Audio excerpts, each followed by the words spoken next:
Redden had a calm and matter-of-fact exchange with Clark County District Judge Mary Kay Holthus.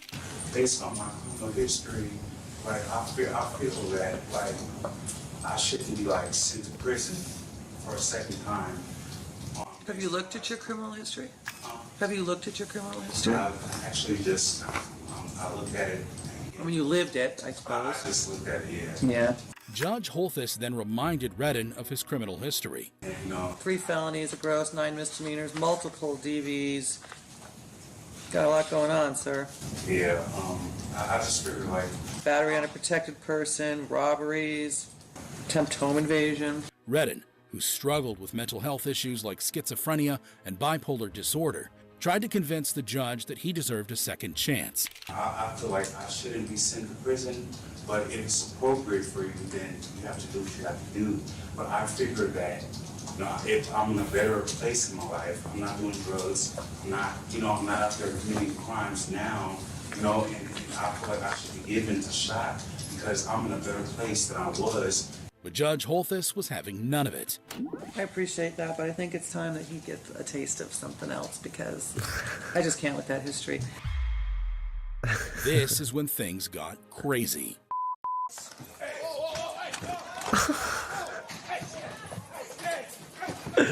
Holy shit. Eventually, deputies were able to restrain Redden.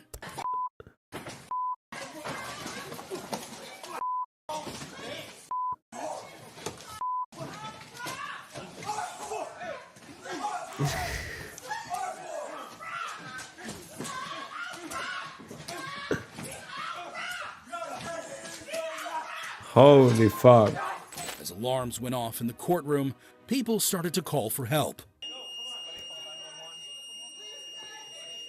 That's affirmative. Medical is requested. Judge's chambers. Yeah, be advised. 515's got a big laceration to his head. Judge hit her head into the wall, and I got an inmate that's bleeding up here. Jesus. Positive transport to UMC for the marshal. Be advised, I'm also going to need a biohazard cleanup for a lot of blood on the floor. It was later found that Redden allegedly punched Judge Holthus and pulled out parts of her hair. One marshal had to be hospitalized and needed 25 stitches after suffering a forehead injury, as well as a dislocated shoulder. A few days later, Redden was seen in court again, heavily shackled and wearing a spit mask for the sentencing of his initial assault case. Good morning. All right, this is on for the continuation of Mr. Redden's sentencing. For purposes of the record, I want to make it clear that I am not changing or modifying the sentence I was in the process of imposing last week before I was interrupted by defendant's actions. All right, that being said, in accordance with the laws of the state of Nevada, this court does now sentence you in addition to the $25 administrative assessment fee, $150 DNA fee, the $3 DNA administrative assessment fee, and $250 indigent defense fee, 19 to 48 months in the Nevada Department of Corrections. Additionally, he faced 13 new charges for the attack on Judge Wow. Holthus, including He attempted really murder, fucked that battery, one and up. extortion by threat. If convicted, Redden could spend decades in prison. This wasn't the only time a convict freaked out during their sentencing. Take, for example, the case of Taylor Shabiznes, who was on trial for murdering her boyfriend. Reports suggest that 25-year-old Taylor killed and mutilated Shad Therion in a drug-fueled intimate act. The 24-year-old was strangled with a metal chain, and his dismembered body was found in his mother's basement.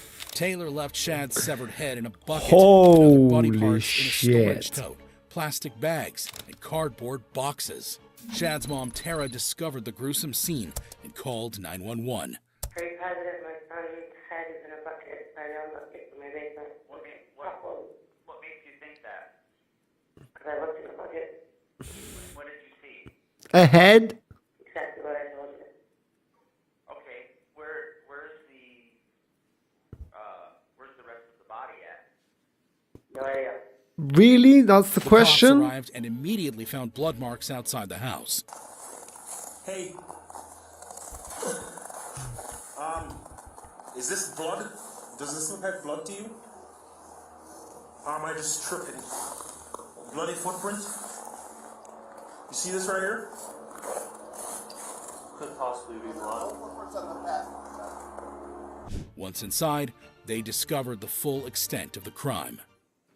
I had Officer Plunky come downstairs and just verify we had in fact found a human head in the bucket, and then we started to notify a supervisor and then ask for additional units. Taylor was promptly arrested. Hi, Taylor. How's it going? Officer Russell with the Green Bay Police Department. Just make sure you ain't got nothing on you here.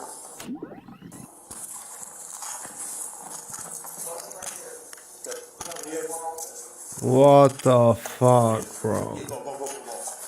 During interrogation, Taylor explained what actually happened that night. She said that both Shad and she took part in uncommon sexual acts, which quickly took a darker turn. You two being intimate, having sex? It was getting there. It was getting there, okay. So will this be considered? Yeah, it was. And then, I don't know. And then, I just didn't stop. I don't know why. I didn't stop. What When he the? put the chain on his neck, he thought that you guys were going to have kinky right? You think that's what Chad was thinking, maybe? Yeah. What were you thinking? Kill him?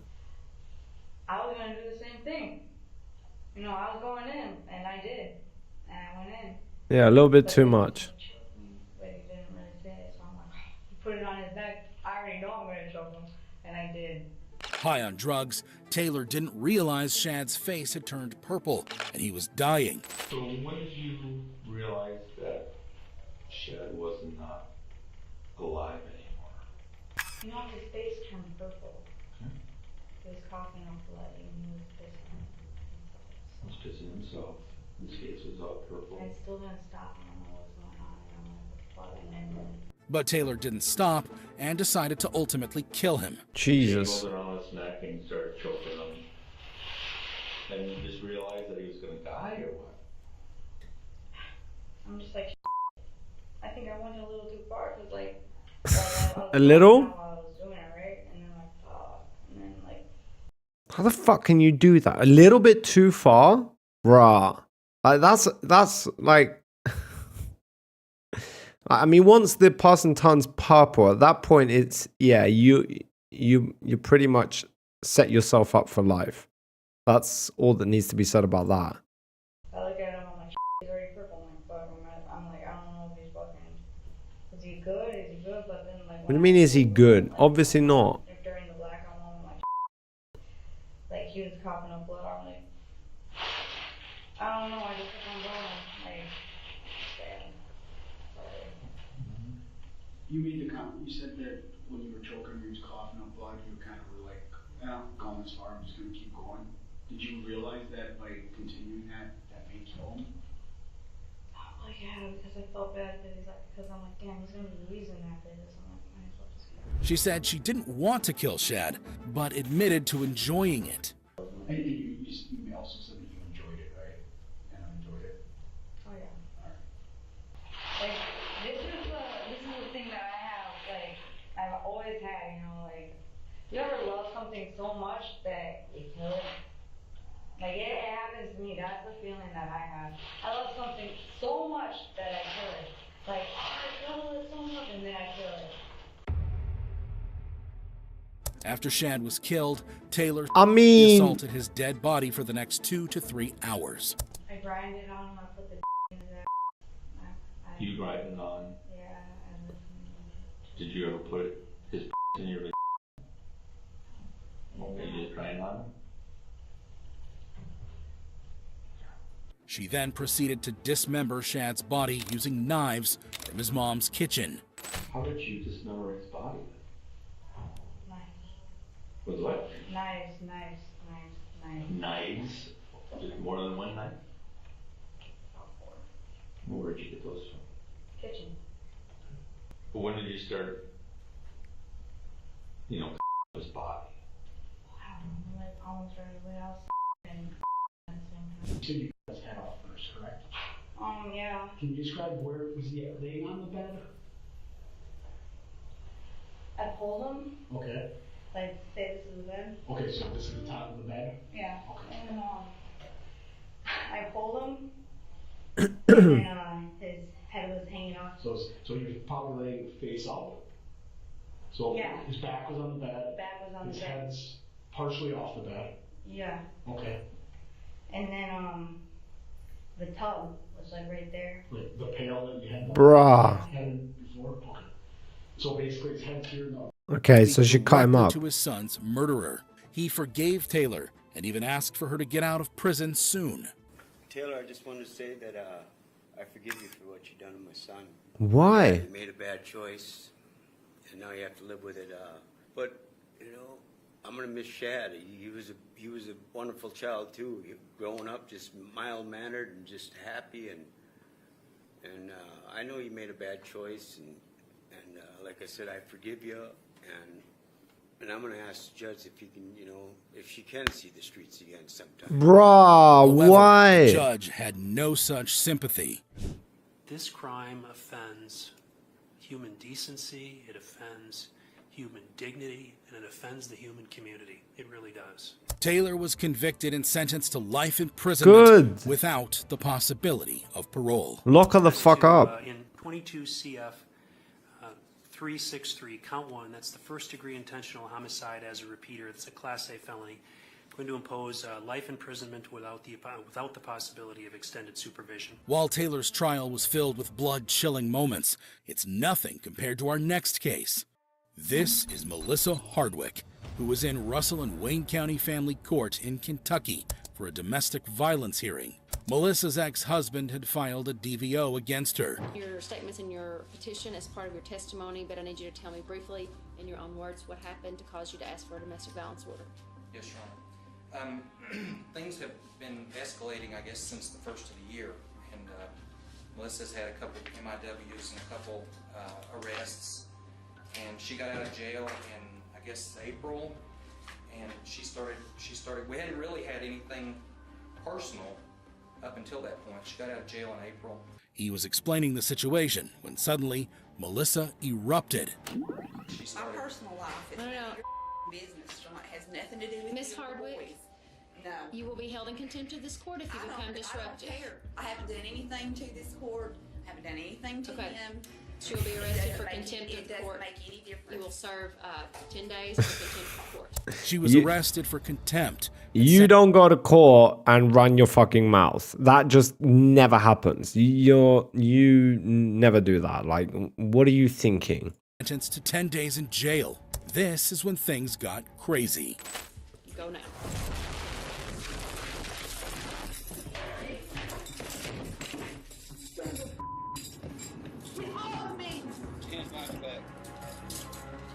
Thankfully, court deputies stepped in before she could reach the judge, but that didn't stop her threats. Wait and see. Get my bracelet off the floor. Melissa faced additional criminal charges for her antics. A new judge will have to be appointed to represent because she will be charged criminally for the threats that were made in open court today. After spending 5 months in prison, she pled guilty and was ordered to participate in a 5-year rehabilitation program. However, this wasn't the only time a convict freaked out during their sentencing. Take, for example, the case of Andrew Worth, who's facing double homicide charges in Wisconsin. According to reports, it all started when off-duty cop Jennifer Lewick grabbed Worth from behind at a bar in Jefferson. Worth took offense, which led to an altercation between him, Jennifer, and her boyfriend, Greg Peters. Soon, things got out of hand, and Worth allegedly shot Greg thrice, the third of which hit Jennifer in the chest. Greg had 3 wounds to him from the firearm. One went in his chest, the second one caught the cell phone that was in his pocket, and one went through his neck. And the bullet that went through his neck is the one that went into Jenny, who was behind him at the time. Witness Scott Trader said that Jennifer had initially survived, but died minutes later. She had yelled, call 911, he's got a gun, and then she was standing there for a few minutes and then collapsed. When Trader got outside, he saw Worth pointing a gun at Greg's head and yelling at him. He said he was having a hard time breathing, and and nobody knew that he had been shot in the side until they pulled up his shirt and actually saw the wound. In court, the defense argued that Worth acted in self-defense. This was a confrontation that started because Jennifer Lewick had a problem with Andrew Worth because he complained about being touched. It's a confrontation that was created and escalated by Greg Peters. A confrontation that ultimately left Andrew Worth with no choice but to use a weapon to defend himself against what he believed was a direct threat to his own life. Worth was initially charged with 2 counts of first-degree intentional Wait, I don't homicide, think you with bail can. being I don't think you can use a gun to shoot somebody unless they have a weapon on them or some shit like that. Yeah, I'm pretty sure that's the at case. $1 million. This is when he snapped.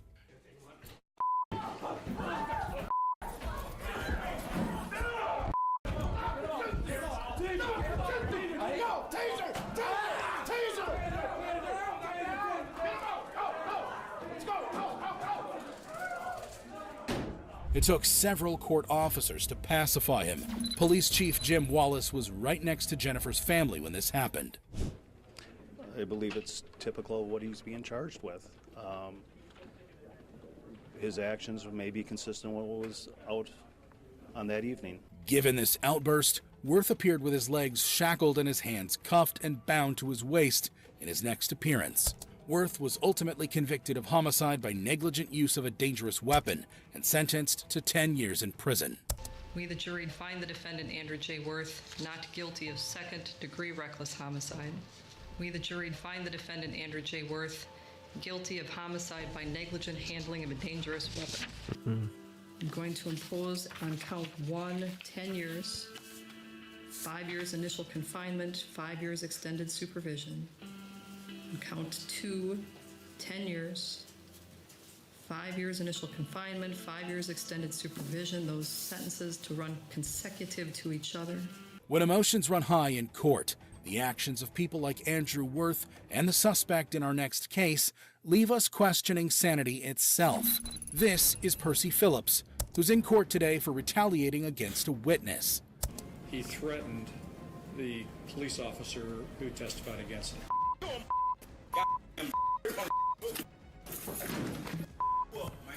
As per reports, Phillips acted out against a witness inside a courtroom in a previous trial. Now, a hearing was underway to determine whether the 45-year-old was competent to stand trial. His lawyer argued that it was impossible for him to mount a defense for Phillips since he wouldn't talk. Mr. Phillips is presently incompetent to stand trial. If we end up in trial, there is no way I can competently even frame a defense. I have asked Mr. Phillips, what do you want me to say or do at your trial? And he won't tell me. He literally, for years, has not said a word. He even predicted what was to follow later in this courtroom. Mr. Phillips has shared that he doesn't know exactly what he'll do in certain situations in the courtroom. He thinks he just may explode. Then, while the prosecutor was making his argument, something unexpected happened. Your Honor, it's interesting to remember that the conclusion of the case, when the defendant was unhappy with the verdict and unhappy with the sentence, he threatened the police officer who testified against him.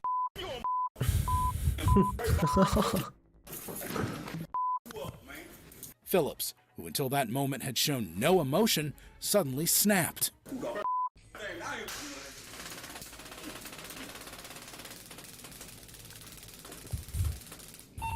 Dave 16 to 239. I had to stun Percy Phillips. You want to come on up? Phillips was later deemed incompetent, and the case was dismissed. However, Holy this shit. was not the last time he would be seeing the inside of a courtroom. Phillips was later involved in a 2-decade-old murder case. In 1993, a man reportedly shot and killed 25-year-old Brenda Whitfield at a gas station in Louisville, Kentucky. At that time, a guy named Edwin Chandler was wrongfully sentenced for that murder. After serving nearly a decade in prison, Chandler was exonerated and released as new evidence and testimony found that police had made major errors in the investigation of the case. Then, in 2009, a grand jury indicted Percy Phillips after fingerprint evidence was linked back to him. The prosecution focused on an eyewitness who years later had told police Holy shit, so he went to jail, got out on the premise that basically he was innocent. They found fucking fingerprints that tied him to the event, and then he got put back in jail again. Holy shit. I mean, that can probably be worse than just going to jail straight up. 2. For a total of 22 years with credit for 231 days. Now, if you thought Bryant was truly remorseful for his crimes, then you were wrong. As the judge finished reading his sentence, Bryant lost it. The ability to pay restitution.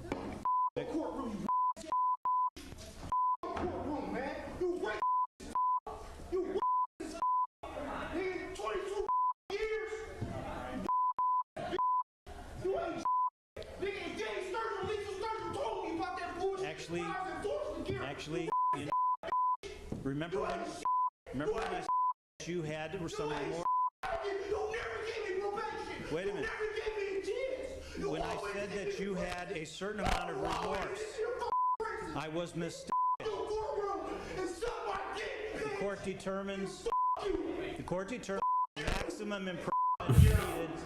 So it's Bryant was initially sentenced to 22 years in prison, but his epic outburst made Judge Lucci reconsider the sentence. The court determines that the defendant has shown no remorse whatsoever. I was giving him remorse, a certain amount of remorse in mitigation of the sentence.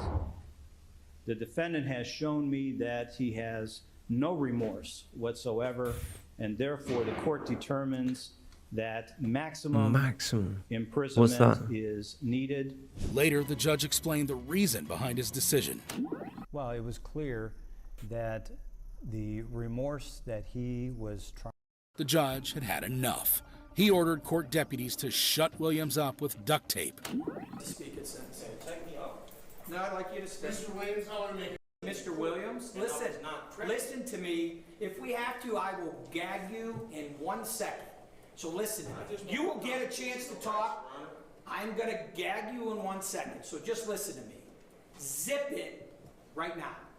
Mr. Williams will. Mr. Williams, be very simple to gag you.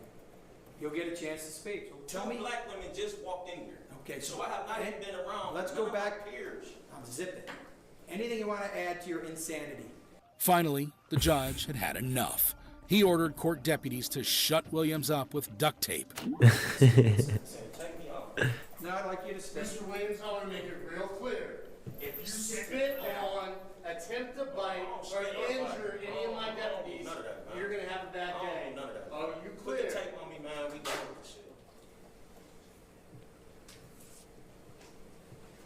That's what it is. Judge Russo later apologized for his decision and recused himself from the case. I apologize for taking that action last week. In his next Why sentencing not? hearing, Williams Why? took the stand to plead his case. Saying freedom of speech, no duct tape. Your Honor, I ask today, Your Honor, that I receive the lightest sentence that you can give me. I want the world to know I am not an animal. Contrary to what people may think, I am a man. However, the judge said Williams already had a long record before this crime and sentenced him to 33 years in prison. No, you're not an animal, Mr. Williams. You're a human being. But the question the court has to determine is whether or not you've learned from those mistakes. But before Williams left, he had some final words for the court. Freedom of speech, no duct tape. Freedom of speech, no duct tape. With the hashtag. While Williams' defiance of the law was certainly shocking, That's it? he isn't alone. in his Hashtags? actions. Table before he protested in disbelief, but the judge refused to listen.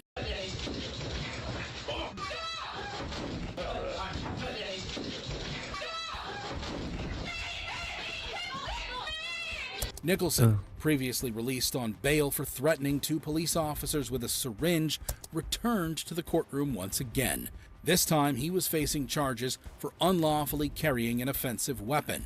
At his pre-sentencing, the judge decided to revoke Nicholson's bail. I revoke bail. I revoke bail. No, you can stop. He protested in disbelief, but the judge refused to listen. What's going on about? Take a seat. Miss, please, miss.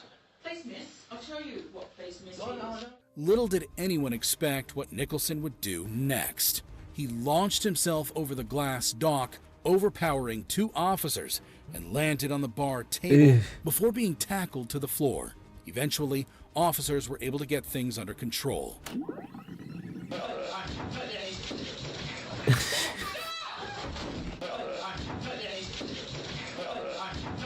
Amidst all that chaos, a woman made a plea on Nicholson's behalf.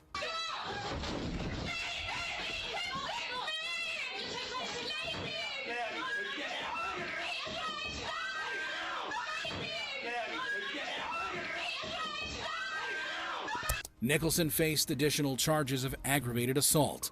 You just smashed into a police officer. That's an aggravated assault. The incident saw one officer suffering a broken foot. Jesus. Okay, amazing. Now we've gone that done. All right. Enough chilling out. We have work to do, boys. Right. Where did we leave off yesterday? Holy shit. Yeah, we're continuing. We're getting this done. Except, boys and girls, we have progress today, okay? I've gone ahead and updated some things, okay? Don't know if you like the new setup, but that's what it is. There's one more thing, though. There's one more thing that I need to show you all. Yeah, don't know if you can see. Yeah, you can't see this. Okay, that's awesome. Because you're not meant to see this. You're not meant to see this. 1 second. Let me make sure that I've got it all under control. Because somebody in chat gave me a good idea last night. Somebody gave me a real good idea last night. And that should be it.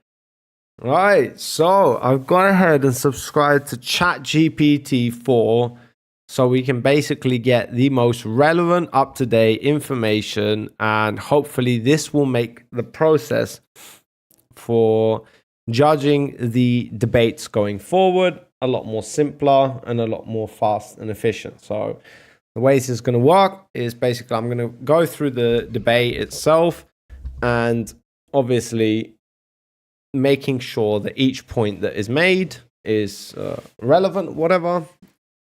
And yeah, let's just continue where we left off. So what was the score yesterday? 32-6. Okay. So 32-62. 32-62. Let's copy that. Let's paste that in here.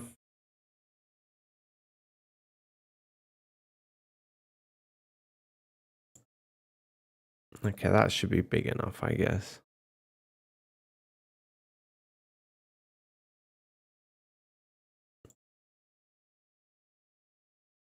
Okay, 32-62. Let's see, can I get, let's just add some color source.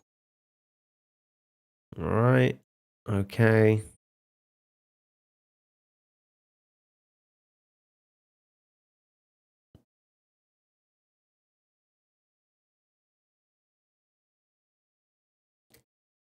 Put that under there.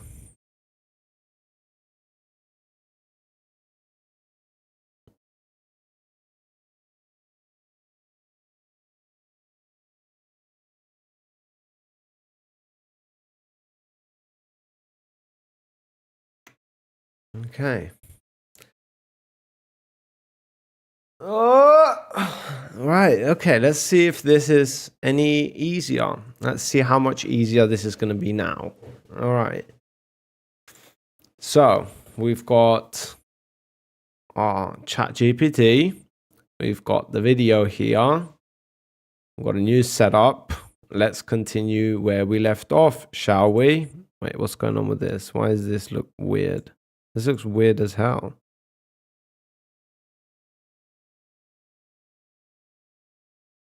Okay, I don't know why that looks like that. That's weird. It's really weird. Okay, never mind. That's really weird.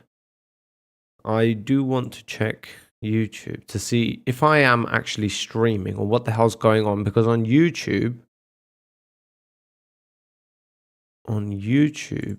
apparently it's not recording my streams.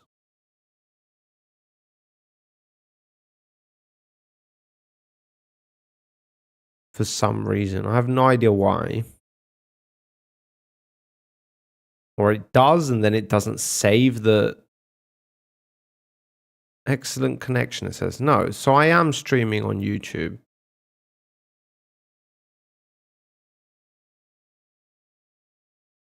Okay. Okay, I guess.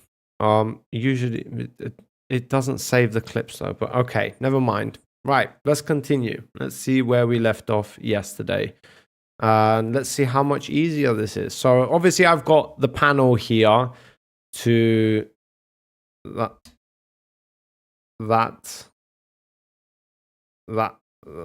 side, okay? So here I've got the panel. Obviously this is ChatGPT. I'll just go ahead and enter a prompt. So sup homie, and then you should be able to see that. Can you see that? Yes, you can. Enter, and then you should be able to see the answer generated as well, if this decides to work. No idea why it's not working, but okay. I'm guessing refresh it. That's fucking weird.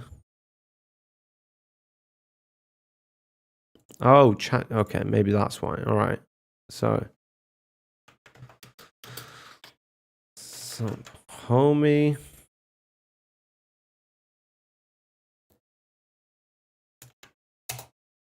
Okay. And you can't see the answer for some reason. Why the fuck is that?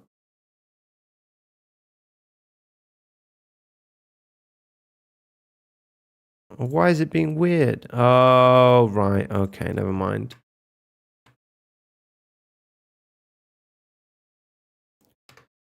No, not that. God, you're weird. You're so weird.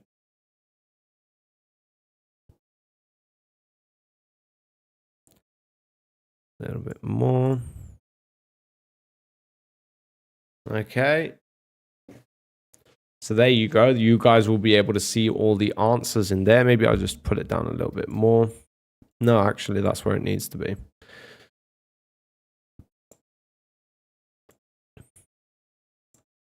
Okay. Everything should be okay now. Let's try that again. Sup, homie.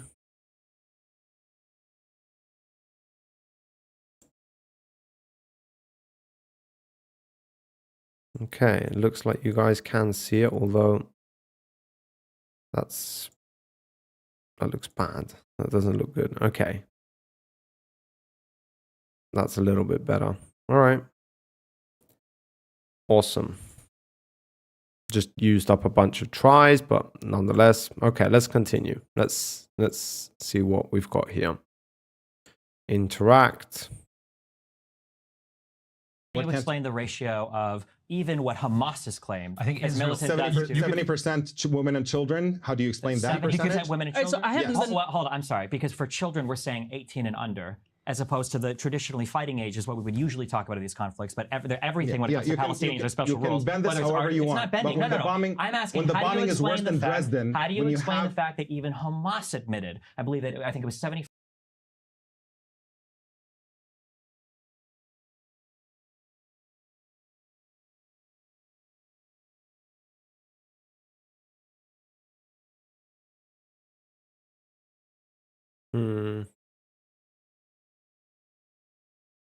Why is it being weird now?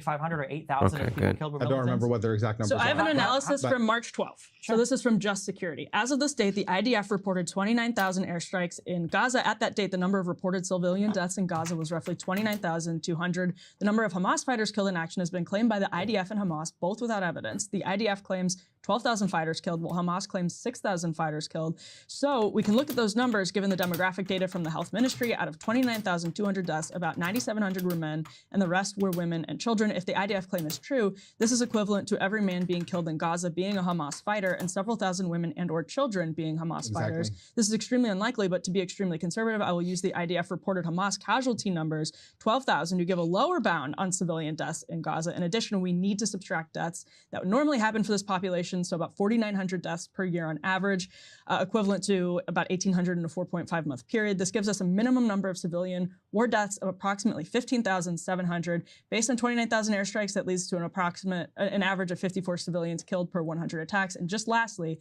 this analysis goes on to say, despite the alarm over the high rate of civilian deaths in Raqqa, one finds the minimum equivalent in Gaza, 54 civilians killed in 100 attacks, is 8 times greater than the Air Wars-based estimate and 32 times greater than the DoD estimate. And recall that that 52 number is a lower bound for the Gaza ratio, is likely far higher than this. So, Stephen, do you dispute the validity of those numbers? What was the ratio of fighters on the lower bound? What was the ratio of fighters to civilians there? Did it say Hamas claimed 6,000? 6,000. Yeah. So and the death toll at that time was how much? 29,200. And about 9,000 men total. So 6,000, and it was 29,000 total deaths? 29,200 total deaths, 9,700 were men. So if you're taking that's the Hamas reported number, you're at 1 militant to 4 civilians. And that's for the Hamas reported number. How can the ratio be so horrible if Israel is on a genocidal, indiscriminate campaign against Hamas? Yes, how can that possibly be the case? They're doing it again in slow motion to give plausible deniability. Oh my God, you can't seriously be doing this. They've destroyed 80% of the buildings. No, they haven't. That's bullshit. That number is not true. They've displaced. He can't seriously be denying this again. In slow motion, that's the best fucking argument this bald-headed twat has. 90% of the population. Can you name any other conflict in which you displaced 90% of the... Why is this? What is going on with this? All right, 1 second. 1 second. I'll get rid of this because this is a pain in the ass. This is not doing it for us. So we're at 59 minutes. 2 seconds. I'll sort this out for you guys because that's cancer. That's fucking cancer.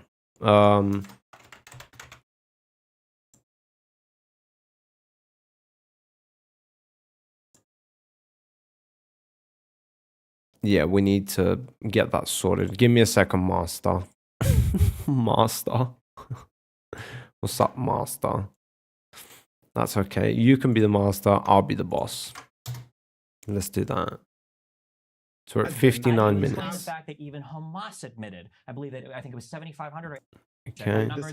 They've displaced 90% of the population. Can you name any other conflict in which you displaced 90% of the civilian population? No, because usually they just destroyed them. Do you think in Dresden they told the civilians to flee? Do you think in the Tokyo firebombings they told the civilians to leave? For Nagasaki and Hiroshima, did we tell the civilians to leave? Can you Can you acknowledge that what you just said was incredibly fucking stupid? That they don't tell civilians to leave first. Normally they just kill them. Yeah. Because we knew. No, I need to hear an acknowledgement. Because he thinks that's such a clever line. Let me explain something to you. He's not going to acknowledge it. No, I'm going to acknowledge it. I'm going to acknowledge it. Yes, they told civilians to leave, and then they dropped massive 2,000 bombs on the safe zones that they told the civilians to flee to. There was one safe zone, That's no. There you go. There have been countless incidents of them dropping. Now you're just lying. I'm not. I looked it up. You look up all the data on all the safe zones. There's 4 hours of roads that they make safe per day where they guarantee travel. There's a New York Times investigation. There's a New York Times investigation and there's an NBC investigation. Both of them document the fact that Israel is bombing safe zones where they tell civilians to flee. And Israel admitted this. Israel admitted this. Hold on. Israel admitted in CNN that intelligence indication that these places were safe houses for commanders of the Rafah Brigade of the Hamas terror organization. This was back in December about bombing areas that were supposed to be evacuation routes. Evacuation routes are not safe zones. There's been one official declared safe zone. Shouldn't it be safe? Shouldn't Hamas not operate from there? I mean, we're talking again. That's a good question. There's one zone. I wish I could remember. Is it Al? Evacuation. It's Al something. It's the beach west of Khan Yunis or whatever. Nobody knows the name of it. This is the only singular. They told people to go to Khan Yunis; it'd be safe there. They No, they did Yunis. not. They absolutely did not say declare that. the Khan Yunis to be a safe many- zone. No, that's absolutely. Why'd they tell people to go there? Well, initially because most of the So that combat they could operations were in the north. concentrate them and kill them there. Oh, Why okay. else would they say So go then, there? If you're a Palestinian So citizen, are we going what to should see? you Are we going to trust? see 20, 30, 40, 50,000 deaths soon? Then are we about to see like 100,000 Palestinians go up in smoke? That's what they're doing. They're herding them all to one city so they can blow them all up. It is Wait. unclear But what I thought they're going to do we it, said yeah. they were going for plausible deniability. Yeah, Now it they're is herding them to one complicated. giant kill zone and blowing them all up. Yes, and now they're gonna tell them that it's time to relocate because we're going to invade Rafah and send them to places where there is no food, water, or shelter, and have them And they're scramble going to be for on themselves. imminent It's gonna be- starvation and death like they have been for the past Yes, 5 and months. it's going to be, yes, it's going to be ongoing killing rate, killing them by the tens of thousands, and saying, "Oops, it's just war." No, there are a Gaza's few unlivable designated anymore. safe Too zones bad in it can't support Gaza, Palestinian but- life. People are starving. It's just all an accident. That they're No, giving, nobody they're says doing it's it. an accident. zones They're include doing it. areas It's like crazy that the Al numbers are so Mawasi. poor for a country that could kill so Yes. many more people. Possible But they're with declared constantly as they're such. doing things that no other country's done. Do Facing you immense acknowledge that no challenges other such as country apparent does lack of leaflets, patience. phone calls to buildings, Attacks roof during the knocking conflict. sirens, Yes, cell phone. Israel- You get it. No other country's Human done rights that. organizations, Zones Hold is on, highly you're not gonna answer contested, that. with You're multiple not sources gonna answer that. indicating Other that. countries do it. Yeah. I mean, No, you keep not to interrupt. that You level, literally though. interrupt And me. before we Well, the problem is that basically just release the hostages and this will be over. Yeah, they're not going to do that though. They wouldn't fucking do that. They're too thick in the head and they have too many incentives to basically keep this going for as long as fucking possible just because, well, they're Hamas. There's no real fucking reason why they would, but they're gonna because, well, why the fuck not? As far as they're concerned, as long as they can go back to the 47 borders, then they'll just keep doing all of this random ass shit. So, okay, so he said something, what was it regarded about safe zones? No, the problem was, their argument was regarding our evacuation. Fuck. Our evacuation routes regarded as safe zones in conflict. Let's see.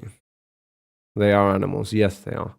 Evacuation routes in conflict zones are not automatically regarded as safe zones. There you go. Pretty easy. Pretty fucking easy. Nothing much to be said about that. They're past designated for the movements of civilians and potentially military personnel away from areas of high risk and conflict. While these routes are intended to provide a safer passage, their security can be compromised by the dynamics of the conflict, including shifting front lines attacks or ambushes, which cannot be done when something is regarded as a safe zone. In the event that they would, then that would no longer be the case. So you just keep losing, my guy. You literally interrupt me to tell me I'm not going to answer because you're something not as I'm answering. trying You're to just you're answer. rambling. Okay, so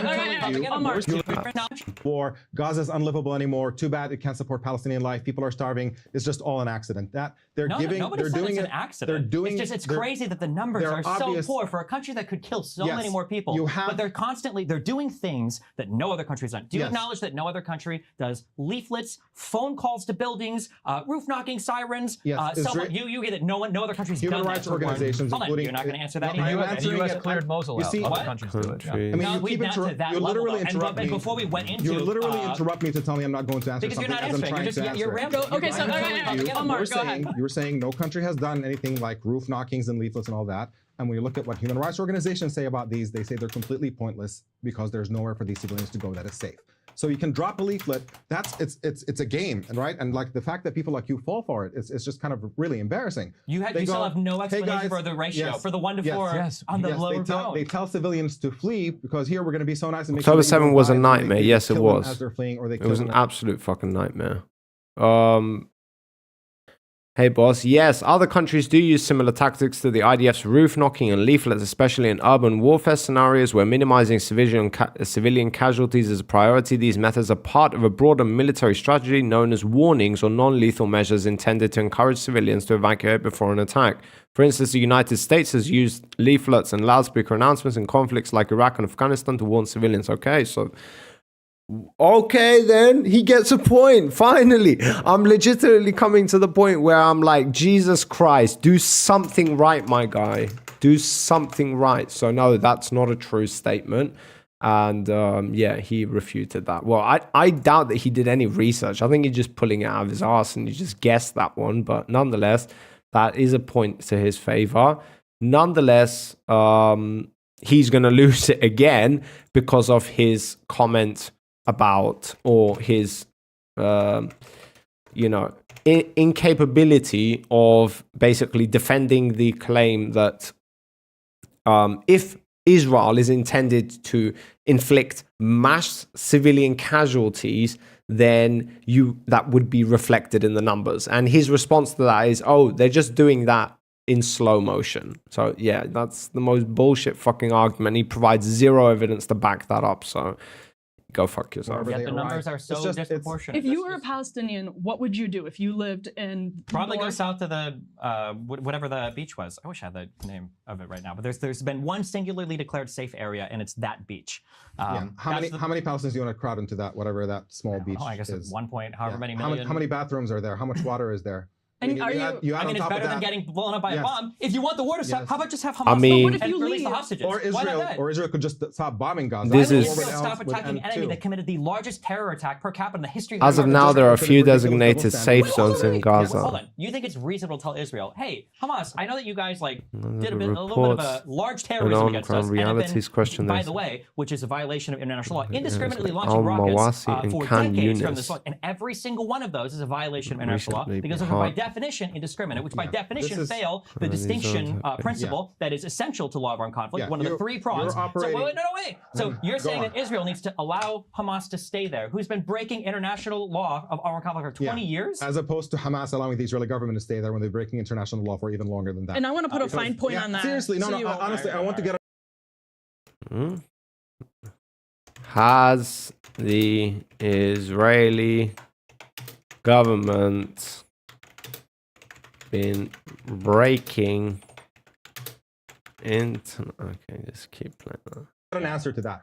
Why is it that you think that the Israeli government, having committed all the atrocities that they committed... Because the Israeli government is a democracy that can be reasoned with. Their neighbors have reasoned with them. People have signed peace agreements and people have reached agreements with them. The Palestinians have not. And there's a reason, by the way, which you will never recognize, why all of the surrounding Arab states have abandoned the Palestinians too. Because their history has been one of violence, that first they've been encouraged by the surrounding nations and used by them, and then now they've been abandoned once the other nations have used them up. That's a racist anti-Palestinian stereotype. Racist? What happened in the 70s? Why did the Palestinians get kicked out of Jordan in the 70s? Why did the Palestinians assassinate the Jordanian king in 52 in Jerusalem? Why did the Palestinians get kicked out of Lebanon? Why does Egypt want to work with the Palestinians? Do you believe he's a racist, Omar? When you talk about Palestinians, nobody likes them, nobody formed in 1987. Okay.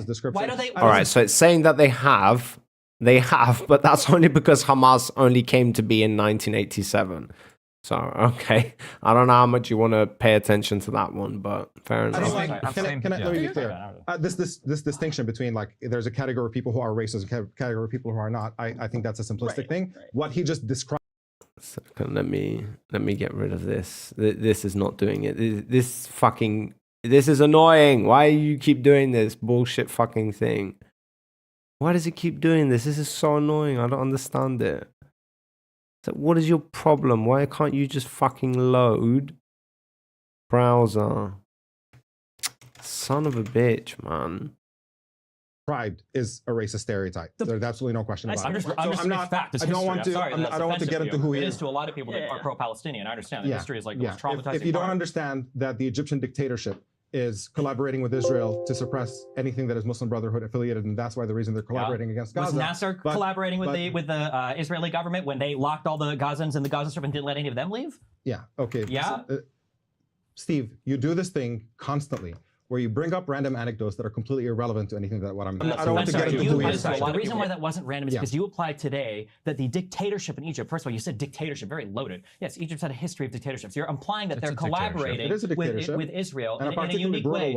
You're acting like they're collaborating with Israel in a unique way. And even from 48 to 67, when Egypt had control of the Gaza Strip, the Palestinians were still locked in the Gaza Strip. Let's be clear about. Just kidding. It wasn't random. I just brought that up for a particular reason. Let me be clear about something. Right now, this rhetoric, I'm gonna let it go for now. The idea is looking at all the surrounding Arab governments who are collaborating with Israel. It's a sign that they hate Palestinians. When you do opinion polling in... All right, let's see if it works now. Piece of shit. Are pro-Palestinian. I understand. The history is like the most traumatizing. If you don't understand that the Egyptian dictatorship is collaborating with Israel to suppress anything that is Muslim Brotherhood affiliated, and that's why the reason they're collaborating against Gaza. Was Nasser collaborating with the Israeli government when they locked all the Gazans in the Gaza Strip and didn't let any of them leave? Yeah. Okay. Yeah. Steve, you do this thing constantly, where you bring up random anecdotes that are completely irrelevant to anything that I'm sorry. The reason why that wasn't random is because you applied today that the dictatorship in Egypt. First of all, you said dictatorship, very loaded. Yes, Egypt's had a history of dictatorships. You're implying that they're collaborating with Israel and in a unique way. One, you're acting like they're collaborating with Israel in a unique way. And even from 48 to 67, when Egypt had control of the Gaza Strip, the Palestinians were still locked in the Gaza Strip. Let's be clear about. Just kidding. It wasn't random. Let me be clear about something. Right now, this rhetoric, I'm gonna let it go for now. The idea is looking at all the surrounding Arab governments who are collaborating with Israel, it's time that they hate Palestinians. When you do opinion polling in any of these countries, all of them, including in Saudi Arabia, the overwhelming majority of the population wants to cut off. Why is it doing it again? What is wrong with YouTube? Why the fuck is it doing this? They want to isolate Israel diplomatically. They don't want to deal with them. The people of the region absolutely oppose what Israel is doing to Palestinians. And the fact that you can cite a handful of governments in the surrounding area who all effectively belong to the U.S. orbit and operate under and give tremendous privilege and financial privilege and security privilege for collaborating with the United States. And to try to paint that as some sort of validation that they have anti-Palestinian sentiment, I think is completely ridiculous and ignorant of the dynamics that actually exist in the region, a region that I grew up in, by the way. What you have, I grew up in Kuwait, Jordan, Yemen, Oman, and the United Arab Emirates, and I visited Palestine on multiple occasions. Gotcha. Wait, you grew up in Kuwait in what years?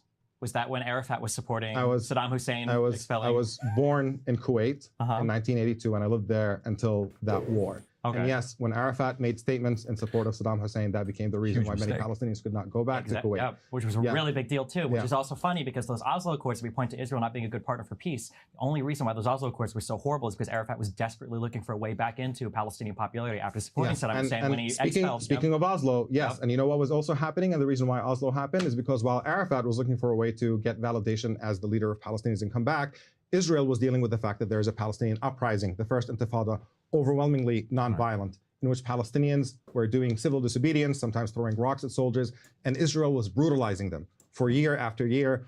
After they killed so many of them that the Israeli officials started being concerned about the optics of it. So they said, don't kill them, beat them up and break their arms instead.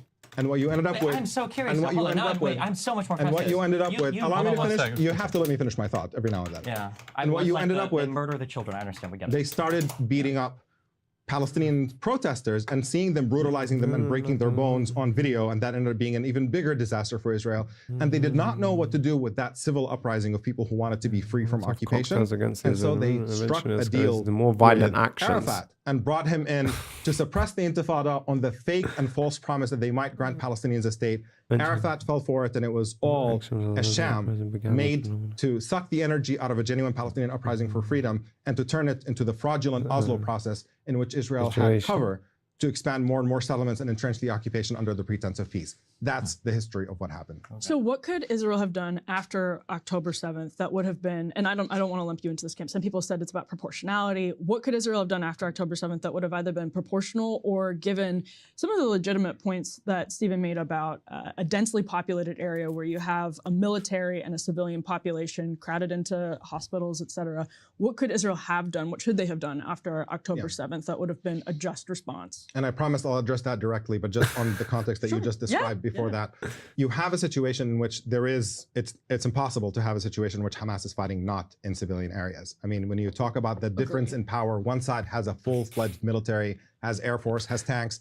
Hamas can't just go out in the field and confront them directly. They have to wear civilian garb. That's just a complete total lie. You'd have to let me finish my sentence every now and then, Stephen. Seriously, like just try, in the words of Norman Finkelstein, try to have the self-possession to just listen a little bit more. And in the style of Norman Finkelstein, be wrong about everything. Yeah, Keep great. going. You have a situation in which the balance of power makes it so that those militants have to effectively use guerrilla tactics, and guerrilla tactics involve hiding in civilian areas. That's how that actually that happens. And if you're really upset about that and you think that that's a real problem, by all means, arm Hamas the way you arm Israel, and then they can have military.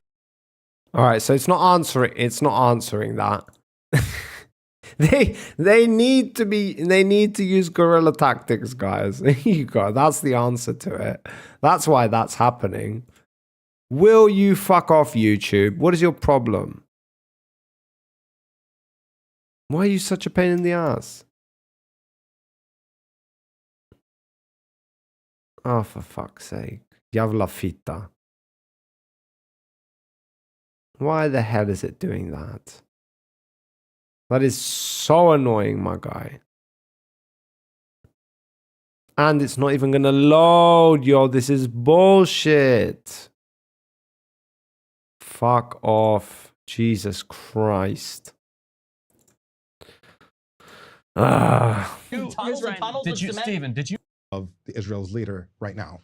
There's no source of that quote, by the way, which is it comes from the red line. It comes from Israeli press reporting on internal strategic conversations which has that never happen. been substantiated. So yes, Israeli media makes things up. When the population has always had a calorie surplus. Yeah, even the diet part. Calorie surplus. You have a situation in which the balance of power makes it so that those militants have to effectively use guerrilla tactics, and guerrilla tactics involve hiding. Yes, they do need to be That's how exterminated. that actually, You're right. That happens, and if you're really upset about that and you think that that's a real problem, by all means, arm Hamas the way you arm Israel, and then they can have military on military war, and we can spare the Palestinian civilians if you think that's really what's the under. Hey, here's a solution, guys. You know that terrorist organization? Yeah, we should actually give them more weapons, so now they don't need to resort to the tactics they've been using because it gives them an advantage at war. But yeah, somehow they're going to stop using those tactics, even though they have an advantage by using them, and considering that they're not crucified on a global stage because they do those things. It's like, yeah, they're just going to stop doing those things. Yeah, definitely. Great solution, my guy. Consider that we only arm the criminals on one side with massive armaments. Now, on the question of what Israel should have done, there's two separate questions that often get conflated. There's the question of, is it a just war to begin with? And then there's the question of proportion. And you can imagine if people in Gaza were free and Israel was not controlling their lives and deciding how much food they get to eat and whether they can go and come back, and then some kind of attack happened, you might expect some kind of Israeli retaliation. And then the only conversation would be about proportionality. Are they doing it in a way that is defensible? And what they're currently doing is obviously not defensible, to be devastating the civilian population in order to thin that population, by the words of Israel's leader right now. There's no source of that quote, by the way, which is it comes from the red line. It comes from Israeli press reporting on internal strategic conversations which has that never happen. been substantiated. So yes, Israeli media makes things up. When the population has always had a calorie surplus. Yeah, even the diet part. Calorie surplus. They literally have. That's why when the famine started, when all the people were moved, I believe it was UNRWA that made the statement that this is a region that has never experienced hunger before. That's what's so infuriating. And that's also why Finkelstein got mad, because if you try to cite, really, wait, these people are starving? By what metric? You can't find it by That's what's so infuriating, Stephen, is that you want to start counting calories and try to discover whether they have a surplus or not, when you're missing the fact that Israel getting to decide what food gets into Gaza is itself outrageous. Right. One people does not get to control whether another side gets to have cookies for their children, and you know or potato chips or sodas. You don't get to do that. That's a level of dominance and oppression that is unacceptable. But you're not capable of having it because you won't even admit why the blockade exists. So you don't even deserve to be in. What do you want him to admit? What do you want him to admit? Why is there a blockade in Gaza? Yeah, you tell me. Why is there a blockade in Gaza? When you look at the fact that Israel is preventing cookies from going into Gaza, you know that it's not motivated by military. Why were cookies being prevented from going in? And what were custom rockets fueled with? Yeah, with cookies? Yeah. With sugar and fertilizer. Yes, that's how they made the early rockets. The first generation that was we're going to deny Palestinians in Gaza sugar because it might be... God, I love ChatGPT. ChatGPT is a fucking dope. But again, he's not going to admit it. I just want to be clear another time. Another thing you're not going to admit. Why does the blockade exist? It's literally just because of the evil Jews trying to kill the Amalekites. Hamas fighters breathe air too. Maybe Israel can restrict air from going into Gaza to make sure that Hamas But he's saying then the burden should be on Hamas, not to use... No, Palestinians have no agency. Rape is the language of the oppressed. You don't, they can't help themselves. Don't punish a civilian population to get at military ones. You don't punish civilian populations. Like indiscriminately shooting tens of thousands of rockets decade after decade into Israel. Like I mean, it's right there. It's literally right there. Like selling some humanitarian food back to the population. Just want to make sure. Digging up tunnels of water pipes and using them to fashion rockets. Just want to make sure. All the international aid that comes in and building tunnels. And this is the worst part about it, because now he's going to get dogpiled, but all three of them laughing about the fact that somehow the whole reason why they're not allowing things like chips to go in is due to the fact that they don't want kids to have chips or cookies. These fucking morons. They don't have the capability of even conceptualizing what the fuck they're even talking about. God damn it.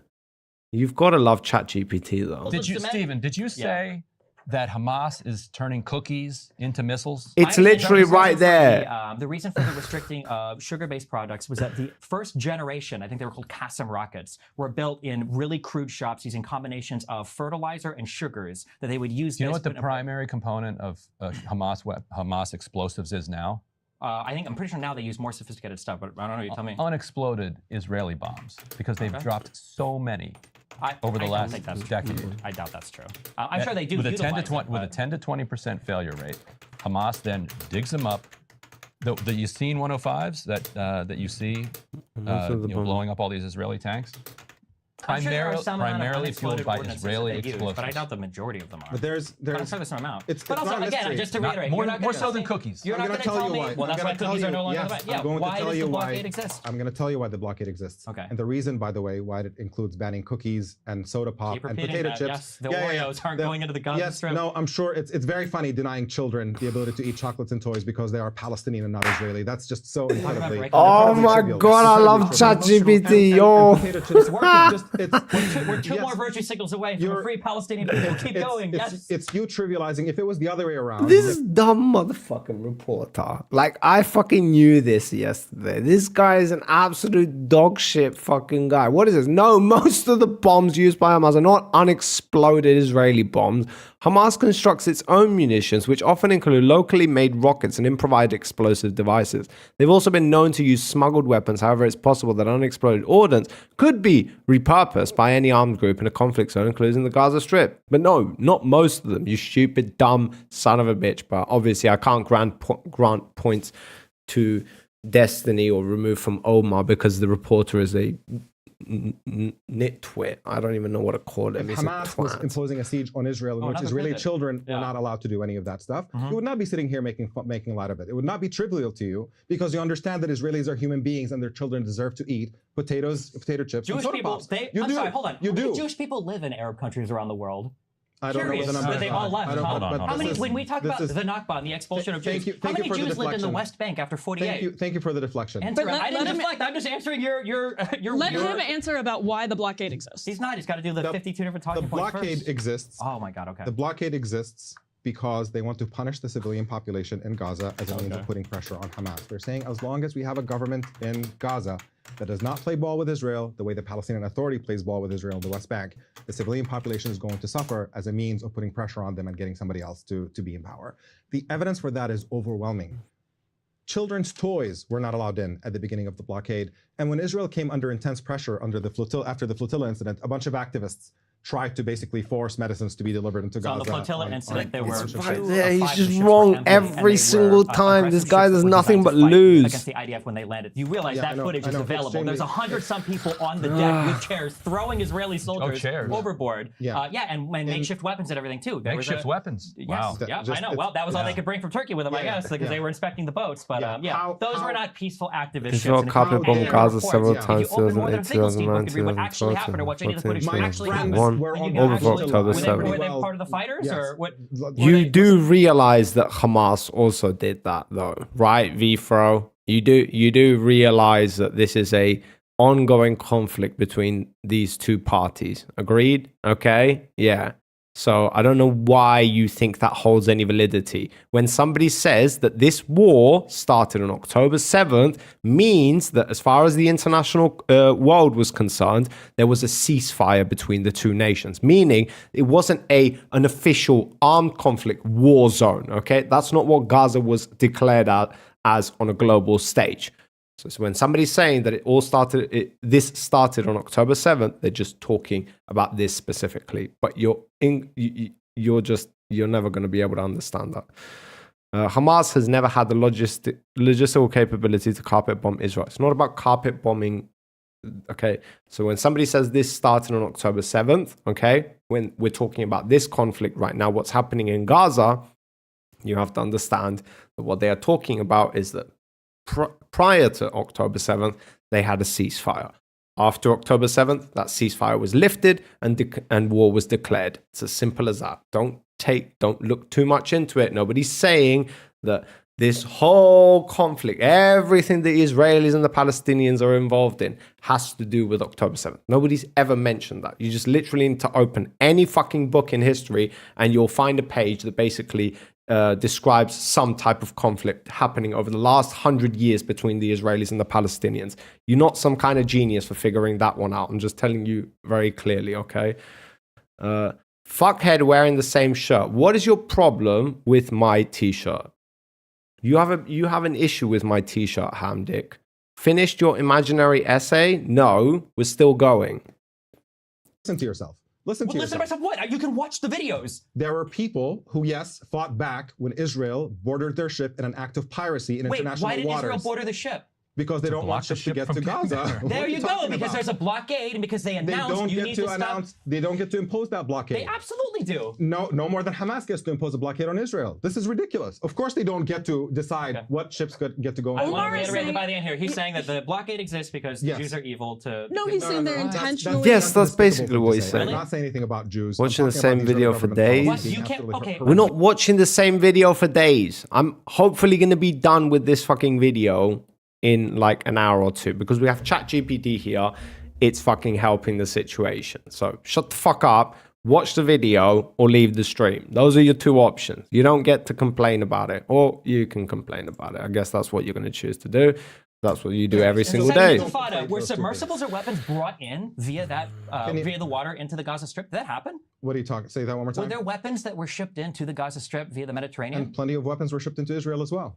Oh, that's interesting. Yeah, there were things. You think one side gets to dominate the other? Why is it that Egypt has been a partner with Israel in that blockade since its inception as well? I've already explained to you why the Egyptian government is interested in restricting. It's okay now because the Egyptians are a dictatorship and they are also against Palestinians. Right. Okay. Amazing. Years they've just been evil. Yes. Okay. Everybody is a. This is consistent at least with the history that everybody is collaborators with the West and governments that are transparently collaborating with the West has hypnotized the world. Of course even the Egyptian dictators or everybody. Yes. Who else are they collaborating? I just want to say something. I just honestly, there's one thing that I think is really, really important. Okay. This, just saying the Jews.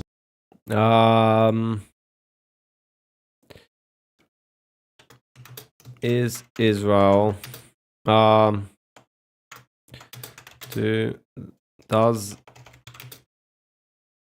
why does it's going to be the same? It's going to be the same answer. It's relating to the blockade again. It's not different. It's the same topic. Line, and let me explain why. Anti-Semitism is a very, very serious and rising problem in the country, in many other places around the world, and especially in the Trump years. We've seen these shootings that have happened at synagogues and everything like that. Not in the Middle East, though, it's always been at 100%. And you have a situation in which Israel's defenders constantly try to conflate those things, is that you ignore the fact that there is a significant portion of the progressive young American Jewish population that is opposed to Israeli policies. And every time you criticize Israeli policy, people say, oh, you're attacking Jews. And that's exactly what you just did. And it's not just harmful to people like me who get smeared by that accusation, completely baseless and really ugly and detestable. It's probably more but true it's than also, we know, I think. But yeah. That's, yeah. Of Omar? Thank you. Yeah, thank you for that wonderful speculation. But it's also actually harmful to Jewish communities themselves that are trying to protect themselves from anti-Semitism, to constantly trivialize that charge, that you throw it around at anybody who is critical of Israeli policy, anybody who thinks that Palestinians are human beings who deserve to have rights. You water that charge down so much when you let it around that real anti-Semites get more room to breathe and operate because that charge doesn't mean anything. So even if you enjoy smearing... Yeah, Destiny, just like stop defending Israel, even though there's a good reason to be able to defend and explain Israel's position, considering that there are very few people who want to do that. Yeah, Destiny, stop doing that because actually you're the one who's anti-Semitic and you're doing harm to the Jewish people. People like me and people who defend... You gotta love that. That's fine. You gotta love it. If you it. have any part of you that actually cares about Jewish people in this country, I would strongly advise you to stop throwing that smear around at people. Because good. Okay. I'll do my virtue signal since you did yours. I got asked an interesting question on my way up here from the... Is it Max? Producer Mac. Not Max. Mac. might call Yeah, him he Max asked me now. why I was so interested in this conflict. And one of the things that I think is so sad is I think of all the things that I've ever looked at my entire life, this is one where you can pick and choose facts from one side and you can build the most compelling anti-Palestinian argument, or you can build the most compelling anti-Israeli argument. And I don't think I've ever seen anything where you can have such a one-sided telling of the history as I have for this particular conflict. I think the really sad thing here is that I think that there are really good criticisms that can be made of Israel. I think that there are really good criticisms you can make of their past policy. And I think that the story of the Palestinian is an incredibly empathetic one. I think that there are reasons why you could support violence in 47, violence in 48, wars in 67. I think you can support all of these things from a really empathetic, understanding place. But the issue is that both sides are so invested in telling their story and making money and making videos and making whatever off of their particular side of things that you never will ever have that conversation. So, for instance, this is why identifying root causes is so important. When we talk about the blockade exists because during the Second Intifada, there was a lot of weaponry that came in to Gaza from the Mediterranean and from Egypt. This is a problem that Egypt recognizes, a problem that Israel recognized. That's why the blockade existed, especially after the Palestinian Authority was not able to bring Hamas under control, and Hamas gained control of that region. Israel said, well, fuck this, we're going to... On point. I don't want to interrupt you, just there's one thing. Yeah. So before the flotilla incident, they were not allowing certain food items from going in and children's toys. And Flotilla then was 2008, right? Yes, We're talking that's 2000, right. Yeah. No, but it's just, I want you to explain to me. And then after that incident and Israel came under pressure, they started allowing a little bit more humanitarian stuff to go into Gaza. Is that because Hamas stopped being a threat to Israel, or is that because those humanitarian goods are actually not a threat and Israel did not give a shit about them anyway, apart from wanting to punish the My civilian guess would be it's population? probably because the Israeli restrictions were too much. And they probably could have calmed the fuck down. Right now, Israel is in the position that it's in because Israel thinks that they can maintain an indefinite status quo and more or less slowly annex the West Bank. That's Israel's goal. The problem with this conflict has always been that Israel wants to fight forever because the longer they fight, the more of the West Bank they get to annex. The only reason the Abraham Accords happened was because it was to stave off annexation of the West Bank. And the problem is that while Israel wants to continue fighting to gain more and more, people like you have deluded Palestinians into thinking that they fight, they can gain more and more too. Only one side, for what it's worth, only so one side, just, Palestine, whatever that means, okay? Only one side in this conflict. What does it mean to you?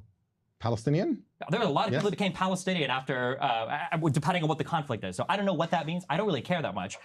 The idea that both sides can continue to fight only serves one side, and that's the Israeli side. The longer the Palestinians continue to fight, the more the Israelis are going to gain, because the reality is the Arab states around them are bored. They don't want to fight. The leadership doesn't want to fight anymore. They're not going to. They did at one point, which is, I think, the most tragic thing, is that Palestinians were a tool of the surrounding Arab states to fight with Israel, and that's the most they ever cared about. That's why if you go to these surrounding countries and you ask, that's crazy. There are so many Palestinian refugees here. I wonder why they don't ever take any of them in as actual citizens. And the reason why is because in the Arab states, you're not allowed to. They don't give citizenship to those people because they use them as a tool to fight with Israel. And that's why they're not even allowed to do it. They're banned from actually giving citizenship to any of these Palestinians. So even the whole refugee crisis is inflated more than it should be. But the issue is that when you look at these sides and you go to criticize the policies, okay? I bring it back to the blockade. That blockade existed because weapons were coming in to the Gaza Strip via the ocean, via the land routes. So if that's the reason why the blockade came in,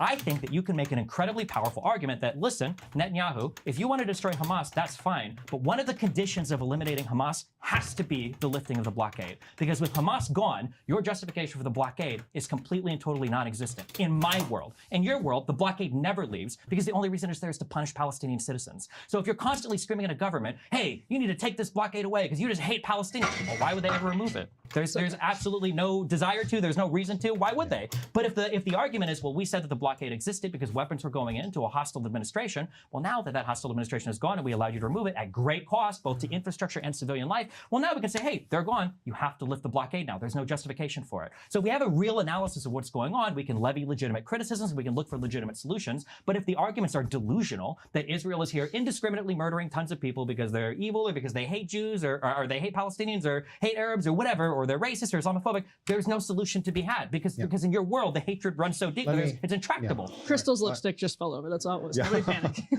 So it's funny. Some bits of that narrative actually were kind of close to reality, but just let me fix a couple of things for you. First of all, if you're saying so he acknowledges it, but is he going to immediately dismiss it now? What is the strat here? Because that is a true statement. He said that they prohibit them from becoming citizens because, well, there's a whole reason why They don't want them in their countries. And it dates back to fucking their fucking mental gymnastics they do about how they deserve the land or whatever the fucking reasoning is. That a precondition for lifting the siege is that Hamas has to not be in power anymore. You have that backwards. The occupation of Gaza existed before Hamas was created. The occupation created Hamas. Wait, when was the blockade? The blockade wasn't since the occupation. Yeah, I mean, the occupation itself needed to end. They replaced the occupation with the siege. That's what they did.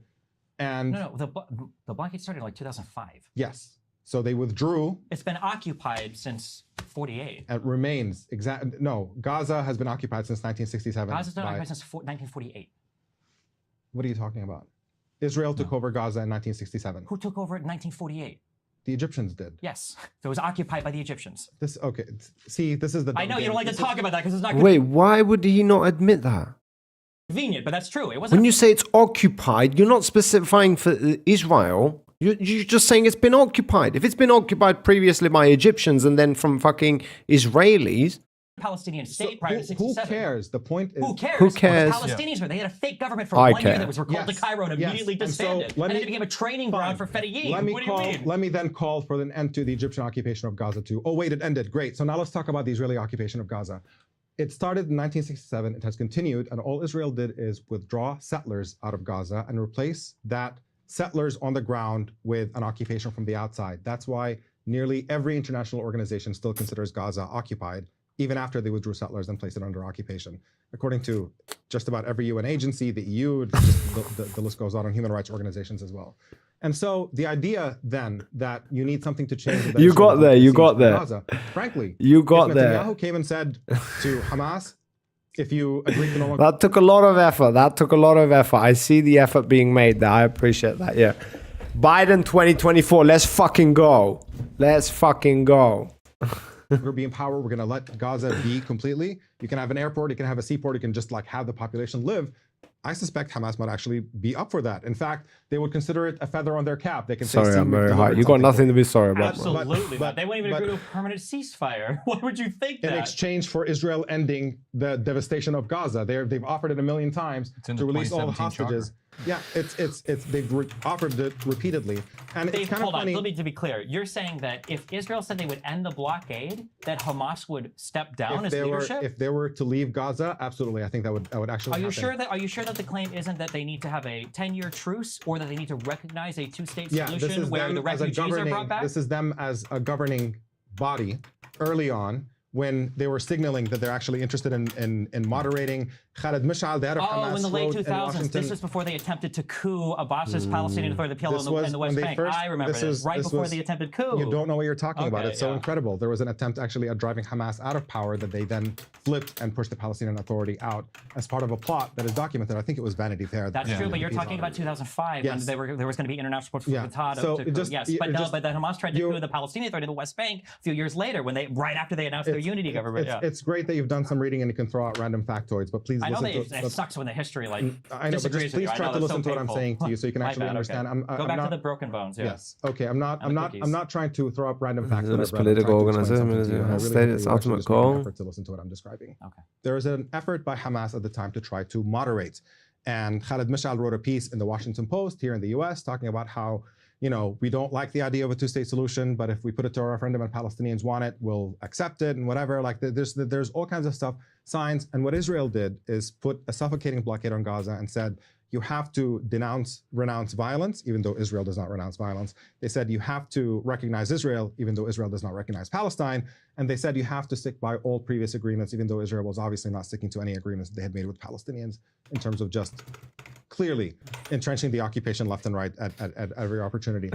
And so Hamas said, no, those are not acceptable demands. And that's how we ended up being stuck in this situation where Hamas's refusal to accept whatever Israel wants to mete out to them is the reason why that blockade got entrenched and intense and became more and more punishing as a means of trying to place more political pressure on Hamas.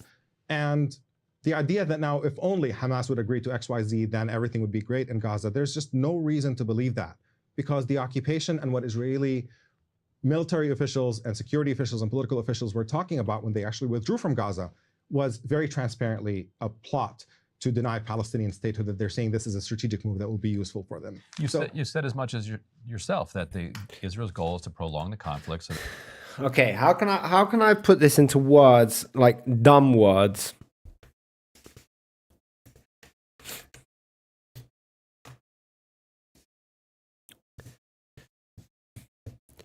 I can like a girl, right? I can there's a girl and I like her, right? There's a girl and I really like her. Okay? Now, my ultimate goal is to be with that girl, okay? Now, the only problem is that girl has a guy, right? She's got a boyfriend. That boyfriend then cheats on that girl. And then the girl gets obviously furious with him, breaks up with him. And then I get the girl. The boyfriend then turns around and says, he got my girl because that was his intention all along. There was a secret plan. He wanted the girl and he orchestrated all of this to happen. And that's why he has the girl. Like, literally just explained right now what is being talked about here. It's like Israel has this global agenda. It wants to take over the whole of the Palestinian territory, or the whole of what is Israel, whatever the fuck, okay? They have this ultimate goal. They've been working on it for hundreds of years. Same like me with the girl. They have an ultimate goal. They have something they want, okay?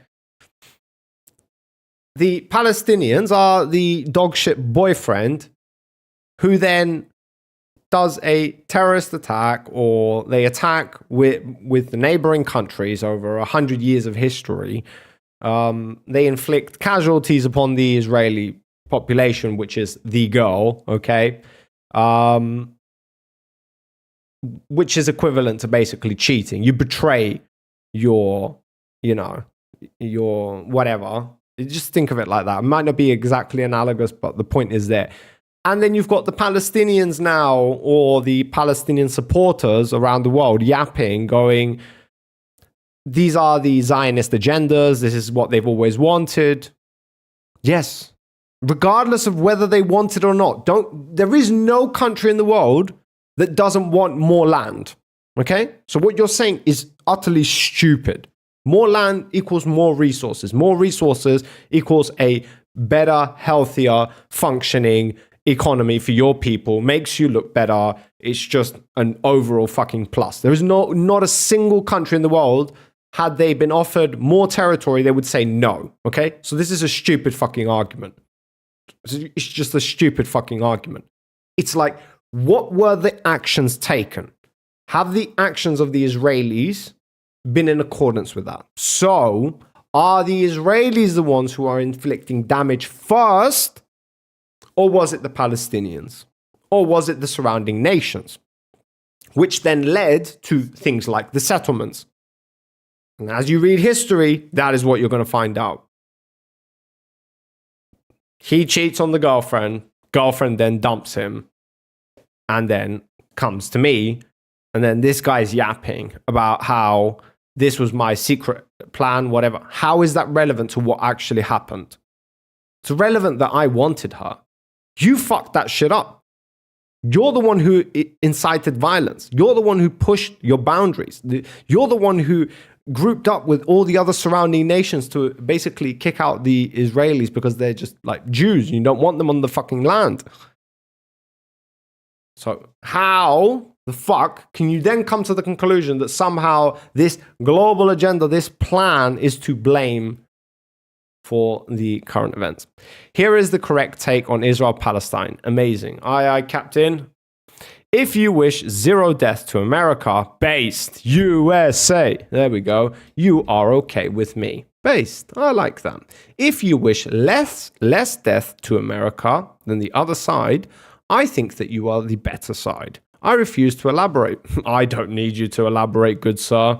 You are on good terms with me. So they can continue to. So he's right about that. If I can, Most base So what are take acceptable ever. terms now? I mean, there are ongoing negotiations happening right now. What Very should logical acceptable statement. terms be right now? For the end of the conflict or for, For the an end of- actual resolution of the Israeli-Palestinian conflict? For the end of the conflict. For this one, Hamas has to go. Ideally, the hostages would come back, but I don't even know if we know how many are alive at this point. I think that Israel initially wanted 40, and now they, I think, turned it down to 33 because they don't think that there are enough alive that even meet the conditions that they have. But yeah, Hamas needs to go. I imagine, my understanding is Israel still wants to go into Rafah, right? I think they've reiterated as much. I support it. I think Hamas needs to go. I think that's, hopefully they do it without great cost to civilian life, but I think, yeah, Hamas has to leave. But I would hope that after Hamas is gone, I think that Israel has to change their approach to the area. I think that Israel right now is on the verge of a very strange existential threat where they're getting consumed by their own, I don't know if I would say fear or just, they need to, in the early history of Israel, the reason why Israel was able to thrive so much and make friends in the West and win wars against the warring Arab states is because they had two arms of military and diplomacy that they wielded both incredibly effectively. Israel was one of the first nations to identify the United States as an important emerging power and to try to win favor with them. Like they did a lot diplomatically and a lot militarily. But I think ever since peace with Egypt, Jordan, the Abraham, I think that Israel is just like, now they don't care. They're just going to try to maintain a status quo indefinitely because on a military level, they're really not threatened anymore. They pretend that it's always an existential threat when it comes to conflict, but that's not true. Hezbollah, the Houthis, and everybody in the Gaza Strip can invade all at once, and Israel would bat them away. It's not a huge deal. The existential threat I think that Israel faces now is a political one, it's a diplomatic one, because the situation, the status quo is not tenable, and the conditions on October 7th were entirely, I don't want to say like completely foreseeable, but like, what do you think is going to fucking happen if you're continuing this status quo over and over and over again? And then the really funny thing is we're so obsessed with they're trying to ethnically cleanse the Gaza Strip. They want to kick Palestinians out of the Gaza Strip. Jews don't care about the Gaza Strip. They want to kick people out of Judea and Samaria. That's what Jews really care about. It's that encroachment into the West Bank. And we're not even talking about that anymore because now everybody thinks that apparently they want to put settlements back on the Gaza Strip, which historically Israel's never even cared about. So yeah, I mean, Hamas has to go. I would hope like, look at this guy, bro. Look at this guy. Like, he has no reason to be making these claims. At least his opponent would never fucking do that. He would never even admit a single bad thing about even a fucking terrorist organization. He's incapable of even doing that. He's such a fucking nimwit. Like, he's such a twat. And you've got Destiny on the other side who's literally pointing out, like, yes, there are problems with Israel, and these are things that Israel would need to do in the event that Hamas was dissolved. Like, bruh, like this is the logical mind. This is the mind of a healthy human being. Also, good morning, afternoon, evening, brother. How goes the stream? Good man, good man. We're all good. I'm still working on this. I started doing it last night, but I literally did 6 hours of a stream covering an hour of this fucking debate because every single point that was put out, I had to research it manually. And then Jigadra, one of my chatters, basically said to me, why the fuck aren't you just using ChatGPT, bro? And then I was like, wait, this guy might actually genuinely be onto something because it will just give you a highlight. And then I've told it to basically give me sources and shit.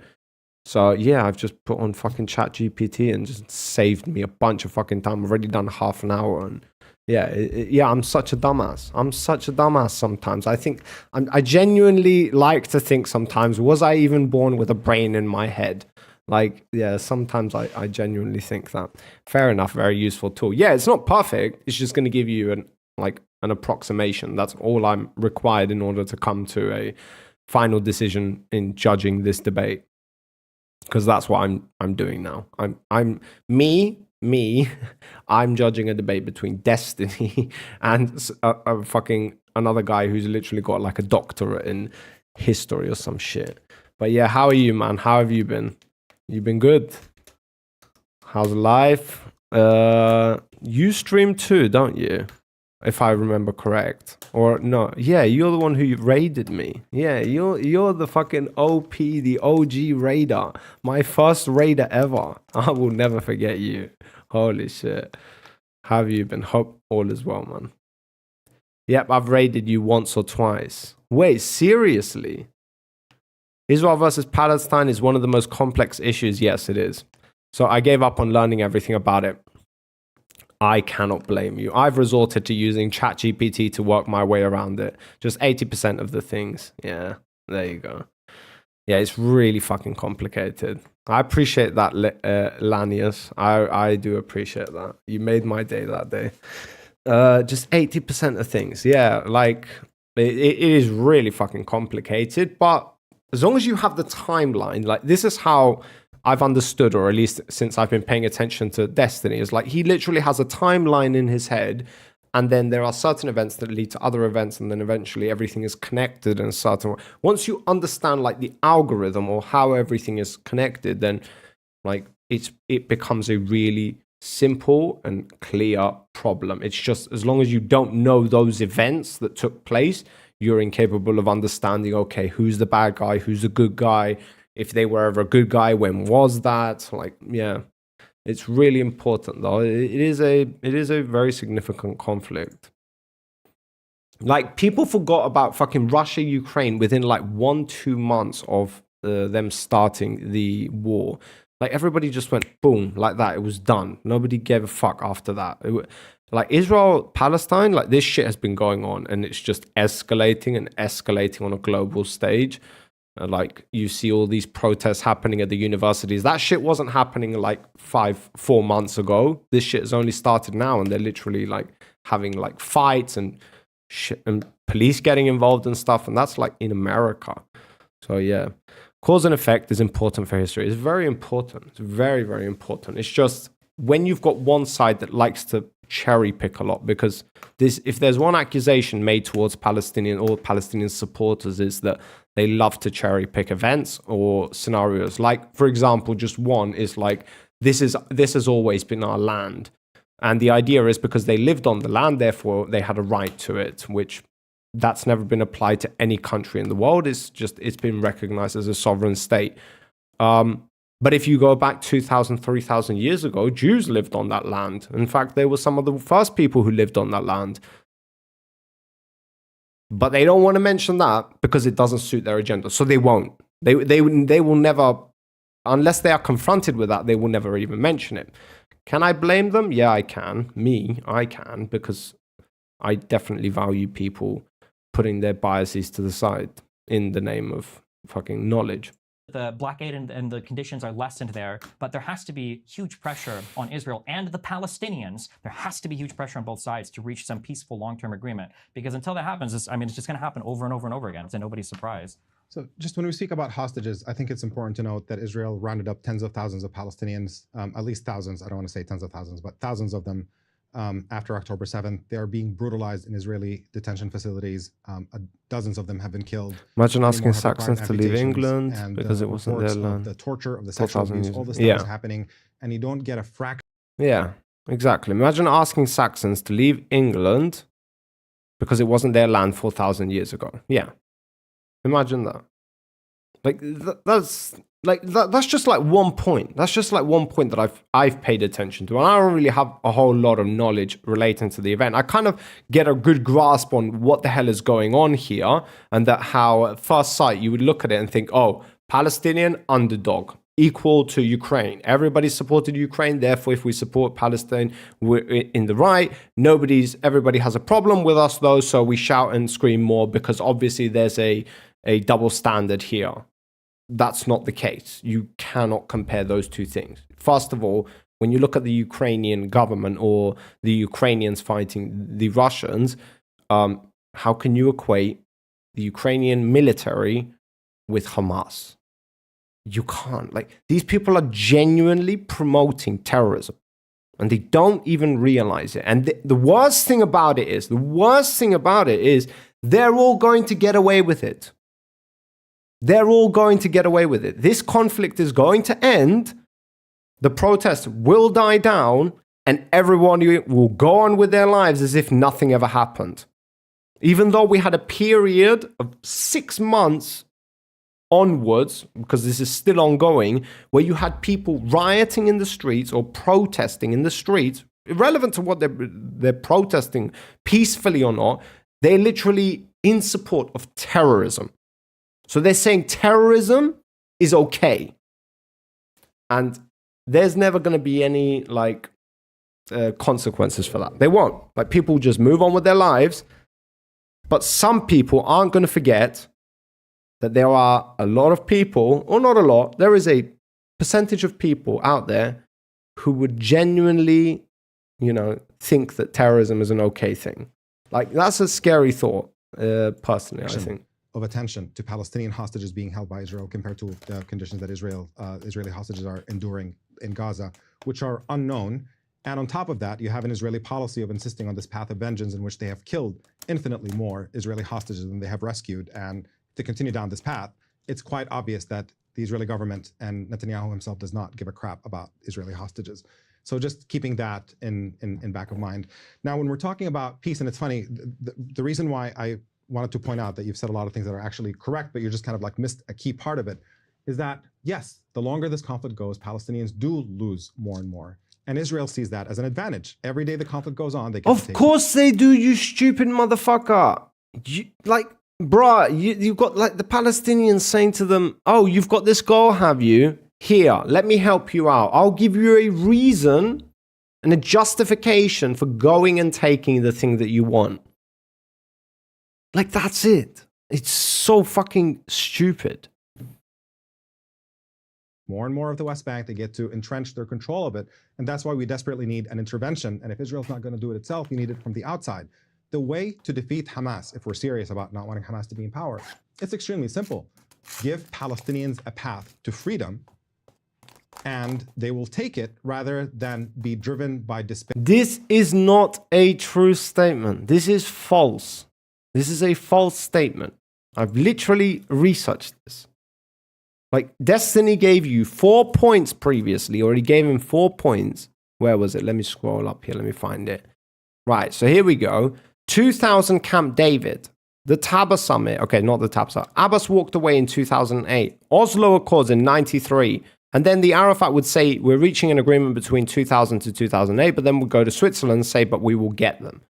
Like, all of these are correct statements. All of these things happen, which is the leadership, okay, of the Palestinians has never, ever in history been at a place where they are willing to reach an agreement in order to find peace into the future. Ever. They've been given chance after chance after chance, and they never accept it.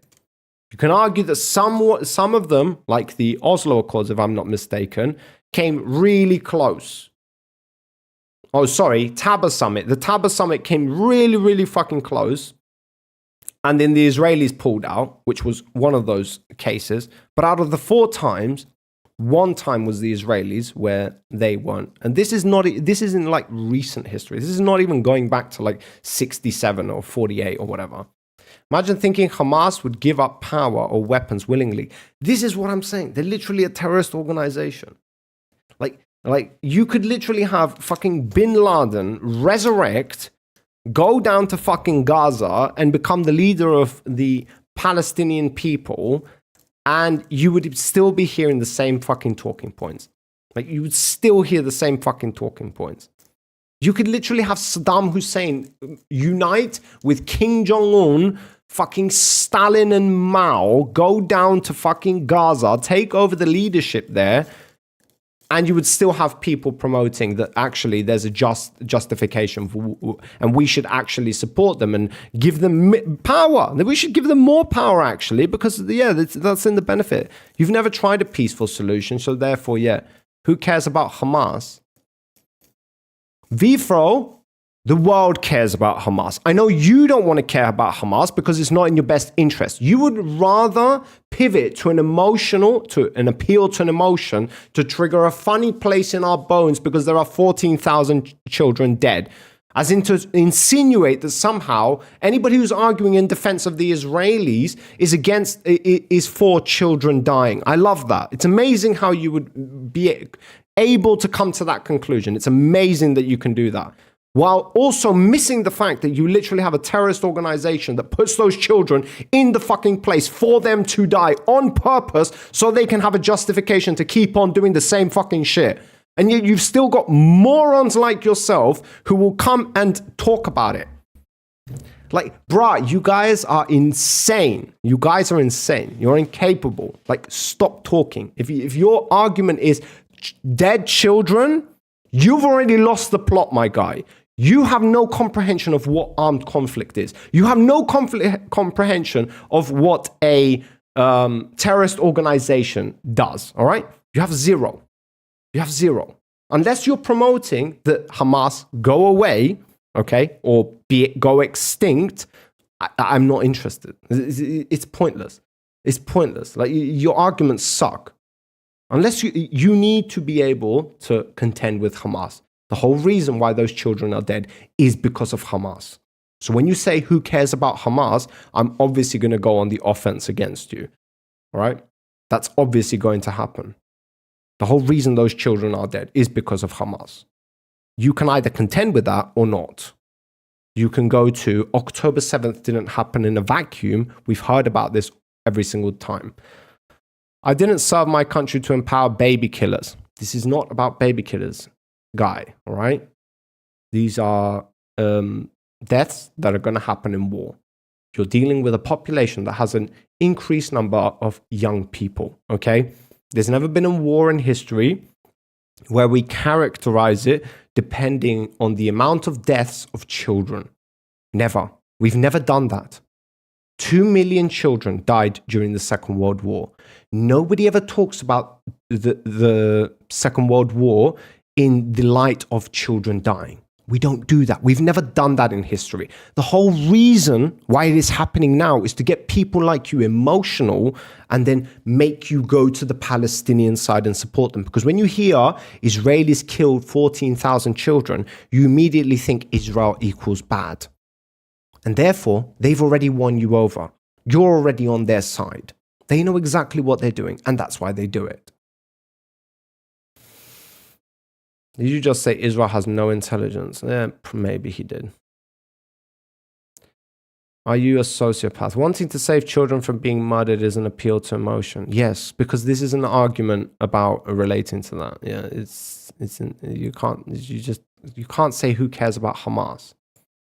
Fair into supporting groups. Did you just hear about this all the time? The children. It's fucking infuriating. The most violent way possible. The truth is, Palestinians tried it with the March of Return. They've tried it with negotiations with Israel. They've gone to the UN. The US keeps vetoing every UN resolution that is critical of Israel. They've gone to the International Court of Justice, the ICC. The US keeps putting pressure on the ICC not to prosecute Israel for crimes. And then when people try to do international solidarity and boycotts, people call that economic terrorism, and you have American politicians trying to pass laws. Just every single method of resistance has been completely quashed. And civil disobedience in Palestine was extremely common against the apartheid barrier that Israel is building throughout the West Bank. And all these people are basically just end up languishing in Israeli prisons.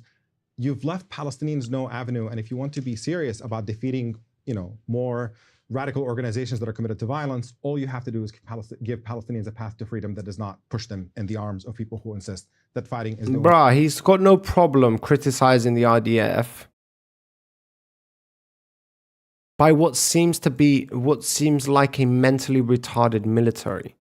This guy has no comprehension of what he's talking about.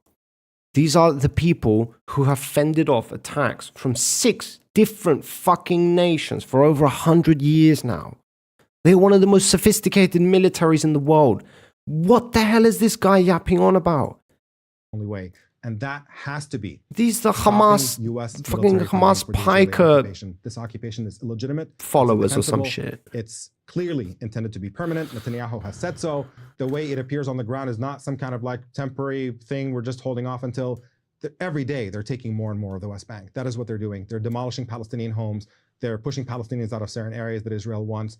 Just the entrenchment of it, we're watching it unfolding, and there should not be another penny spent in support of the Israeli military until that occupation comes to an end. And you just did a whole load of yapping, my guy. In a position where they have an incentive to start negotiating in good faith, seeing Palestinians as equal human beings. Paradoxically, I think that actually would be a boost to Israeli society, because under seeing Hamas, because no, they don't like to talk about it. They want to talk about Palestinians, because whenever you talk about Palestinians, you're talking about normal human beings, guys, that are being oppressed. We're forgetting about the terrorist organization that literally runs the country, and how if you were to open your borders and reach a peace deal with the Palestinians, that would also include Hamas. Because guess what?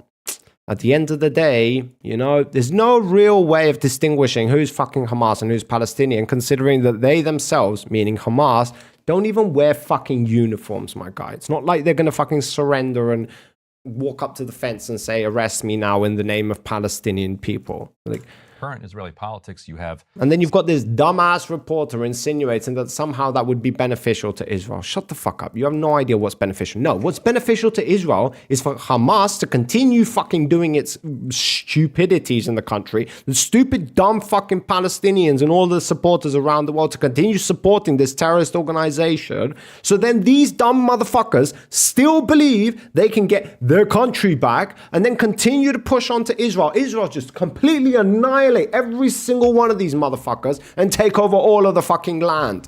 So if you want to talk about what's beneficial for Israel, you're on the right path. You're definitely on the right path. Keep going. Some who say we need to compromise, you know, we live here, they live here, we're all going to live here, you know, for hundreds of years. We need to come to some deal. And then you have a faction in Israeli society that says, no, we don't, because we have unconditional U.S. support militarily and politically. So, hey, dumb son of a bitch, you tried to pull this off earlier, okay? You were shut down when you said that basically there's only one side being supported by a superpower, which is Israel by America. Destiny then shut you down by saying, no, actually, guess what? Palestinians were also supported by a superpower. They were called the USSR. You shut your mouth at the time because you knew you were wrong, or you tried to fumble through it. Then you brought it up once again, kind of sly-ish in the middle of a totally another conversation, just so he wouldn't pay attention to your fucking antics. And now you're doing it again. You're doing it again because guess what? You want to appeal to your fucking viewers as if you haven't the slightest clue of what the hell it is you're talking about. We can just Jesus, permanently, quote unquote, manage the conflict. And voters look at that and they say, well, it's true. The U.S. does unconditionally support. So why should we actually, you know, make any compromises? And it is. Hey, dumb fucking reporter. Here's a question for you. Why should Hamas stop? Why should the Palestinians stop? Huh? I guess if they receive more support from the international fucking community, that sounds like a superpower to me. That sounds like pretty much like a superpower to me. What if, you know, what incentive does Palestine have to stop? They don't, because guess what? Every time, as far as they're concerned, they can go back to the 47 borders. Remember that deal? The whole reason why they continue with this fucking spiel, the whole reason why they continue to attack is because they want their land back.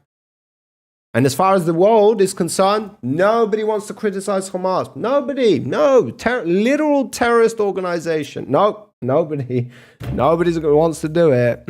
It's brilliant. It's driven them into this this cul-de-sac. It's amazing. That is, potentially suicidal for the entire project. I think the issue is that people don't realize that the way that Israeli opinion flipped so hard on peace for Palestinians was after the Second Intifada. That completely mind destroyed so many Israeli people when they saw so many Palestinians across the entire country engaging in violence against Israeli people. A lot of them were like, this is it. Like, apparently these people just don't ever want peace. After that, I think that's when you saw the government start to shift a lot to the right. And the issue is that it doesn't feel like there has been that Palestinian leader that's been ready to come up and actually make brave concessions or strong concessions, because every deal with a Palestinian feels like a concession. It was not all of Israel. I just don't think Palestinians... All of the occupied territories, just to be technical. Which occupied ones? The West Bank, Gaza, and East Jerusalem, the internationally recognized occupied territories that Israel has to withdraw from. That's what Arafat has said, and that's what Abbas has said. I'm a fan of neither of these men, but they're not the obstacle to peace. They've made very clear that they would accept a deal if Israel actually ended the occupation. Arafat in Israel has never accepted a deal. Of course he has. There are no deals on the table. How can you say he's accepted a deal, you piece of fucking shit? How can you say that, you dumb son of a bitch? After literally the Camp David, the 2000 Camp David Accord took place, and then you have the Tabas Summit, whatever the fuck it is. Where is it? Where is it? Let me find it. The Taba Summit. Yeah, the Taba Summit and then the 2000 Camp David. Obviously, they walked away from that. Abbas walked away in 2008. Arafat would say we are reaching an agreement between 2000 and 2008, but then would also go to Switzerland and say, but we will get them. While in front of Israelis. We literally looked this up yesterday. And had they even, like, just from your, like, claim, which is they absolutely did, you're getting another point removed from you because that's just not a fact. That never happened. You're insane. You're insane. I'm not giving another point to Destiny because he's already destroying you. He's fucking dismantled you in every single way. The deal there on the table. No deals left on the table where the Palestinians like, we would just have accepted this. I happen to be familiar with a private conversation between Bill Clinton and somebody that I know, an advocate, in which Bill Clinton said that Arafat just kept saying 22% is my offer, and Bill Clinton had no idea what he was talking about. And the person who was talking to him explained to him 22% is the percentage of the land that is illegally occupied by Israel. Arafat was telling you, and the occupation of the West Bank, Gaza, and East Jerusalem. That was the counteroffer repeatedly. And Israel has never been the counteroffer. It has true. What do you? It's the entire basis of the peace process. You literally refer to a personal conversation that you, the amazing person who's going to enlighten the world about it, even though there's no record of it whatsoever. Okay, let's see. Did Arafat mention 22% to Bill Clinton?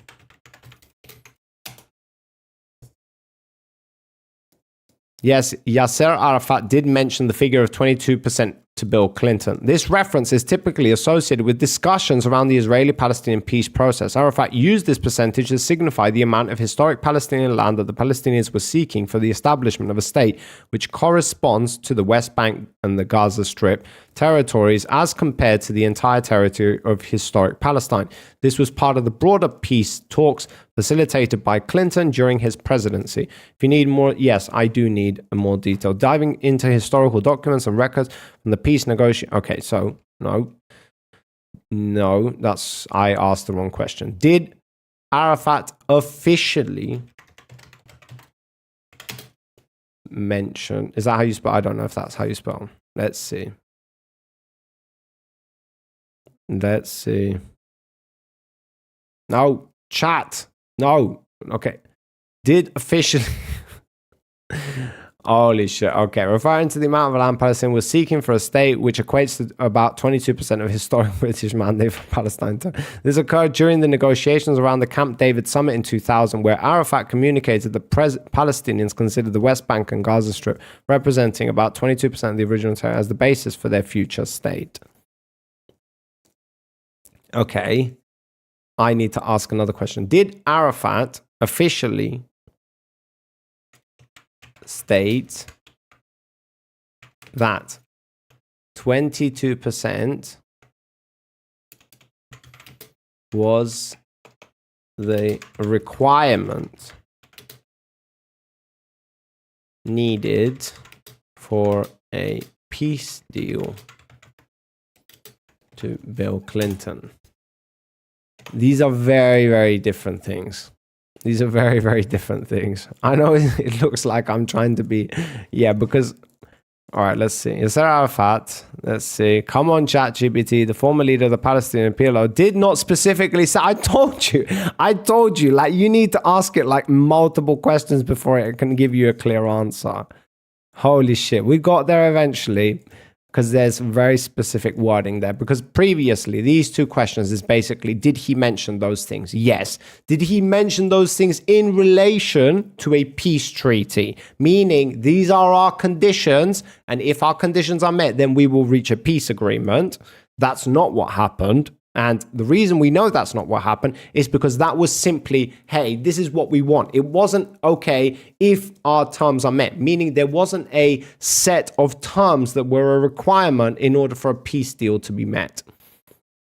The former leader of the PLO did not specifically state that 22% was the requirement for a peace deal in this discussion, was the requirement for a peace deal in his discussions with Bill Clinton. The figure 22% generally refers to the West Bank. Okay, we've already read this. During the peace talks, including 2000 hosted by President Clinton, Arafat, and other Palestinian representatives focused on achieving sovereignty over the 67 borders, the West Bank, East Jerusalem, and Gaza Strip. But the percentage or the specific figures like 22% were more symbolic markers used in broader discussions rather than a formal stated requirement by Arafat himself in negotiations. There you go. There you go. Pretty fucking simple. My guy, you do nothing but lose. You do nothing but lose. You don't know how to win. Like you literally have no fucking... Hi. What's up, Inappropriate? How you doing, man? VFro, are you still there? No, he's not here. He's not here. That was not in 2000? No, absolutely not. They just, Arafat in the late 80s recognized Israel. So he effectively conceded Israel on 78% of historic Palestine as legally defined. Recognized, yes. Yes, and Israel then, if you wanted to call his bluff, all you had to do was end the occupation and see what happens. But Israel... It wasn't about a bluff, you dumb son of a bitch. If you call his bluff and then end the occupation, then they have an opportunity to come in. Why are you going to do that? I don't understand this fucking argument. It's like, hey, welcome in, my enemy. Come closer to me, considering that every time you were close to me, you fucked with me. But it's okay. Come close anyway. It's okay. Like I'm just gonna make sure that you're not fucking around with me this time, even though you've literally given me every reason to never trust you ever again. But yeah, come on, let's go. Yeah. They will pay. Well, they fucking should fucking pay, but I doubt it. Let's just hope they just give up on this fucking Israel entrenched the shit occupation. that they're doing. That's the pattern. And you're also missing something about the regional dynamic. You're talking about the Abraham Accords and all of that. Look, it's just pretty simple. Get rid of fucking Hamas talking to the Palestinian people. Get rid of Hamas, because if you are supported, your leaders are a literal defined terrorist organization on an international stage, first things first, you need to get rid of Hamas. After Hamas is gone, you need to make sure you have a leader that is willing to talk matters of peace. A set rule of conditions and requirements that are necessary and needed to be met in order for peace to come about.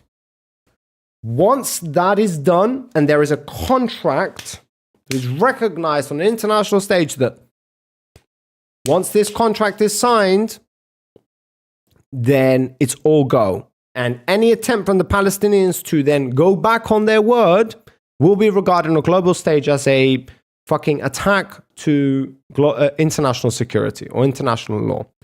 And then the world can get involved. Whatever. I don't really give a fuck. And at that point, then the Israeli government needs to then talk about the fucking settlements, needs to compromise on those agreements. The documents need to be organized and compromises need to be made. And then once that's done, the paper needs to be signed. And then you pull back your forces. Pulling back the forces is the last thing that needs to happen. Last thing. They're not the fucking thing, right? Just to That's be clear, how that works. The entire Arab world, first It's it was Saudi insane, Arabia, like- put on the table something called the Arab Peace Exactly. Initiative. See, Master Effectively, has an idea. And the occupation will get recognition from us. Nope. And then Wait, what was the huge part? Wait, what was the huge part of the Arab Peace Initiative that you're not bringing up there? You tell me which It part. was the infinite right of return for every not single infinite. it is, No, no, for no, every no, no, single no, no, no. Palestinian refugee. See, That's you're the Arab confused. Peace Initiative. You're confused about you the negotiate This that. is No. no. That's a non-negotiable. That was one of the reasons why the Okay, let's make sure. Let's see. huge part. Wait, what was the huge part of the Arab Peace Initiative that you're not bringing up there? Arab Peace Initiative. Let's see. Arab Peace Initiative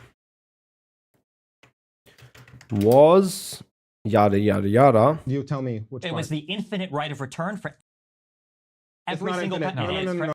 Every single Palestinian. Infinite right of return was the infinite right. Right? How do you spell right? Right of return for every single every single Palestinian refugee. That's the Arab Peace Initiative. You're confused about you the negotiate that. This is no. That's a non-negotiable. That was one of the reasons why after Camp David, after the Clinton parameters, after Taba Summit, that was the statement left in rejection of the Clinton parameters, where they said we as negotiators will never give up the right of Arabs You are wrong. to be repatriated. What was offered in that Arab Peace Initiative, first it was Saudi and then it became the Arab League. It said a just resolution to the Palestinian refugees. Which has always meant. And that phrasing, no, it has not always meant that. God. That phrasing was specifically designed when we talk about a two-state solution and a just resolution to the refugee issue. It's not saying and the full right of return. That is considered a Palestinian compromise. Like many Palestinians are unhappy with it on the grounds that it doesn't say the full right of return. It only says What a do you just think resolution. a just resolution is? A just resolution, one in which it's understood that you would allow for a two-state situation to happen, means Israel recognizes that they drove those Palestinians out. A small symbolic number gets to return to Israel proper, and then the majority of them end up in a Palestinian state. That was the loose formula. That if you look at Because it was offered in 2000. it was not what was offered in 2000. It literally was. There was an international fund that Israel was going to contribute to. There was some number. I saw anywhere from 10 to 100,000. I don't know what the actual was. There's some number that they were going to send Along with an end to the repatriated. occupation, that's basically what Palestinians have been asking for. And if you look at actual details of it, and I'm happy again to tweet about it afterwards, I'm happy to send you all the links that you need.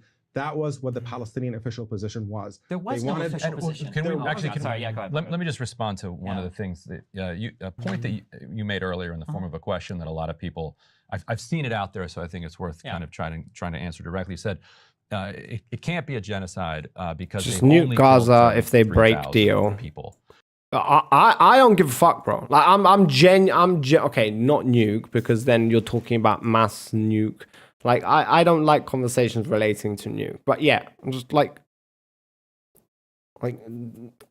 destroy, destroy, like just seek and destroy at that point. Like I'm not even fucking joking when it comes to that.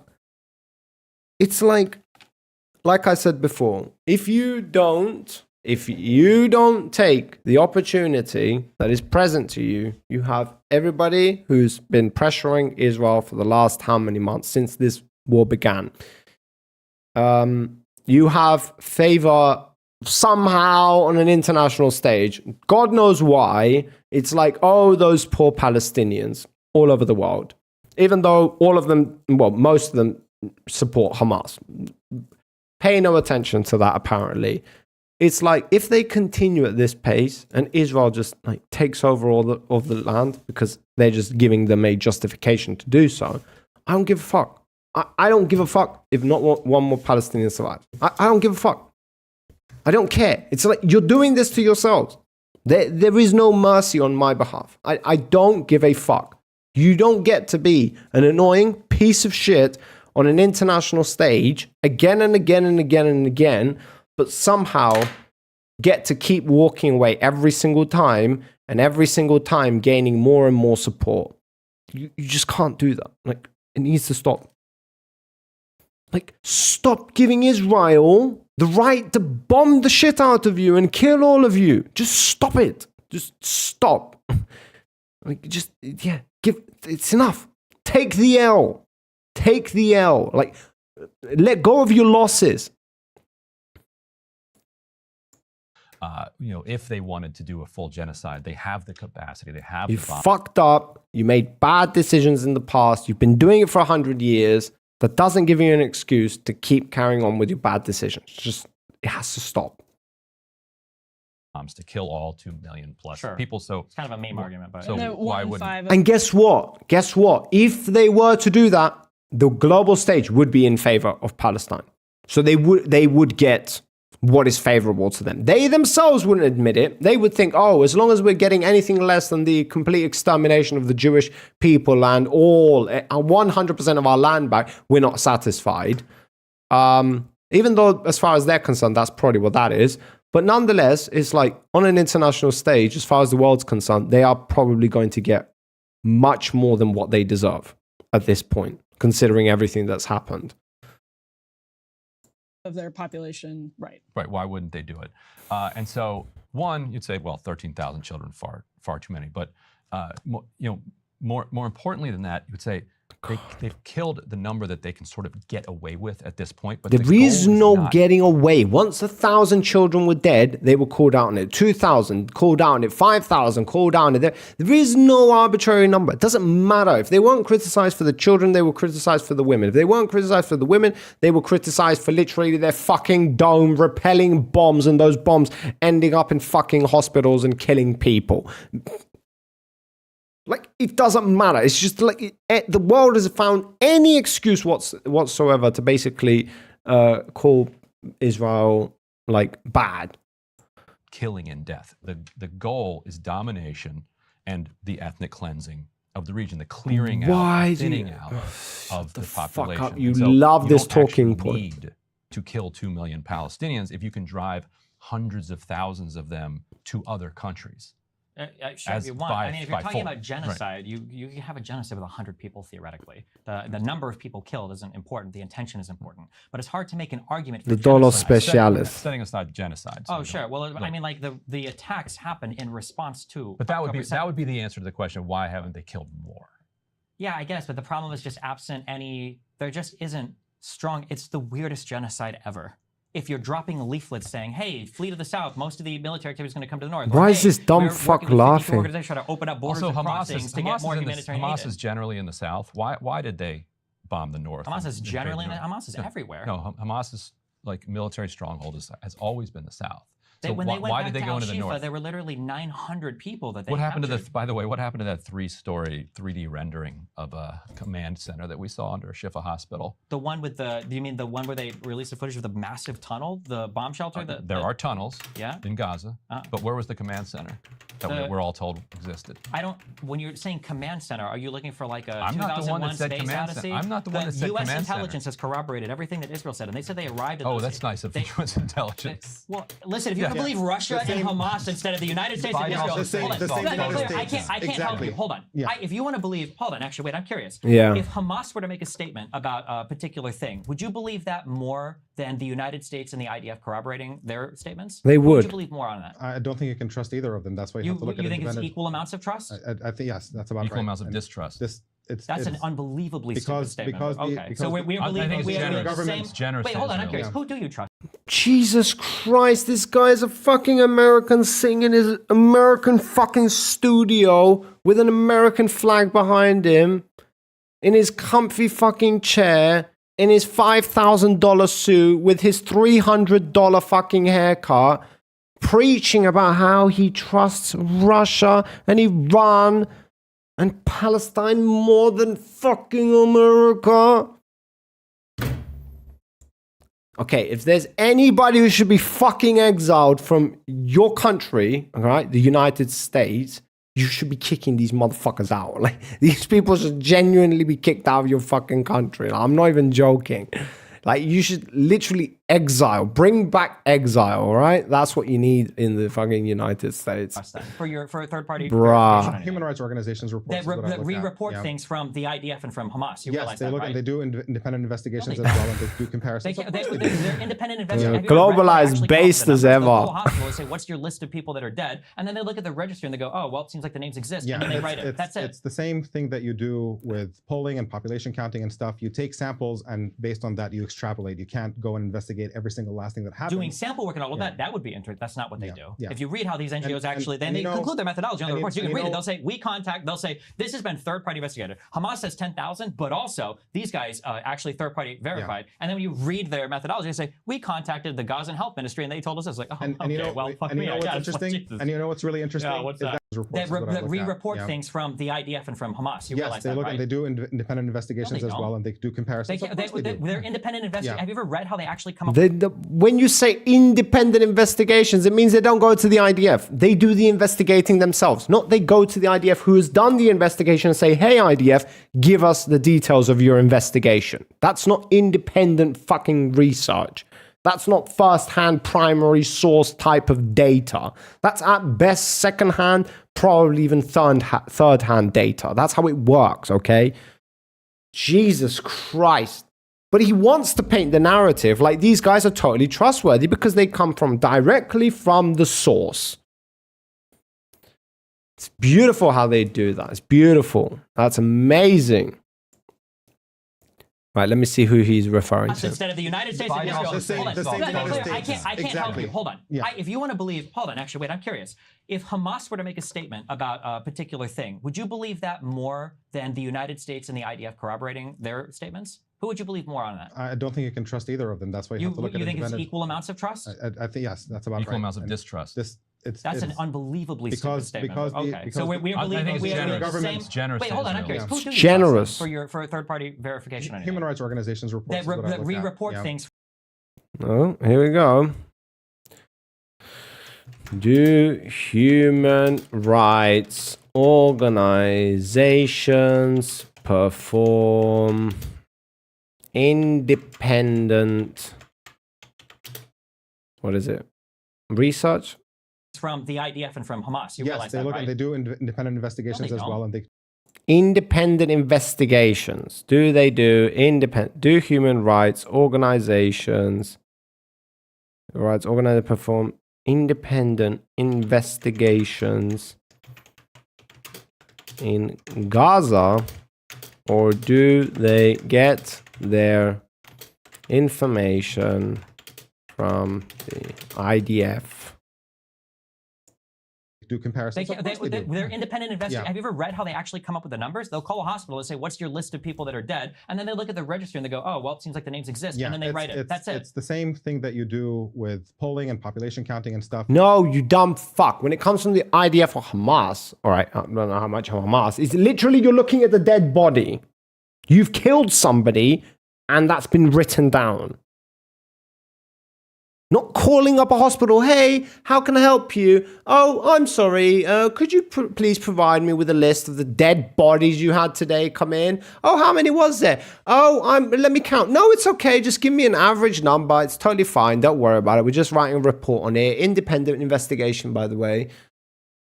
Bruh, like, what are you doing? What are you doing? Why do you even argue on these points? You just, like, bruh, like, you've just been slaughtered in this debate. This is insane what has happened. Hamas is a better source than the IDF. Yes, apparently. And, by the way, more respectable and reputable than the United States and the IDF combined. Okay? We're just putting it out there. And we're not even talking about Hamas. We're talking about human rights organizations. Since Hamas is an aid organization. Exactly.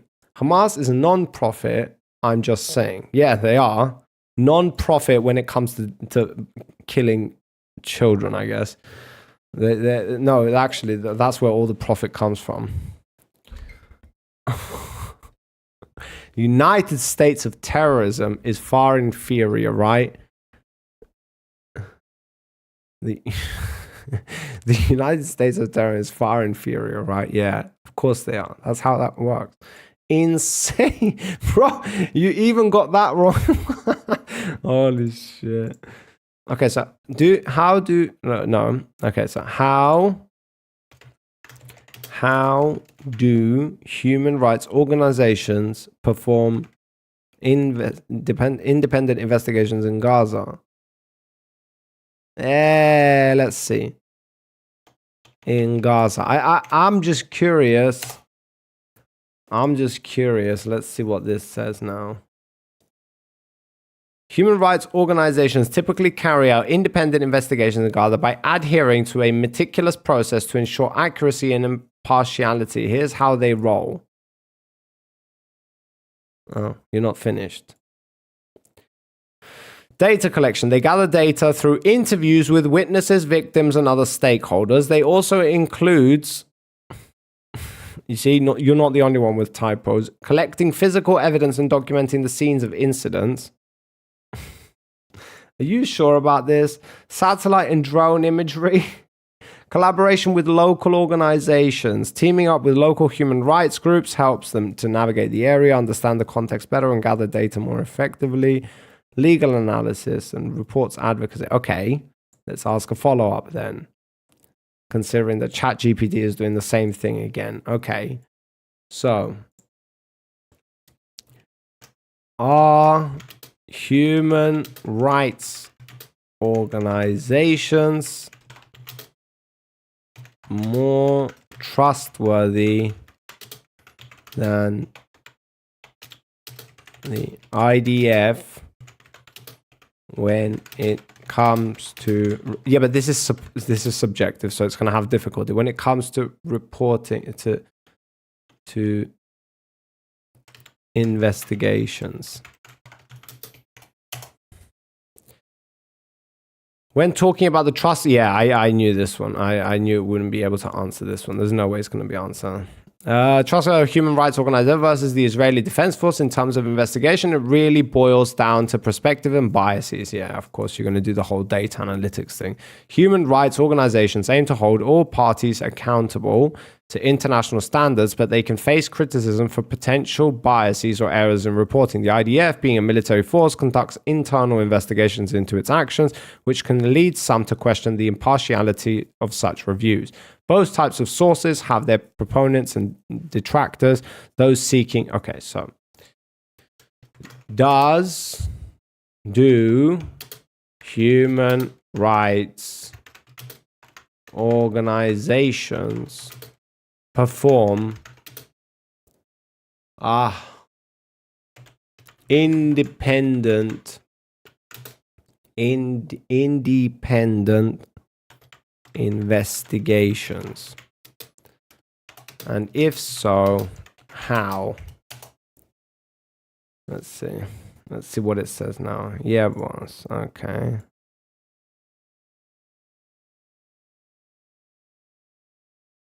Okay, it's doing an annoying thing here. Okay, so it's just giving us expert consultation, open source information, collaboration, field investigation, satellite imagery, expert consultation, open source information, collaboration.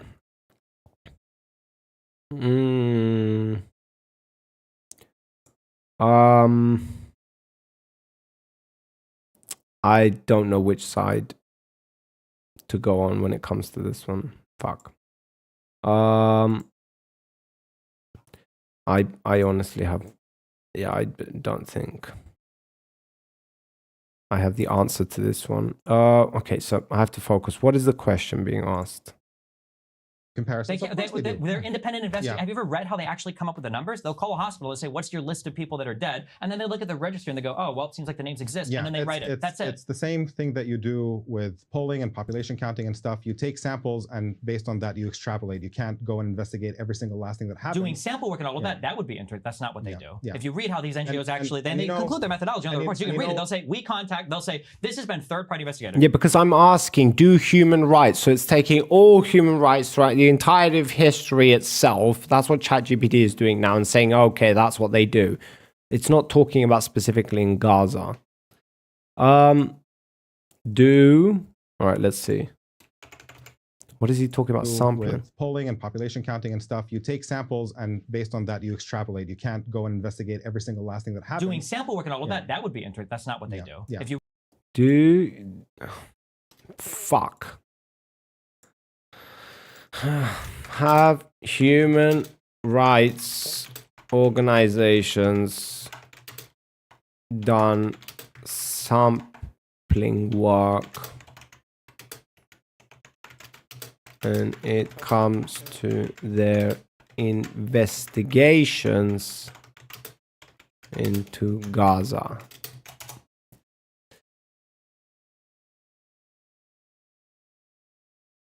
Yes, human rights do conduct sampling work as part of their investigation into Gaza. They employ a variety of methodologies to collect... Okay, so I can't. Okay, one more thing. I might have the human rights organizations done something when it comes to their investigation into Gaza after October 7th. Because this literally requires them to be on the ground. Like...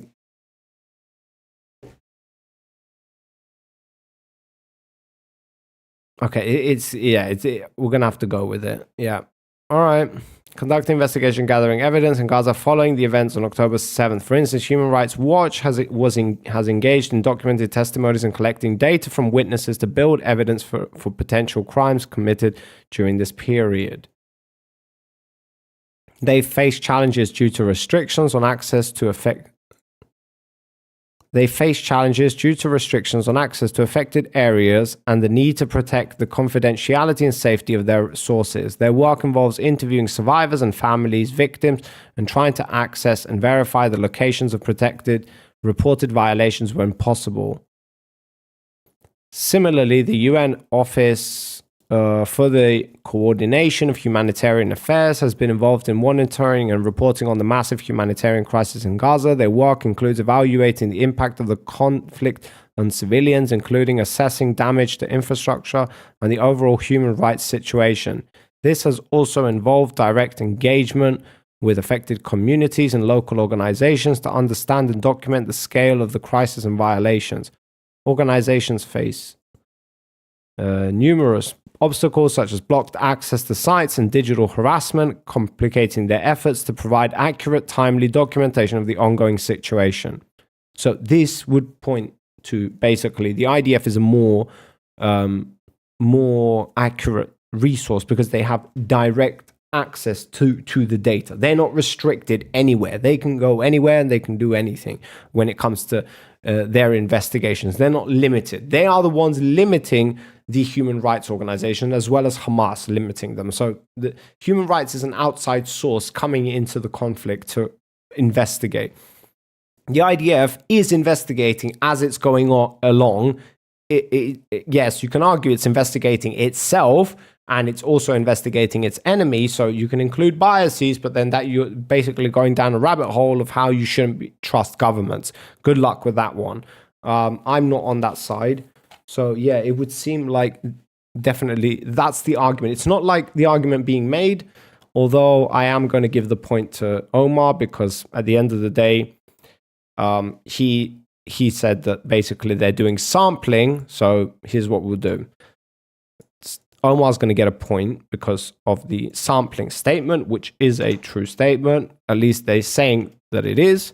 And then that's one off for Destiny. On the other hand, the whole argument, Destiny gets 2 points because he wins the entire argument by saying, no, actually, you are better off trusting the IDF and Israel because they're going to be able to provide you with the most relevant and accurate data, considering that they're the ones who are doing the investigating in real time as it's happening. And yeah, that's just, yeah. You read how these NGOs actually, then they conclude their methodology on the reports. You can read it. They'll say, they'll say, this has been third-party investigated. Hamas says 10,000, but also these guys actually third-party verified. Yeah. And then when you read their methodology, they say, we contacted the Gazan Health Ministry and they told us this. Like, oh, and okay, well, fuck me. What's interesting? And you know what's really interesting is that every time the human rights organizations try to go in and investigate, Hamas says, we welcome a full investigation. The Israeli government tries to block human rights organizations. They welcome a full investigation. This is when Amnesty International go down and interview people and they say, some of them were kind of nervous to talk to us. Why isn't Hamas opening archives so that we can externally validate what's going on in that country? The amount of nonsense you spew is just, it's incredible. What did I just say that was nonsense? Hamas has reported on multiple occasions that they have basically verified the credibility of the people who are talking to them, that they are talking to because they have been willing to criticize Hamas and say, we disagree with Hamas is doing, we disagree with the firing of rockets, they are brutal, they are repressive. So they talk to Palestinians who are perfectly willing to criticize Hamas for being terrible, but then they say, but it's not true that they were hiding in our house or used human shields or whatever. So that's how you know that when you compare those narratives, it's the Israeli narrative that is completely baseless. Do you acknowledge I have something right here. Real quick. Do you acknowledge that Amnesty International has said that they store munitions in houses? Have you acknowleded that? Yes, they did that. They did that. Onto that. Houses, which is a very important difference. This is from earlier this month, an interrogation of an Islamic Jihad fighter, and And the whole point there is why Destiny wins that point is because as long as you recognize that, and Amnesty International is something you recognized as basically saying that Hamas does use houses, then at the end of the day, it's like, okay, so they're allowed to go into the buildings, and then Hamas is literally like watching them because they usually live there. It's like, oh, so they have the opportunity to criticize Hamas, even though Hamas is literally going to come around the corner as soon as the reporter's done. Obviously, they're not going to criticize Hamas. It's like, oh, you have the entire freedom. It's like that fucking meme with the voting happening and there's a literal fucking tank rolling up on the side and then you've got people going to the right booth. This guy has zero understanding of propaganda. He has zero comprehension. Good propaganda is a mix of truths and lies. Yes, exactly. At least do good propaganda. Of course, they can criticize Hamas. They just can't say Hamas is hiding in their homes. Yeah. Yep. They can't do that, but that's already a well-documented and known thing. So as long as they can hide in the homes, then you can't give the argument that these people have the free, will to basically criticize Hamas all day and as much as they want and actually tell the reporters doing the investigation the literal truth. And yet you're criticizing Israel as they're actually not being the faithful ones. Jesus Christ, this guy doesn't know how to do anything but lose. He just loses. That's it. Hamas is actually communist, yeah. Genuinely curious. This is not a leading question at all. Asked by the interrogator of this Israeli interrogator of this Islamic Jihad Israeli fighter. detention? In Israel, that's what I'm asking. Yeah, in Israeli detention. Engages in torture. Asks which hospitals Islamic Jihad and Hamas operate in. He says all of the hospitals. Yeah. Now, Omar, to Ryan's point, what's your response? Yeah, I mean, just when you look at the levels of torture that happen inside Israeli detention, it's just you can't take anything at base value of what comes out of any confessions that come out from people who are being interrogated by Israel. And so that to me is completely meaningless. Yes, if you put me in an Israeli interrogation center, I might also confess to whatever the hell the Israeli military wants me to confess to. Do you acknowledge that Al Shifa Hospital was inhabited by a fuck ton of fighters a month ago? No, he won't do that. Inhabited by a fuck ton of fighters, I think I can't verify. And they were 900 inhabited by arrested? any fighters? Yeah. There were 900 We don't know. arrested. The I don't know IDF says the 500. Yeah, and there were Scientific mass definition of a graves fuck ton. in near the Al Nasser hospital that were filled with people who are wearing The ones scrubs where with people have hands been behind- buried there 4 months earlier? with their hands tied behind their back, zip tied. No, Can you explain to me what threat people who have The their initial hands zip reporting tied by Al posed to Jazeera Israel was to actually end up completely and totally mass debunked graves? by people that were Debunked by who? analyzing. Geolocator is an OSINT account on Twitter that has looked at a ton of videos. You can go and you can look through every single video. So of people by a that Twitter had account is who debunked those? Is that we're doing it by a Twitter account? You can No, look at no, all the videos I'm- yourself. If you don't trust the IDF, you don't trust the United States, you don't trust who do you trust? Just Hamas? I trust human rights organizations whose job is to investigate these things. Look at all the videos, every single video So of by people a Twitter that had account is or debunked by who? analyzing.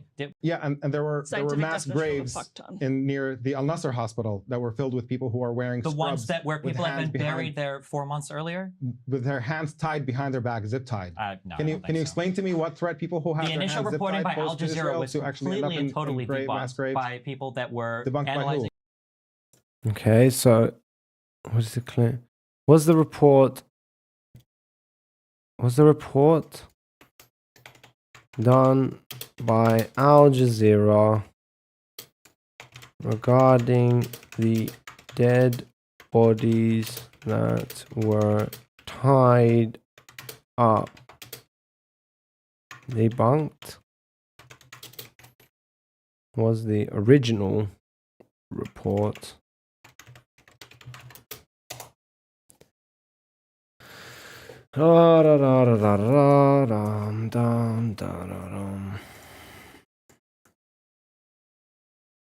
ChatGPT cooks so good, yeah. ChatGPT is on another level, my guy. ChatGPT is working overtime today.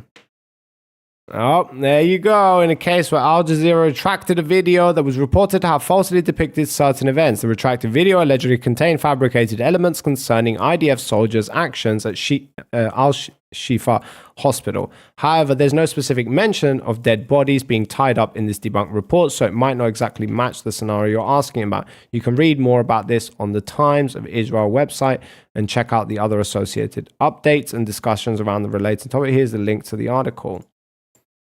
Thank you very much. Just at least 10 injured, some seriously in Hamas rocket barrage fired from Rafah area. Okay, this is not. No, this is not the. No, you've just given me a fucking news feed, my guy. Oh, this is advertisement. Okay, this is not. No. All right.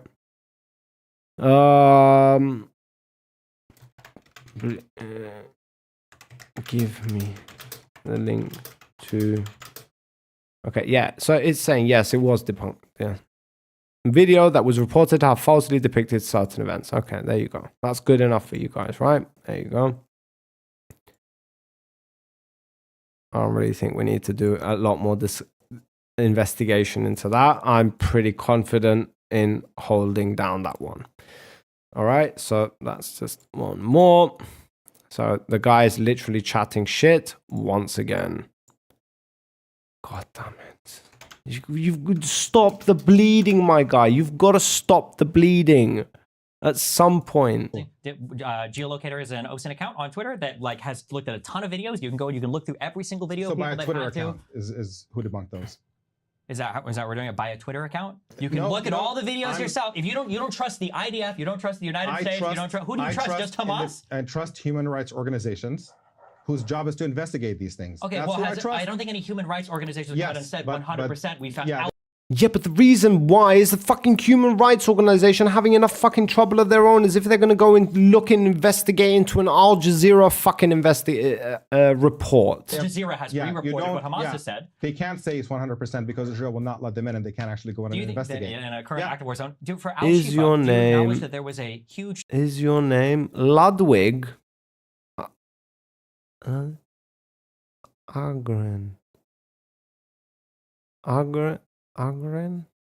Agren.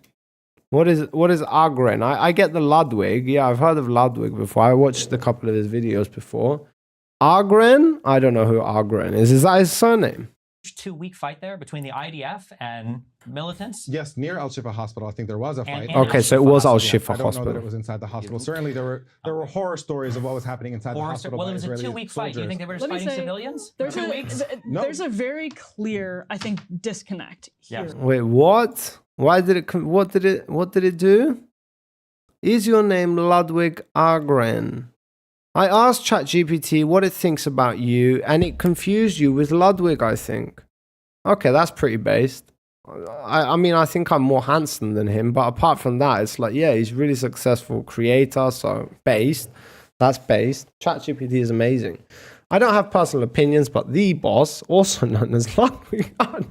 Wait, what? Holy shit.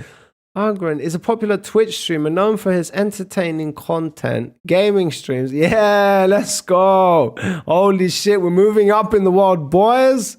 Gaming streams and even ChatGPT knows who I am. Holy shit. And the boss is the main name there. It's like Ludwig is just the side name, okay? That's what's going on there. He's built a large following, and has made a significant impact on the streaming community. Yo, I like ChatGPT. ChatGPT is fucking based. Let's fucking go. That is probably a good point to but like if we want to wind down here. Stephen, you said that Palestinians fundamentally don't want peace. It sounds to me also, Omar, like you think fundamentally the Israeli government, as it is right now, Let's does not fucking want peace. go. I think we can both agree that there's civilians in the Palestinian territories and in Israel that would like to live in peace. Can I amend just real quick? If I've said that, it's not peace. Nobody wants peace. That's a thing that we say in the West because we have no concept of what anybody's looking for. People want justice, right? In Ukraine, they could end the war. Ludwig right is a side character. peace, You are the but they want main. their Yeah, territory. They want justice. exactly. Palestinians could say, listen, we're going to go with the whatever plan where we're broken up into 20 enclaves and have peace. They don't want peace. They feel like Hence the AKA, also known as Ludwig. It's like nobody knows Ludwig. Everybody knows the boss, expelled apparently. from their homelands Based. with international support for Israel for no reason. They want justice. So to be clear, everybody wants justice. Right, yes. so they don't Yeah. want peace. Yes. Well, what is the MLK quote? Like This is so stupid. This is so stupid. So they don't want peace. You can want peace and want justice, but you might want justice first and then peace, okay? As long as you get to kill all the Jews, take over all the land, then you're okay with peace. Yeah, that's possible as well. How about that? Is that possible? Is that a third option? Maybe. The white moderate one that says where For now, though, justice is what's on their mind. It's kind of fucking obvious. people prefer an uneasy peace or whatever to an uncomfortable tension or whatever. There's ways to make things peaceful, but people want more than that on both sides, and they should. I just think that and I think is tell me if you in the end agree with the point that I was making earlier, because I haven't heard a counter. Look, to it, look, that look, the way look, to look. He's doing it again. He's doing it again. He can't. I love this though. Let's keep going. The ideology of Hamas is through peace. not through war. Now I will sound racist. I don't want to sound racist, but there's a fundamental misunderstanding of the way that Arab states and Arab people in the Middle East view Jews and Israel. And to just assume that being nice and peaceful, as in there is a whole mythos, a whole mythology. This would have been super fascinating to listen to Finkelstein expand on if he was capable of more than insults and ad homs. But there is a completely and totally different retelling of history from that region from the 1880s and onwards. And as long as those histories are separate from each other, there is no reconciliation that can ever happen. I shouldn't even take this seriously, but if Arabs are just fundamentally racist. Hold on, wait, hold on. I mean the citizens that live in these places and like the cultures. If the citizens that live in these places are just fundamentally racist, why is it the case that when peace is close at hand, support for Hamas and armed resistance plummets? Well, because I think that if they're fundamentally just opposed, well, I'm saying they're fundamentally when they look at Israel and the Jewish people there, the view from a lot of Arabs is. But why does their view change when peace gets closer? Wouldn't it be the opposite if they fundamentally just want to fight with Israelis? It's not that they fundamentally just want to. Hold on. Wouldn't they actually be more bloodthirsty? You dumb motherfucker! Because peace can mean they get everything they want. As far as Palestinians are concerned, peace literally means that. So they might be thinking peace is what we want. We're peaceful people. But in the end, what justice is what their actions say they want. And so through peace, so even though a deal is being offered, maybe that deal involves Israelis are going to leave the fucking land. We're done with this place. Adios, amigos. And literally, you now have all the land and you're done. That could be a deal. Nobody's ever going to present that kind of deal. But when they are told by their leaders, hey, we are looking to reach a deal with the Israeli population, the population doesn't fucking know what's included in that fucking deal. They're just being told that a deal is being discussed. They don't know the conditions about it, and they're told to relax while the conversations are happening. And so while they're doing that, on the back end, what's actually happening is they're arguing about percentages of the land going to the Palestinians and the Israelis. And as soon as they hear those numbers, they fucking get outraged because they're not getting every single thing that they want. So then they go back to the same fucking narrative. Why I don't want to see Destiny struggle on this point. Even though, 69, yeah, baby. Feel represented, based. Holy shit, yeah, globalize. You are represented. If support for armed orgs gets lower, wouldn't that lead closer to peace? Well, yes. But obviously on the Palestinian side, it doesn't make a difference if support for the IDF goes down. Hamas is literally going to attack them more if that's the case. Because they're a terrorist organization. The IDF, the Hamas, on the other hand, if they lose support and the people just say, hey, we're not dealing with Hamas anymore, we want nothing to do with them, we are genuinely looking for a peaceful solution with the Israelis, then maybe they will. Yeah, they're probably going to have to. They can't go into Palestine and attack while everybody in the world knows that Palestinians have lost support for Hamas. They can't do that. Are you in this debate? I don't know which debate. Inappropriate. Which debate? Let me see. Wait, which debate? Medical mass media. What the hell is this? MMM stream. 3D live. The hell is this? Explain yourself, inappropriate. Same logic, opposite. Hamas is a human rights organization. US and West are demon spawn. Hopefully a virus. Yeah. Wait, why though? Why you want to give me virus, bro? I don't like viruses. I've never had a virus in my entire life. I'm okay. Well, actually, I've had an STD before. That is pretty much a virus. But, peace approached, yet opinion polls consistently show that support... That wasn't fun. That really wasn't fun. That extremely not fun. Resistance plummets as peace becomes more possible. That is the reverse. Please find an answer. Please, Destiny, you can do it. What would happen if they were fundamentally a violent There's two racist? things. One, you said it correct earlier that even though countries have foreign peace, a lot of the Arabs in these countries still don't like Israel and still don't like the Jews. So that's one thing that even through peace, that opinion has remained consistent. You said that is true. They're chomping at the bit to normalize with Israel. The what? These Arab countries are chomping at the bit to normalize Wait, with close. Israel. You're going to say it's the leaders, right? Yes, that's true. And in your case, also the contradiction is quite palpable. Which is? On the one hand, everybody in the region is just fed up with the Palestinians and they're just eager to make peace with Israel. And now it's like the problem is that the people in the region just don't like Jews. See, Well, no, it's like which one is it? Well, it's both. I think that over time, yeah, sure. So one is sometimes brave leaders are the people that are needed to make progress towards peace. This might come in the form Towards justice or peace? Towards justice, whatever. Towards like But bilateral you peace. haven't So I'm answered- thinking you like- haven't answered that Explain to them, Destiny, because they're too fucking stupid to comprehend the concept of justice in an effort towards peace. Meaning, if I kill every single one of you motherfuckers, then I no longer have to deal with you and we live in peace.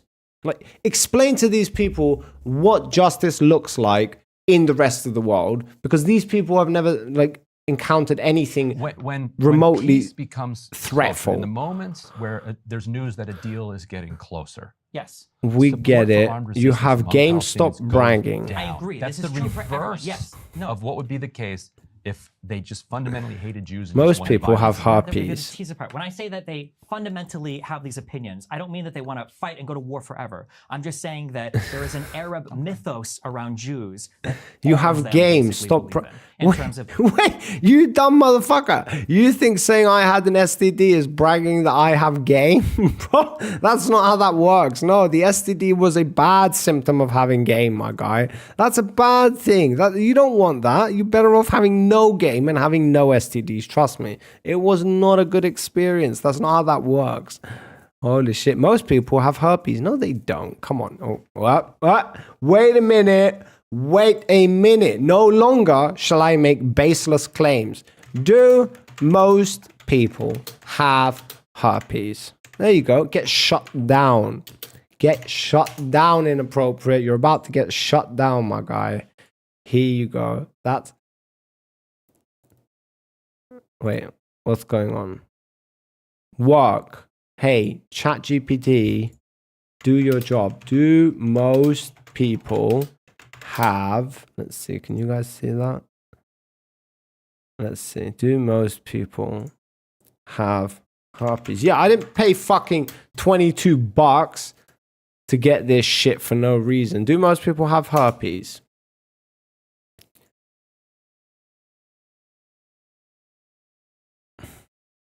Oh, don't be saying it's pretty common. That makes it sound like, yeah, like most people have it. The World Health Organization estimates that about 2/3 of the world's... The type that typically causes cold sores, though it can also cause genital... The type primarily responsible for genital herpes, around 13% of people worldwide. All right, so HSV1 is mostly, but it doesn't give you a number. Oh, it says 2/3. Holy shit. Wait a minute. Nah. No, you don't. You motherfucker, sit the fuck right back down right now, okay? So the way this works is it's split up into two categories, HSV1 and HSV2. Within one group, you have 2/3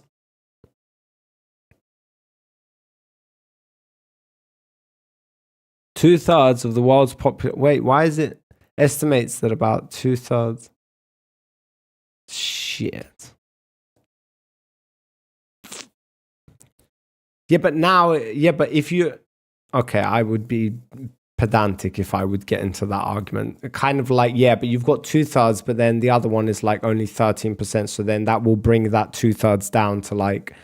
Yeah, that's doing a bit of mental gymnastics. All right, yeah, you're right about that. You're definitely right about that. That's very shocking. I'm shocked.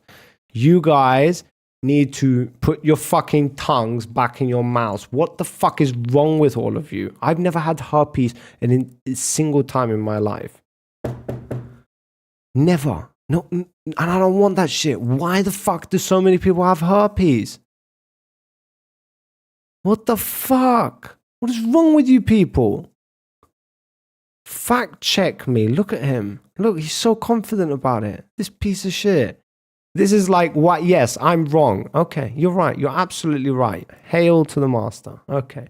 You happy now? Piece of shit. This is like white women bragging about how expensive their vacation. No, it's not. It's nothing synonymous to that. I don't know how you found that to be bragging. 2/3. You can get herpes from a kiss. Yeah, we know that. That's HSV1. Can cause genital herpes too. Read right there. Look. He's so confident about it. This piece of shit. Different kinds of. Most people don't know they have it. This is bullshit. Why did 2/3 of the world's population under 50 get herpes? Why is it that common? Most people with HSV1 get herpes when they were a baby or a child. Most people, believe this or not, when a woman gives birth, if she has herpes on her vagina, they're going to do an immediate C-section. So they're going to operate her. They won't let the baby come out of there. Did you know that? That's a truth. That's a fact. It's dangerous for the child. They're European transplants that have unlimited support from the West for whatever action they want to do. I didn't know that. Well, there you go. And then there's like a different telling of historical events that have happened. We learn something new every single day. There you go. Amazing how that works. It doesn't mean that there's not ways to work out. We've seen peace treaties have happened. They just require very strong leadership, and sometimes those leaders even have to pay the price. So, for instance, when Sadat made peace with Israel, Don't let strangers fondle your babies. Yeah, guys, if you ever allowed that to happen previously, listen to Inappropriate here, because yeah, that's not exactly a good thing.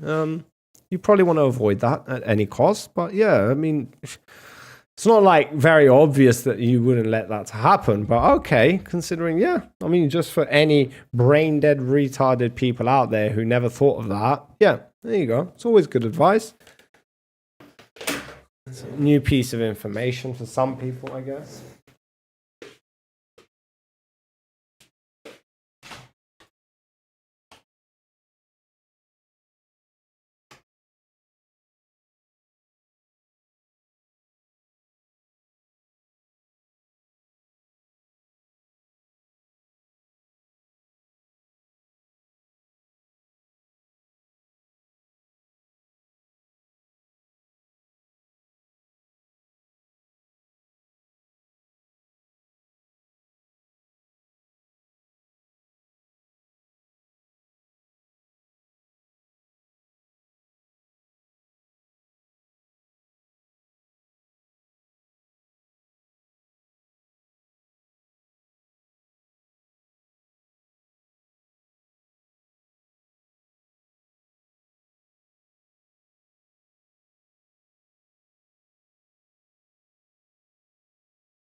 Yo, I've got it. All right, hear this out. Right, so next time you're at a family gathering, okay, or like a place with like people you know, okay, this is a requirement for this scenario. I want you, okay, not I want you, you're going to think in that moment that 1 in every 2 people have herpes.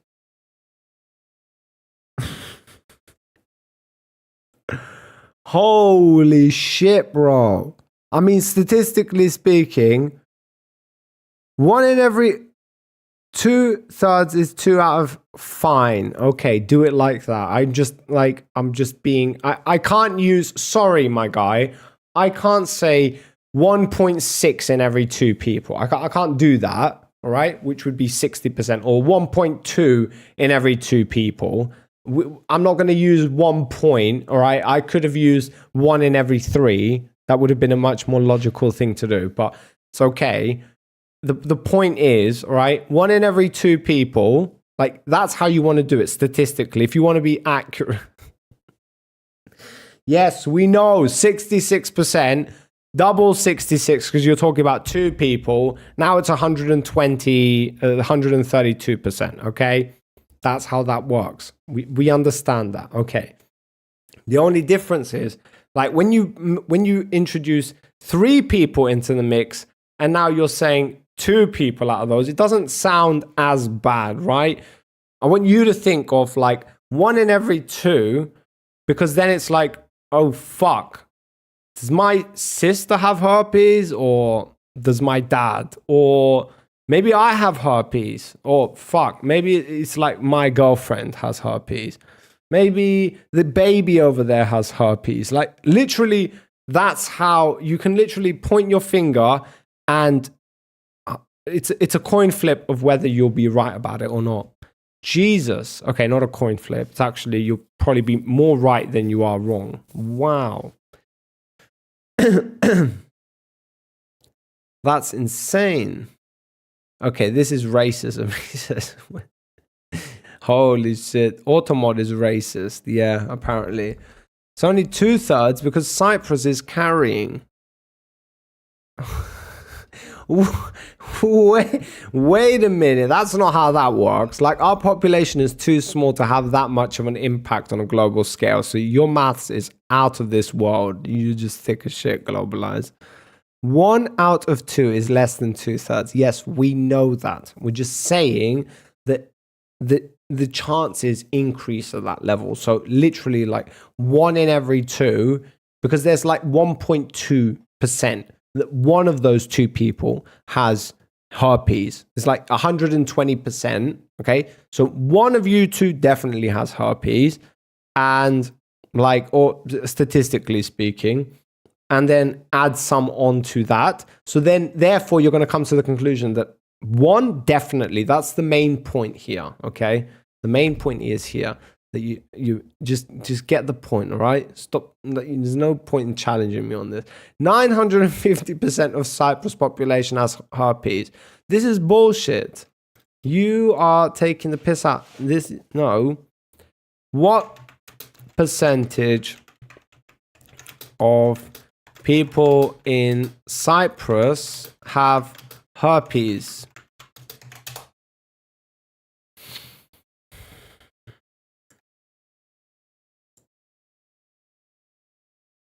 Okay, get fucked. There you go. That's what that's saying. It looks like there isn't specific data. Yeah, there is no specific data. So you're just wrong about this.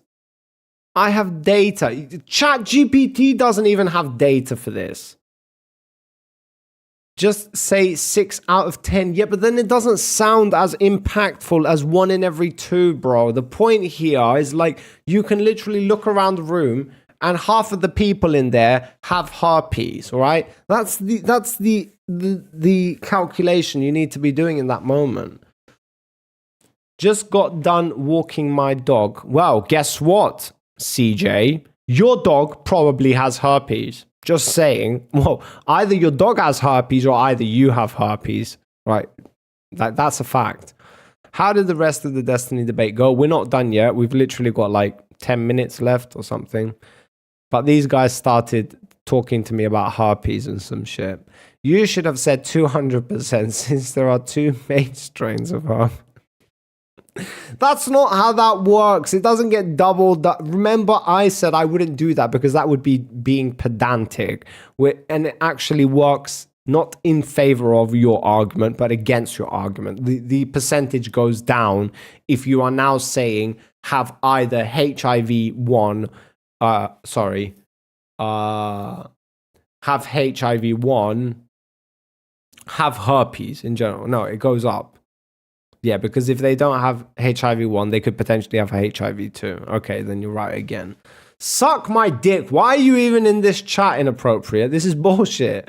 This is not okay. You're humiliating my knowledge when it comes to herpes. Cyprus STD rate is an interesting thing to focus on. Yeah, these motherfuckers are just doing it to take the piss out of me. What do you... Oh, yeah, true him for? Oh, no, it's not true. I joined at an odd time, I see. This is not... Out of all the things in Cyprus to focus in, is this it? Yeah, tell them, CJ. These guys are absolute idiots. More than 2/3 of Cyprus have herpes. Yeah, more than 2/3 of fucking Canada have herpes. We should nuke the shit out of that place. Absolute waste of space and time and energy and oxygen. Said he got an STD. That's why we are here.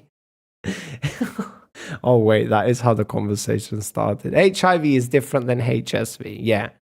Wait, did he say HIV, this son of a bitch? No, STD. Yeah, STD. Nobody even mentioned HIV. Why are you talking about HIV? Yeah, so I didn't have HSV. It wasn't herpes. I had something different. He was assassinated because they thought he was a Western sellout. And it happened to the Israeli leader as well, who was also assassinated by a far-right Zionist for that peace deal. So peace is possible. It takes really strong, brave leadership to do it. Arafat was never that leader. You should feel that especially coming from Kuwait. I'm not a fan of Arafat, yeah, but so Arafat was never that leader. And Abbas isn't that leader either. He certainly was not a rejectionist as far as... Here's what I want to do. I want to toss to Omar for closing thoughts, and then we'll go back to you, Stephen. Sure. Omar. All right. So when we talk about, just set up the regional dynamic real quick. You have the region in general, the people of the region are extremely furious at the way Israel treats Palestinians. That is the primary reason behind the hostility that exists towards Israel, is because people see day in and day out on their TV sets what is happening, unlike in the United States where you can barely see that kind of thing on mainstream media. Al Jazeera does broadcast what Israel is doing to Palestinians, and they get a very, very clear and accurate view of what Palestinians are suffering under. And so the people in the region are in solidarity with Palestinians against that brutal occupation, against their displacement, the ethnic cleansing in slow motion that happened, and in some cases not in slow motion in particular periods in Israel's history. And they see this fundamental injustice day in and day out and that level of racism, and they're enraged by it. But you also have a lot of governments in the region that are US clients. They're on the US team in the loose sense of the word. And this is uncomfortable. Yeah, I know, CJ. They want this conflict to end because they would rather be on better terms with Israel and the United States. They want that dynamic to end. And so they also want this conflict to end, which is why we had things like the Arab Peace Initiative. They want to see just an end to the occupation, just give the Palestinians something. Just Jews die. Like that's it. Over again, because you have the political end of this, the political spectrum within Israel right now is just completely off the charts. Yes, you have some super progressive marginal leftists in Israel. You've got the Palestinian citizens of Israel who serve in the Israeli Knesset and so on. And they have... No, Inappropriate. I didn't say HIV, or did I? I don't remember. Okay, HSV, fine, whatever. No power, effectively, in Israeli society. And the bulk of it ranges from the Netanyahu-Ben Gvir coalition, which is stomp Palestinians until no end, brutalize them in the worst ways possible, and hopefully throw them out and finish the Nakba, towards the other liberal end of the spectrum. You clip it. What are you telling me to clip it? Maintain permanent occupation, but let it be a humane occupation. Let's just, control them and let everything be fine. And yeah, we won't give them full rights, but they can at least, have some economic activity and whatever, normalize a little bit. That's the spectrum, and that spectrum will never allow for peace to exist because no people anywhere in the world. You're definitely on the spectrum, my guy. The fundamental right to be free, and that's what's missing here. And because you do have a dynamic. Clip it in caps and then says, "I don't care that much." You obviously fucking do. You obviously fucking do. Right now, where peace cannot emerge in direct negotiations between Israelis and Palestinians because. Yes, there's a lot of intense feelings right now, but on top of that, there's a significant imbalance of power. Jesus Christ, does he ever stop talking? With a repeat of previous peace negotiations, which is Israel saying, yeah, let's negotiate, while on the ground they do whatever the hell they want. Keep entrenching the occupation, eating up more. I don't know, Inappropriate. More, but saying, hey, we're negotiating. It's all a charade. And what you need right now is pressure from the outside. I don't care whether you like Palestinians or hate them or you think they're this or that, or same with Israelis. It's besides the point.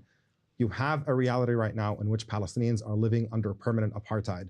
Occupation and apartheid. Oh, bro, shut your mouth. As an emergency, the right to either us, Israel will just.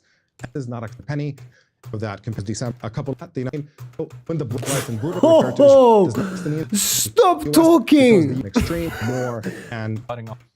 Holy shit. I mean, to be fair, I'm skipping because the debate's over. They've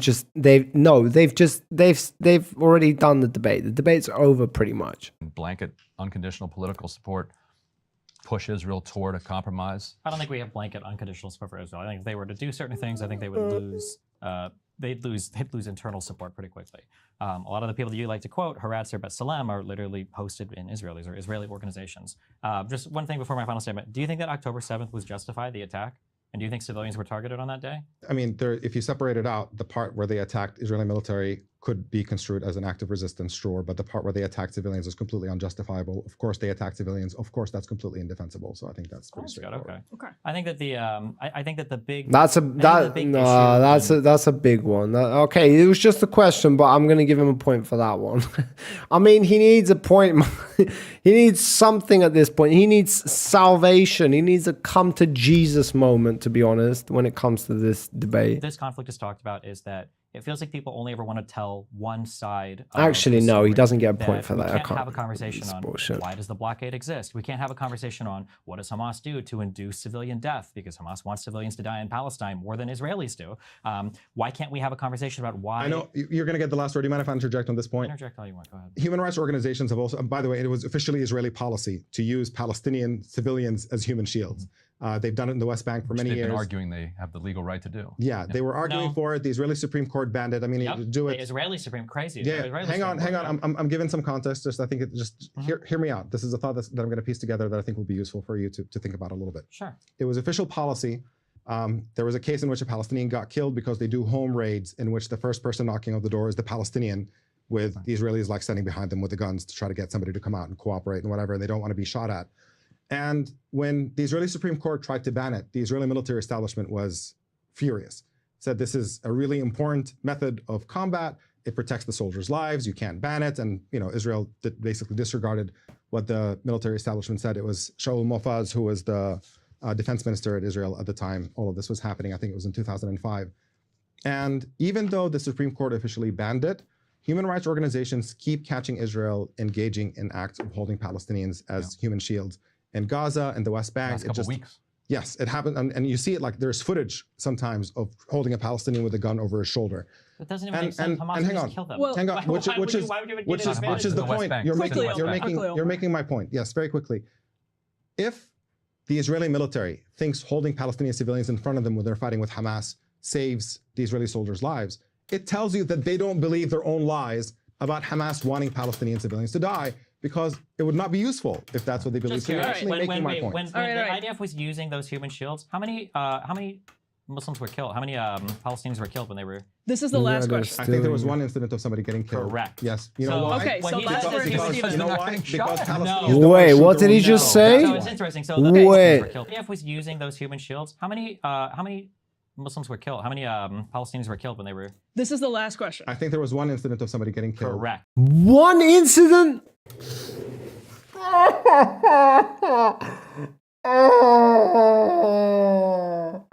The whole problem with using human shields is that they get fucking killed. Oh no. Oh my god, bro. What is this? No, the Israel Defense officially do not use human shields. This practice is against Israeli military law and international law. The IDF has protocols and rules of engagement designed to prevent the use of civilians as human shields. However, there have been accusations of reports, especially from Palestinian sources and some human rights organizations, claiming that the IDF has used human shields in various conflicts. Has used. These reports often refer to past incidents, and the IDF typically denies such practices or states that any incidents that did occur were contrary to their policies and would be subject to investigation and disciplinary action. That's the IDF making that claim. So you're wrong, and then you're wrong again. Jesus Christ, you don't stop. Just stop talking at this point. You would have like double the amount of points you have. You're so stupid.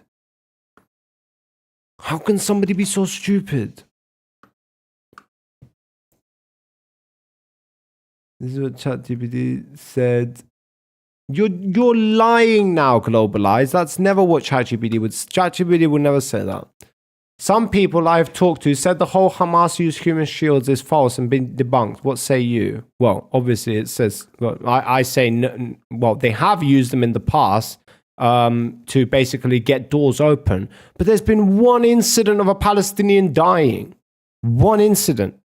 And it's, you can argue that it saved so many fucking lives when they did that, because basically, when the people in the house open up, they see a Palestinian. They know who it is, so they don't get all attacky and pick up a gun and try to shoot down an IDF force and then get killed in the process. But whatever, you can think of it as you want. But they don't do it anymore. The IDF says anybody who does it will be held accountable. Wait, I don't know. Can you guys not see that? Yeah, anybody who does it will be held accountable. And there was one incident of a Palestinian dying in that process. I'll be honest, the whole reason why we're not okay with the Hamas uses human shields is because that's literally the reason why there are so many dead civilians. That's why we care about that. I'll be honest, if you're clearing a house, holding a person up to guide them into the house is remedial, and most people, well-training, don't really do that. Yeah, it seems like that. Not it seems, they're not doing that anymore. So his claim is wrong and then wrong again. I can send a screenshot. It did say this because it is fact. It's not a fact. I don't care where your screenshot is from. Cyprus does not have 150% or whatever the fuck number is. 950%. Yes. You know why? Okay, so that's where because Palestinians don't want to shoot their own people. That's so why. it's interesting. So the IDF's idea behind that was when they were engaged in this, when they were clearing out. So now he's insinuating that Israelis do want to kill their own hostages.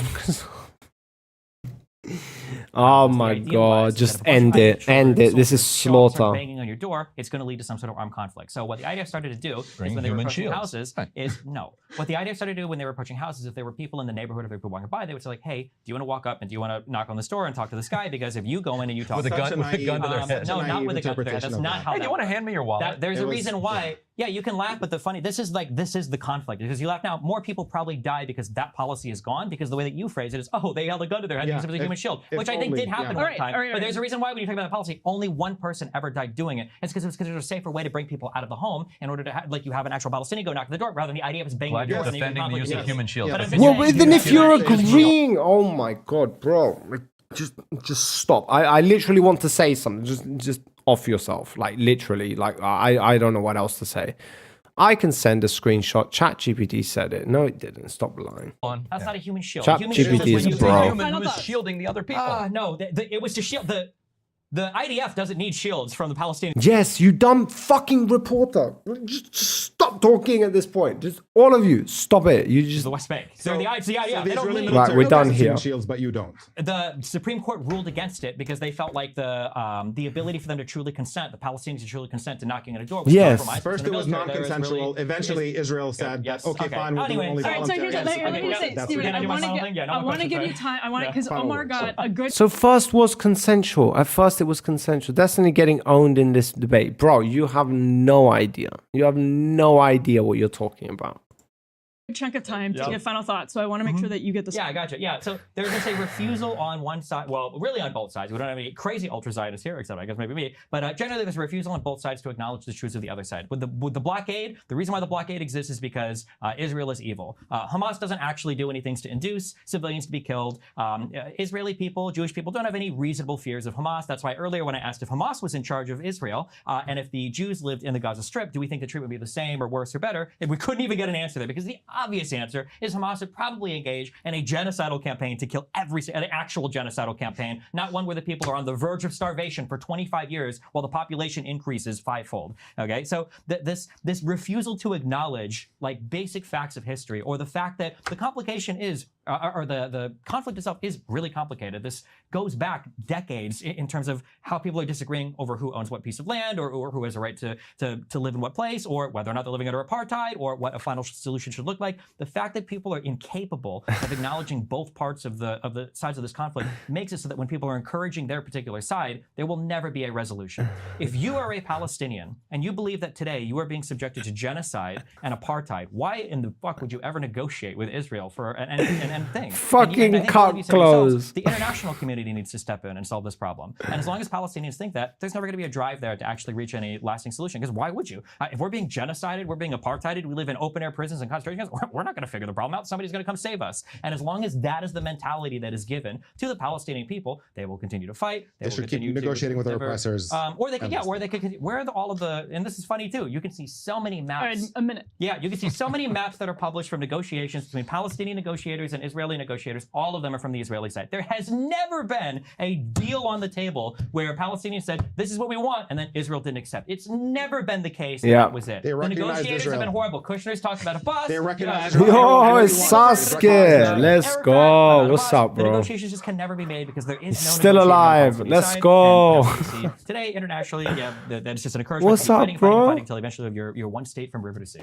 So we started this by saying we were not going to solve the problem, and I think that proved I think we to did. be correct. Yeah, that was a lie. We did not solve the problem. God damn it. Jesus Christ. Thank God that's over with. Oh my God.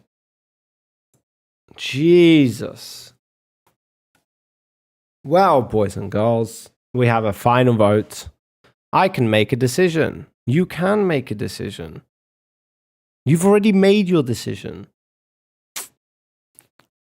I've made your decision for you. Omar won. Omar sucked dick. Bro, this ended 24-70. And I haven't even given the extra points onto like who won the overall argument. Although, yeah. Like overwhelmingly, considering that this debate was about Israel, Palestine, I have to give like extra points. I don't even need to do it at this point. Like it's already so far gone. I don't even need to give him those extra points. Who wants to get their genitals rocked by that facial hair? No one.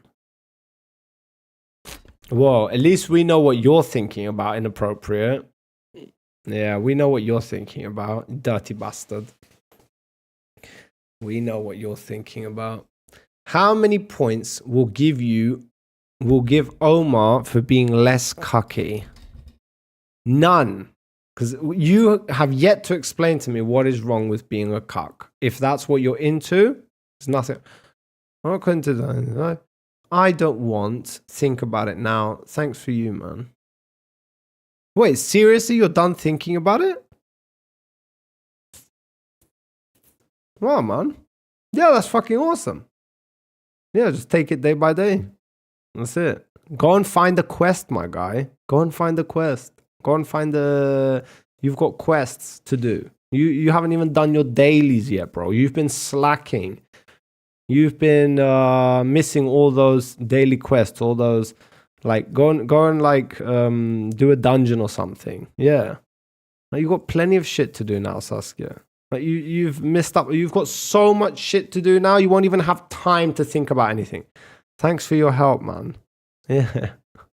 I don't really feel that I've helped anything. I can't even believe that I've helped in any way whatsoever, but you're welcome. If that helps, you're welcome, my guy. How many points will you give? Yeah, he doesn't get, bro, what do you mean, bro, what? Bro, nothing. Bro, nothing, my guy. He doesn't get anything. You have yet to explain to me what is being wrong with being a cuck. Even Inappropriate agrees with this. Even Inappropriate. Yeah, you've got some balls, Saskia. You've got it. You've got this. You've got this, brother. You've got this. Let's fucking go, bro.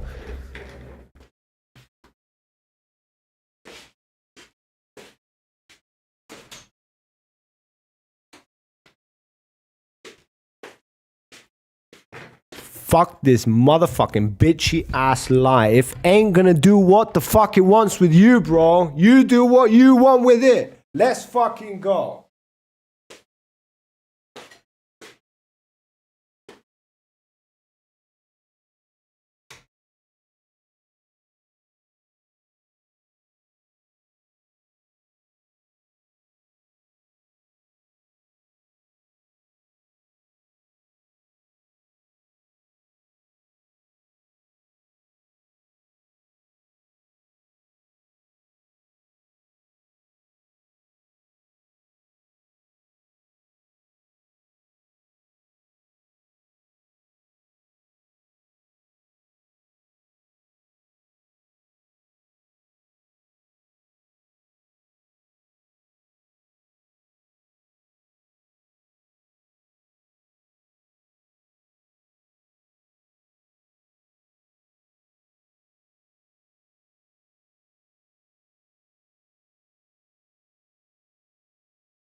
Yeah, get some rest, man. Get some rest. What are you saying? Being a cock ain't good?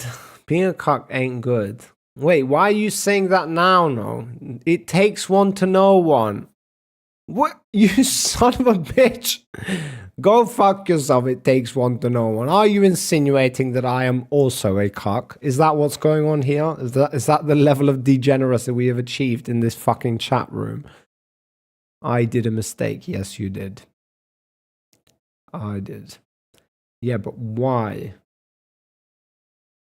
I don't even know what you're replying to. I need a cigarette. I need a cigarette. You motherfuckers calling me a cock and shit. Suck my dick.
There's nothing true about anything you motherfuckers have said. Anything. What are you truing him about?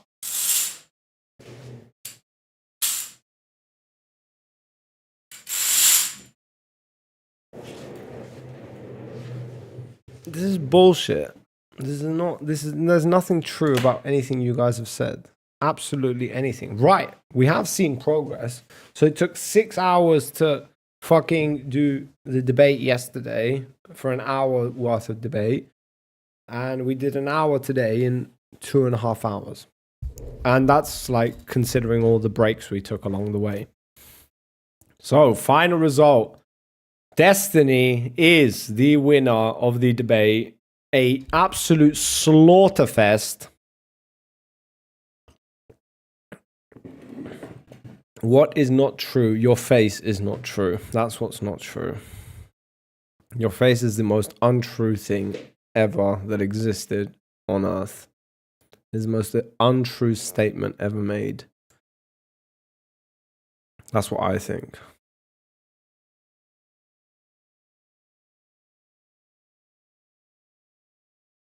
Okay, so we've got the results in, boys and girls. The results are in.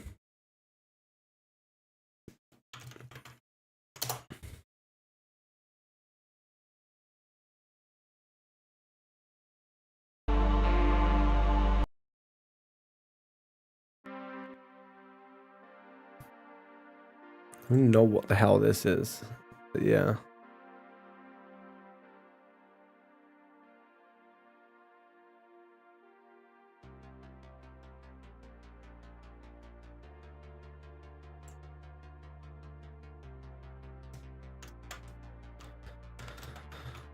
Results. Create channel.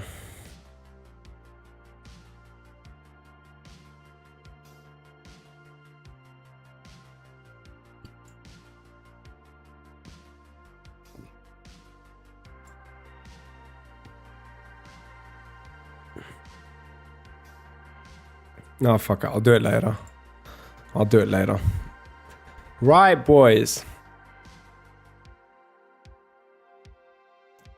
In general, I have to say, that was probably one of the best, like, well, best? No, it wasn't the, well, was it?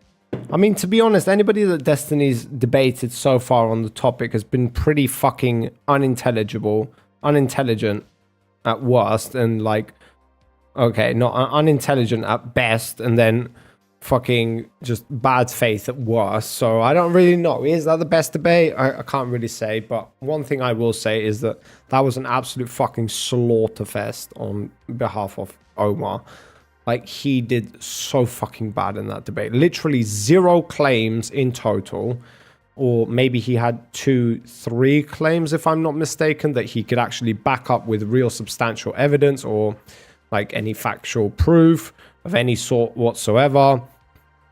He engaged with quite a little amount of things that Destiny was trying to... Destiny pointed out that absolutely did have relevancy to the topic. And yeah, so...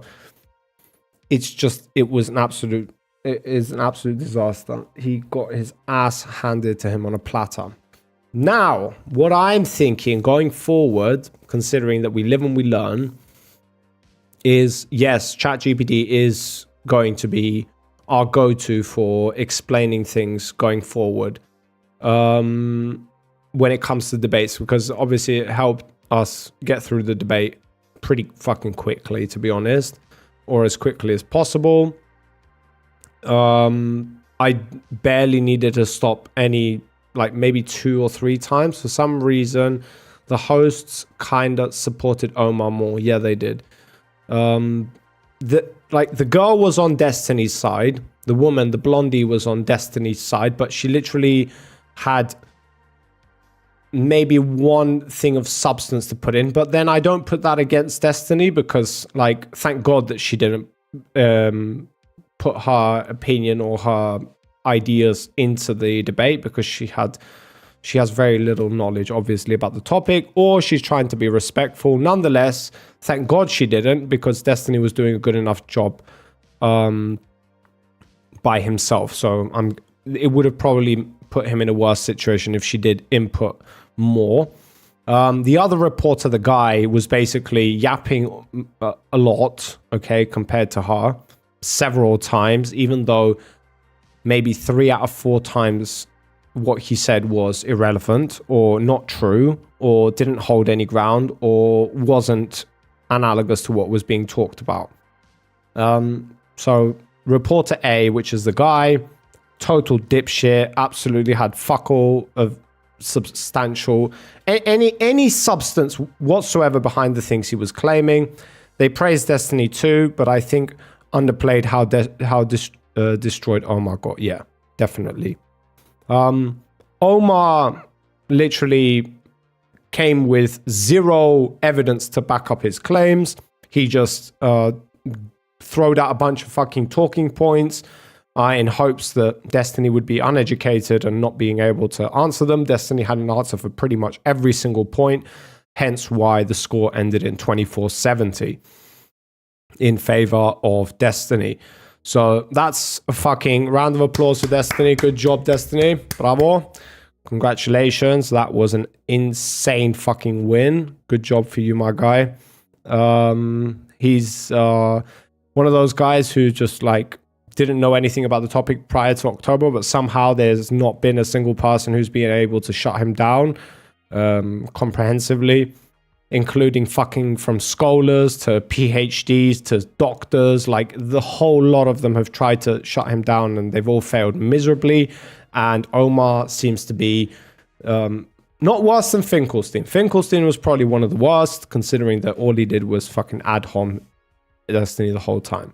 Nonetheless, so that was a good debate. Good debate. I don't genuinely think good is the word to be describing it. Oh, Hassan reacted to the debate. He is good. He is good at being wrong. Yeah, he's using the fucking Finkelstein thing. He's an absolute moron. He's an absolute moron. Hassan literally had a debate with Asmongold the other day, and Asmongold fucking destroyed him. So there you go. That's just saying that much. And that's talking about Asmongold, a guy who literally never had an interest in fucking politics, I can imagine. It's just the fact that he's grown older as time has passed, and you know, his interests are going to kind of like sway towards that side. Maybe it has to do with the elections. I don't know what it fucking is got to do with, but nonetheless, yeah, Hassan is like Morgan, fucking Piers Morgan contacted Destiny saying, hey, would you like to have a debate with Hassan on Friday or some shit like that? And Destiny was like, yeah, sure, I'll do it. But Hassan's never going to accept. And well, he didn't accept him for the reason being because the guy literally has no talking ground. He has no foundation. He has nothing of substance to add to the conversation. So thank God he didn't do that. When Hassan recognized Destiny, you know you fucked up. Yeah. Yeah, he's an idiot. Yeah, so that's that. Obviously, okay, now my thoughts on debate deathmatch itself. We're using ChatGPT. The score points needs to change. 50 is way too high. Now, obviously, I'm reacting to debates that have already taken place, but going forward, eventually I want to reach a place where we're having live debates on the stream in real time, whatever, and hopefully we can do that. And the point system will change, which is an effort, because again, I will use combat sports to be able to explain this, which is like when you are in combat sports and you get your ass kicked so badly, at some point the referees just call the match. And that's basically what we want to mimic. So I'm pretty much looking at a 10-point system. So by the time somebody has lost 10 points and they've gone to 0, the match needs to be called there and then. Meaning that it doesn't matter. There's like, we have 10 plus reasons to believe that this match is just going to end in favor of the other person. And therefore we should call it here because it's not about, you know, it's more about the person who's winning because they have to deal with somebody who's incapable of engaging with the topic. And so if we had the 10-point system, then, you know, you make 10 mistakes, you provide 10 claims or 10 counterclaims, and you get called out on them and you can't provide any evidence to back them up or whatever the fucking reasoning, the match needs to be called there and then, and that person needs to be, the winner should be declared. So it's like, while it's not a knockout, it's like a KO or whatever. It's like throwing the towel. So that's what I'm thinking. Obviously, that has to do with real live events taking place on the stream. As for the reactions, we're probably going to stick to, I don't know, maybe we'll make it something like 20 points. But it's like this guy like lost so much, like 27. That means 23 points, my guy. 23 points. And I didn't even add the points onto Destiny, which really wouldn't change his. Maybe leave it 50, but I mean, for live debates, you don't want it to go on. Is Omar Muslim? I could imagine. Omar Budan. Omar Badar. Journalist. I don't really think he's got a wiki.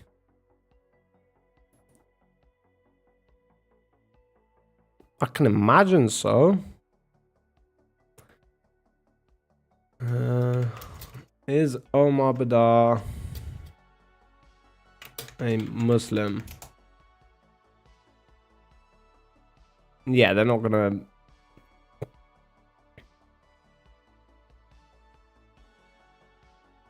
I don't know. I don't know. I don't know if he is.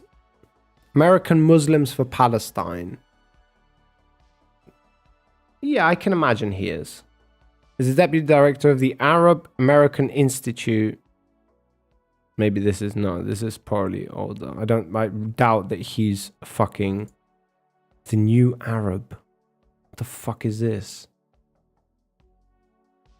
And of course I won't be able to load this. That's amazing. But yeah, I can imagine that he is a Muslim, but irrelevant to that, it's just like, yeah, he got his ass handed to him on a platter. If he is, add 200 points for being a Muslim Chad. Jesus Christ. Yeah. I genuinely feel like I did a good job of adding and subtracting points. I can imagine that I made 2 or 3 mistakes, but regardless, they're not enough to be able to say that actually that would swing in favor of Destiny. Not even fucking remotely close. Like, even if I were to add 3 points just purely like that onto Omar's side, even though I have zero reason to, we've literally got every single point made on this spreadsheet here. And this takes into account at least half of the debate, while the other half takes place on ChatGPT, which all the conversations there. And this is basically validating every claim that was made throughout the debate, blah, blah, blah. So I'm very confident. And if anybody wants to challenge my judgment on that, they can feel free to do that. They can provide, counterclaims to why it is I fucking made the decisions I made. But yeah, that's that. That is that. Right, let's go and see what's going on in here. I haven't been in here for a couple of days now. Let's see what's going on in here.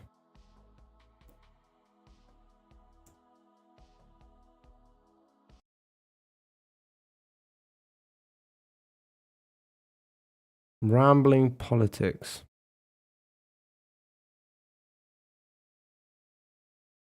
Oh wow, it has the maximum number of... Okay, I guess. AFK.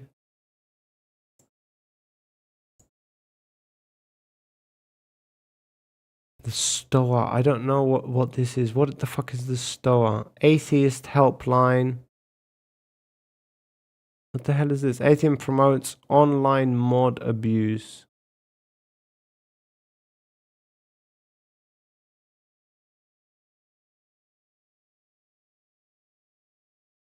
Everything's got to do with fucking flat earth and religion.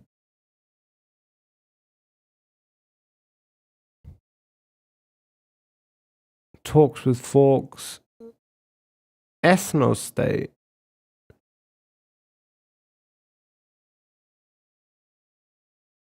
Trump paid porn stars for sex. Who's Hope Hicks, Wu-Tang? Can you tell me who Hope Hicks is? That's my Talon impression.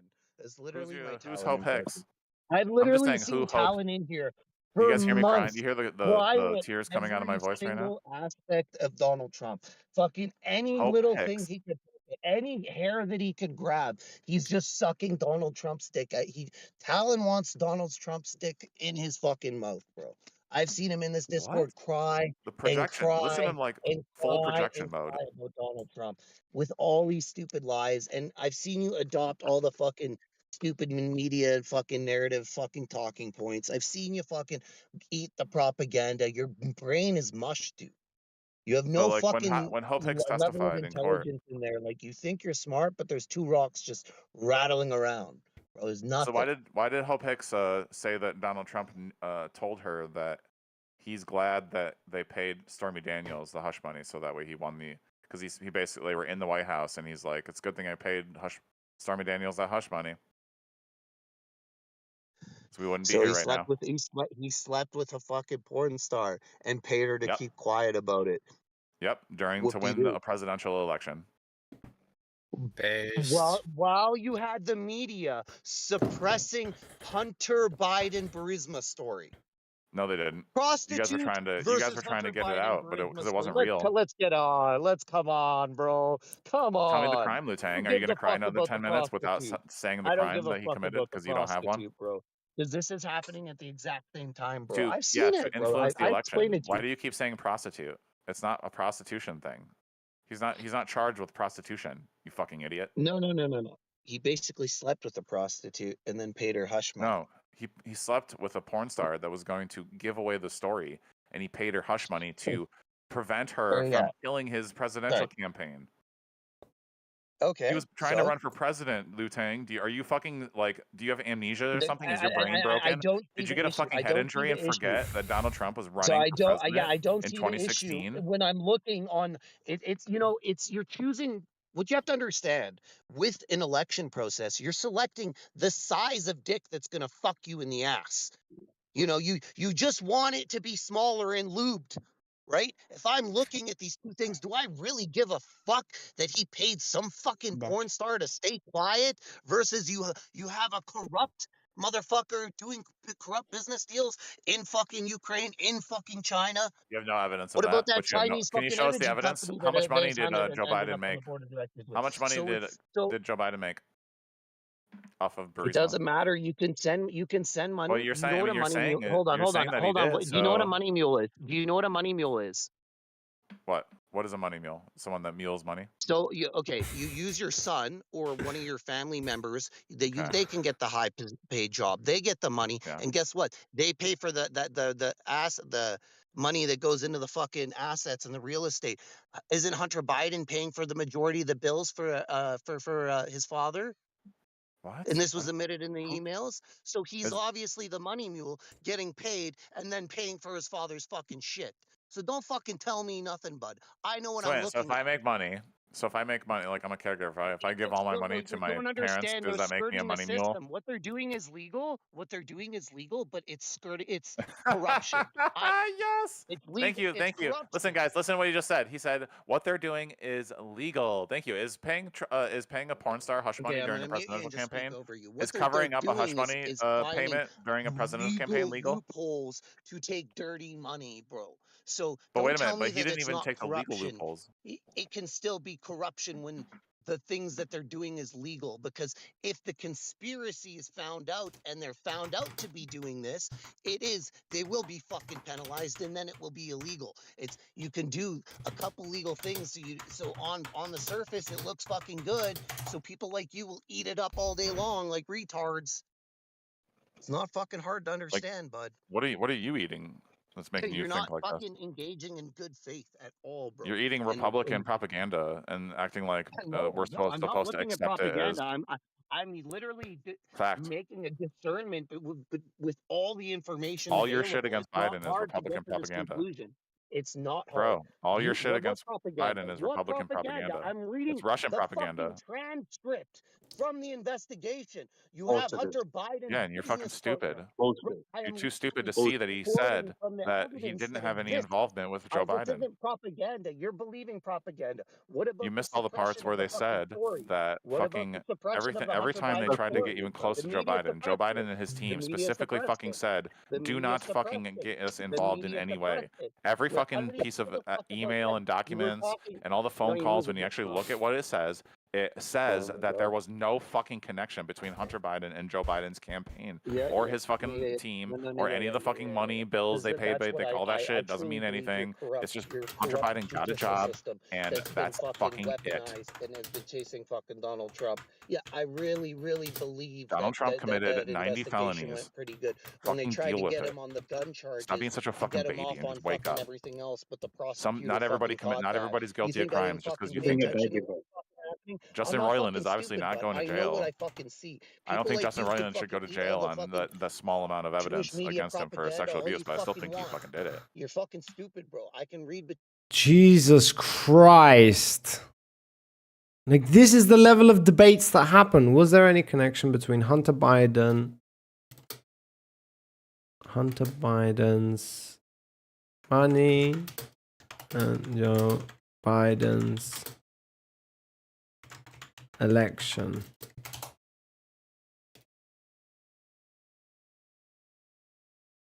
There's no established evidence that Hunter Biden's financial activities directly influenced or funded Joe Biden's election campaign. The controversies surrounding Hunter primarily involve his personal business dealings and the ethical questions they raise. These have been a hot topic, especially with the critics questioning if his business arrangements could pose conflicts of interest or have influenced US policy during Joe Biden's vice presidency, but there's no proven link to campaign funding for the 2020 election.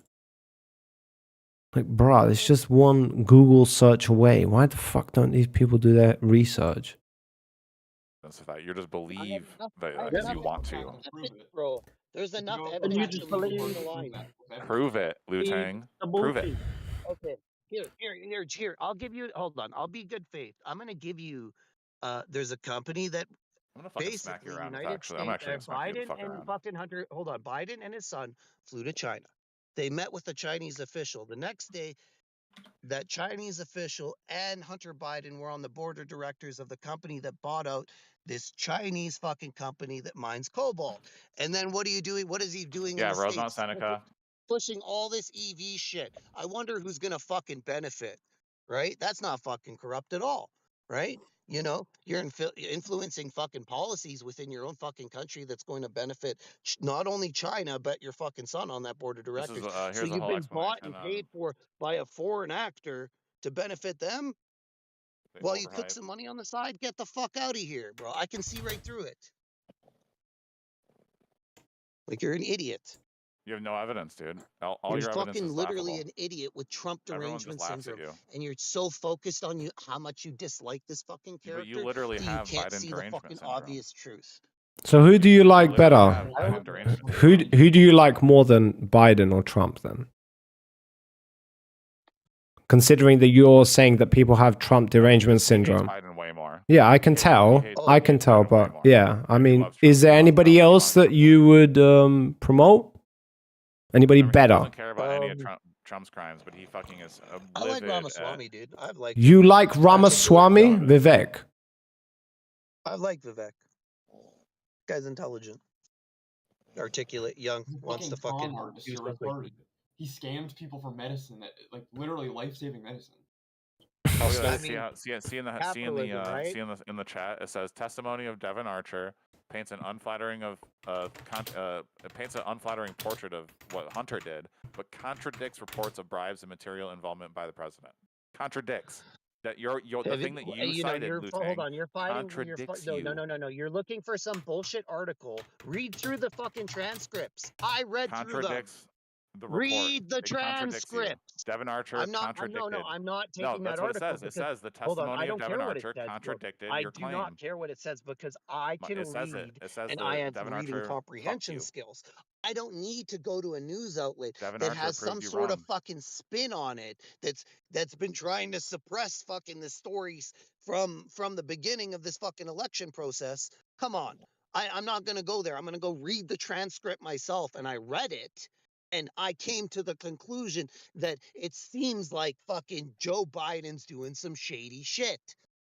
I don't need to, you literally Googled and found the very first fucking news article that affirmed your position because you have derangement syndrome. Go look at the fucking evidence and read the fucking transcript from end to finish. And then when you're done, read it again and then read it again and then understand how fucking corruption works. Here it is. Here's the transcript. Show me what page. Show me what page. Show me the page. Tell me which page on this transcript. Show me which page on the transcript. There it is. It's under. It's I'm right there on in the my chat. phone. I'm not gonna Which fucking page? hold your hand. Go read it. I'm not gonna Dude, fucking I've already hold your fucking hand, read bro. it, dumb fuck. I found it says. Well, read it Devin again. Archer specifically 'Cause you're too says that fucking he didn't stupid. have any Read it deals with again. Joe. Read it Didn't again. okay, I read it again. It still says that he didn't have any dealings with give Joe. me 5 minutes to easily finish, be able to finish point out my where it is. cigarette. I'm Why gonna are you finish doing my can't even point. cigarette. You said Hold you on. read it so many Hold times on, you can hold on. point out where I'm it going to says. finish my no. Shut up. I'm going to finish my cigarette, and when I go inside, I'm going to find it, and then you're gonna shut the fuck up and listen to me read it, and then I'm gonna point everything out to you. I'm gonna hold your fucking hand because you're that fucking I'm way ahead of you, stupid. dude. Okay? I'm already bringing up the Okay. page that says Okay. that proves you wrong. Just out of curiosity, did they ever take him to court on the Joe Biden Hunter Biden thing? Did that ever go to court? What was the Dude, there's no evidence. Yeah, I know there's no evidence. They haven't been accused of anything, or well, if they've been accused, they haven't been charged with anything. So therefore, as far as the judgmental system, the judiciary is concerned, no crimes were committed, or at least no like malfeasance or like bad behavior was. Devin Archer has been charged with fraud. He is actually a criminal. Devin Archer. No. When I'm talking about Hunter Biden, Joe Biden, their relation together, the money, and in connection with the elections, which is what the claim was made previously. Fucking keep the shit behind the paywalls. It's these fucking goddamn paywalls. Because he's just gonna cherry pick all the shit that he says about Hunter Biden, and he'll skip over the parts that Devin Archer says. Obviously, no. Joe Biden didn't any fucking involved. To be fair, though, corruption doesn't require something to be illegal. Like the definition of corruption. Hold on. I want to hold on. It's already very clear. I Devin want to Archer talk to you. said that they tried to fucking mute like you. it Fuck shows you. them trying to do You're it not gonna all the just time. fucking continue Like to there's speak all the over me like emails a and text messages disrespectful show little them trying to do fucking it, and then fuck that you it are. just shows them getting So, swatted down by Hunter Biden at the end of every the- single time. At the end of the They day, get the Hunter immediately transcript shuts them hold on, down the every single fucking transcript time. is of All right, an let him go. Now. investigation. What? No. The transcript. No. He's not. I have him muted. I'm Like, shut the talking fuck to up you. now. I'm talking to you. Just go. Just go. Wrong. He won't actually listen Okay, to the facts of the matter. transcript is of an investigation. When you're investigating someone and they're trying to lie to you, what you're doing is repeating questions over and over and over again, getting them to trip up on it. So yeah, I'm going to go to the spots where he trips up because they have to ask this question in 75 different ways to get him to fuck up, because this is how fucking investigations and fucking criminal fucking type of shit works. Wouldn't When the you're fucking trying to No investigate knowledge it. of So if you're trying to wrongdoing, say, that's the oh look, sentence. he says no here, he No says knowledge no of here, wrongdoing. buddy, he tripped up. Yeah, but what is the end result then? What is the end result? If the end result is that nothing happened, The end then result was nothing. Nothing happened of it. But well, like, well it's then, because there's enough ambiguity in how There's these nothing things are ambiguous. He designed that says he has no there's no knowledge of corruption wrongdoing. technically from Biden, but his son is taking money and there is got a job. influence that's being sold, but it Wha- can't be fucking proven. well, if it can't be proven, then obviously it's not the case. Then, if it could be proven, then it would be a problem. If it can't be proven, and you've got all these professionals. I understand that. Hold on. You want some context though? We're trying to compare Donald Trump. He was trying to bring up a fucking situation where he paid a porn star hush money. Yeah. And I'm like, do I really care when I know in my Well, is heart that illegal? Is that Biden like is corrupt? corrupt? Yeah. Yes, it Did they find him to be guilty? About a porn Well, star? you might not give a fuck about it, but does the world care about it? This guy's going to be the president of the country, and he's like bribing porn stars to keep things quiet so he can keep a straight face while he's acting as the president of the global superpower. So yes, I can imagine that matters. While that wouldn't matter for an average Joe, that would probably matter for the president of the United States of America. But Didn't Biden sniff kids while he was president? I don't know where you've heard that from, but yeah. We watched it live, bro. We watched it live. Wait, he sniffs kids? Yeah. No, he literally go up to a kid and like fucking give them a hug from behind uncomfortably and like. Okay, but you guys can agree though, like if you can have a whole bunch of accusations for Joe Biden, but not that he's a pedophile, all right? You can't do that, all right?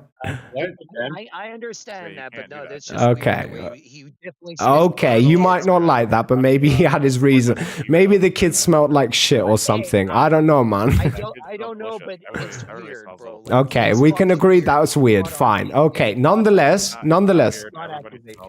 Okay. Yeah. Some. I don't know. It doesn't matter though. I don't know why you guys are even bringing that up. I don't even know why you're bringing that up. When you're voting for someone, you're voting on the size of dick that's gonna fuck you in the ass. Okay, you keep saying that. You keep saying this, but you're in general you don't like the government. I can tell. It seems like that's your answer when you describe presidents or the next president. Not necessarily government. It's just the way things are structured. Before, fucking government needed to get bonds from people if it wanted to fund something, but then we started this fucking beautiful income tax fucking cycle. Okay. So that it allowed government. We understand that.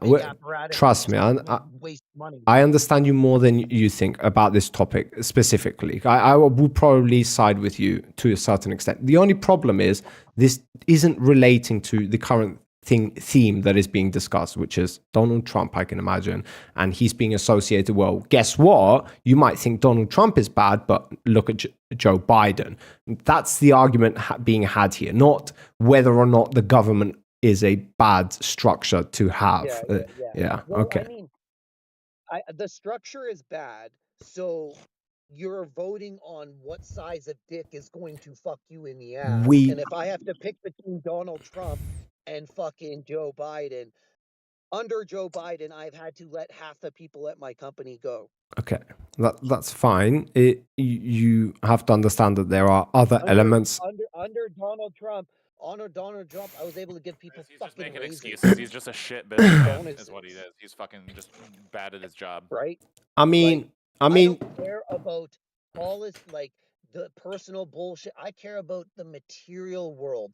And everyone's so caught up in these goddamn fucking, I hate Donald Trump, I hate this. The problem with American politics is if you want to fucking be a politician, you got to subscribe to your particular super PAC or fund your own campaign.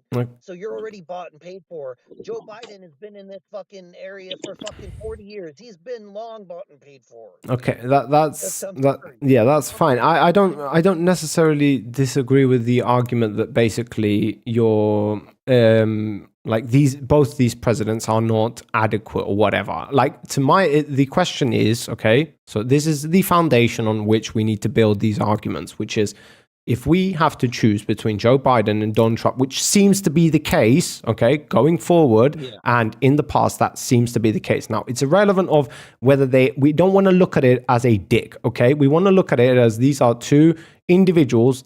This is our selection. This is who we get to choose. So who do we want to choose? Now, there are multiple factors you want to take into consideration. And one of the things that you probably shouldn't want to have to take into consideration, and only if you are required to, you should do it, is if they are being criminally prosecuted. Okay, that's not something that any country would like to have to deal with. I think we all can agree on that, which is you probably want to think about their views on the economy, on this and that, and not whether they are being criminally accused of something. So yeah, it's unfortunate that we're in that situation, but that's where we are right now. And as far as Joe Biden is concerned, they passed through the court and nothing was found in association with Joe Biden. So that doesn't make Joe Biden look bad, okay? It doesn't give him a bad name or stain on his character. Now, when it comes to Donald Trump, on the other hand, they have found him guilty, and so he did pay that money. You know what the problem from my perspective with that is? Yeah. Is because I'm not even American, dude. I'm Canadian looking in. Right? Okay. Yeah. So, I'm even more irrelevant than you. Yeah. Yeah. The guy wasn't even president yet, and they already started to fucking campaign to fucking get him out of office. Who's this? Donald Trump? The news, the fucking, yeah, Donald Trump, the indictment, the fucking Russia collusion that turned out to be bullshit. Yeah. Fucking, it seemed like at every fucking moment that this justice system was weaponized. So when the flip inverse happens, where it's fucking, oh, Joe Biden. We found nothing corrupt here. Like, do I really believe it? Like, to me, it looks like a kangaroo court system. Okay. That's what I believe. Okay, then your problem. Yeah, then your problem is with the judicial system. Okay, that's the problem. You have a problem with how rules are enforced upon in the United States. Your argument is not against Joe Biden and Donald Trump. Okay, and these accusations against him came forth when because you're saying that previously, before he even got into presidency, he was being charged with things. So what is that? Because they were going after him. They were going after him in the media fucking sphere. Okay, not media, like court. Because you said court, like the judicial system. First, they were trying to assassinate him in the court of public opinion. Okay, in public eyes. Okay, in the media. All right, that's a very different thing, though. That's not going to court. Hey, Lulang, are you Canadian? Yes, I am. So it seems like in the media at first, that's what I saw was the social fucking crucifixion. Can we understand? And then went after him in court, and then they tried again, and then they tried again, and then they tried. So to me, it's like, okay, at this point, it's like you've lost your credibility. Okay. So like anything you say, it's like a drug addict lying to you. Like, I'm sorry, like after the fifth lie, I don't believe you. Okay, I understand that, but we can't be associating the judicial system being charged with a criminal offense to being ridiculed in the public eye according to the media, right? Well, I understand that, but it's not necessarily ridiculed, but it's like trying to fucking create a narrative to get people behind it. So then does that okay, so then my next question would be, does that usually happen? Does that usually happen to presidents when they are running for campaign? So you've got people who are running on the Democratic Party and people who are running on the Republican Party. And dude, it does happen, but honestly, not to the extent that they went after Donald Trump. Like, this was a coordinated fucking attack. Specifically, Hillary Clinton in 2016. James Comey came out 10 days before the election and said she was under investigation, and that, you can literally go back and just play all the Fox News clips of the right wingers saying that like nobody can be president if they're under federal investigation, and like all this stuff, and like they're just huge fucking hypocrites, and they changed their mind now because Trump is now indicted on trial with 90 felonies. And the Fox is defending them, so they're the fucking hypocrites. Like people like Liu Tang, they have amnesia and they don't ever remember what they say before, like a week ago, or even like in the same sentence. And so they don't remember that they were screaming about how, like, because again, he's still doing. Because this is the thing, is that they're so fucking delusional. Yeah. He's still stuck in 2016. I know what I saw, bro. I know what I saw, bro. That he can say both sides are the same because he's a right-wing Canadian, so both sides are horrible. I hate both sides, but then he's the one that's always defending Trump and then hating on. Well, there's a reason why. Yeah, it's pretty easy though to come to terms. Hold on, I don't like Donald Trump as an individual, but as a prerequisite in my mind to be someone to actually be able to act in the interest of the United States, you cannot be bought and paid for. You've had to have been able to be an individual that could have funded your own campaign and get there without being a part of all the super PACs for the last fucking 40 years and being bought and paid for. So if I have to choose between fucking Donald Trump and fucking Joe Biden, there's a reason why the media and everyone and all the systems are attacking fucking Trump at once, because he's not a part of the apparatus that they're trying to fucking control. He was doing shit. He kept the world peaceful. He didn't fucking, there was no new wars under him. The economy, everything that they warned you that Donald Trump was going to do happened under Joe Biden. The economy was destroyed. All these new war bullshit. Everything that they warned you for Donald Trump has been happening under Joe Biden. That's all I need to say, buddy. Okay. So all you guys talking. All right. So what I would reply to that is your observation of how they treated Donald Trump prior to him being elected in 2016 and 17 and whatever was that he was being prosecuted in the public eye through media corporations. Okay, okay. And then there was the actual fucking indictment or whatever.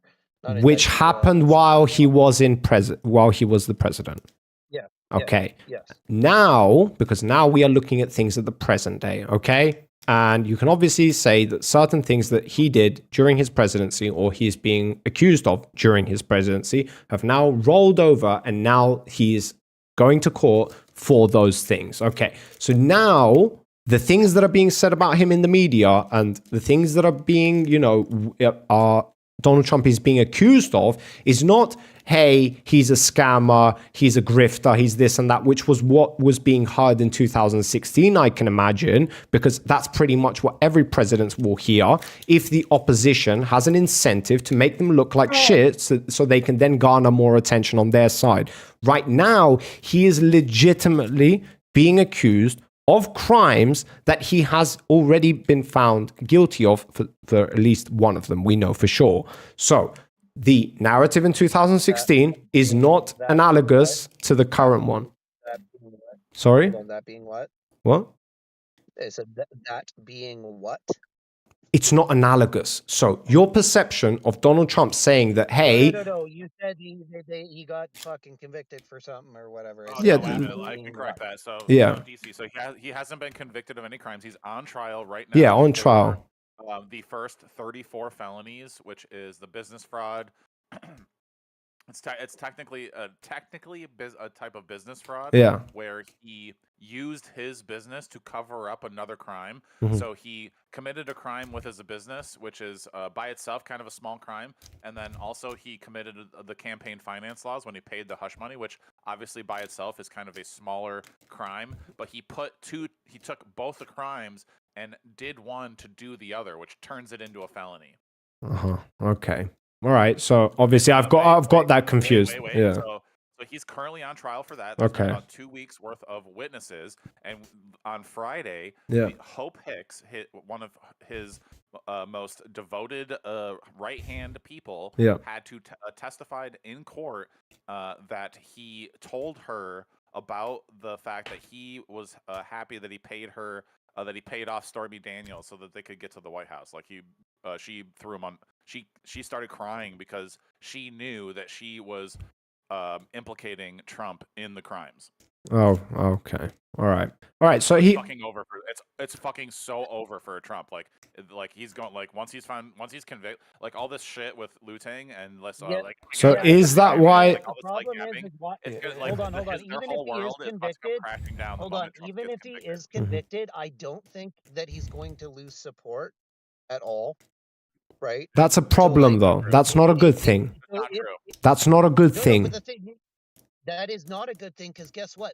Public does not have confidence in its fucking political and judicial. That's a problem. Yes, that's a huge problem. If Wait a minute, Desk. Sorry, Lutang, you are fucking committing sedition right now. You do not get to fucking question the American legal system. yes, exactly. Yes. You can literally go fuck yourself. You fucking traitorous piece of shit. Yes.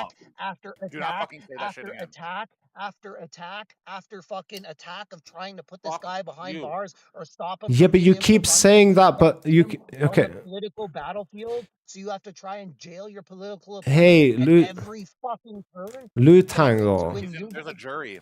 Yes, this is my point. Okay, my point is that it's very different that you are being called like a bunch of different names by the media corporations, and now you are being accused of committing crimes, and then you are they say that you did commit those crimes, and then the people support you even more. That's a huge fucking problem, because then it means people are trusting the word of this guy who has now been convicted of a crime, like literally. He hasn't been officially. Okay, when like you're saying that he does. You're saying that he does. Yeah. It's not even that they're trusting. It's not even that they're trusting this person's word. They see the hypocrisy in what's fucking gone on. The But rules. what though? But what you're associating media stories with the judicial system? Those are two very different things. That's not what I'm doing. No. I outlined the timeline. I said first it started with the media campaign, and then it started with the fucking. You have to understand that the propaganda apparatus is part of the fucking machine.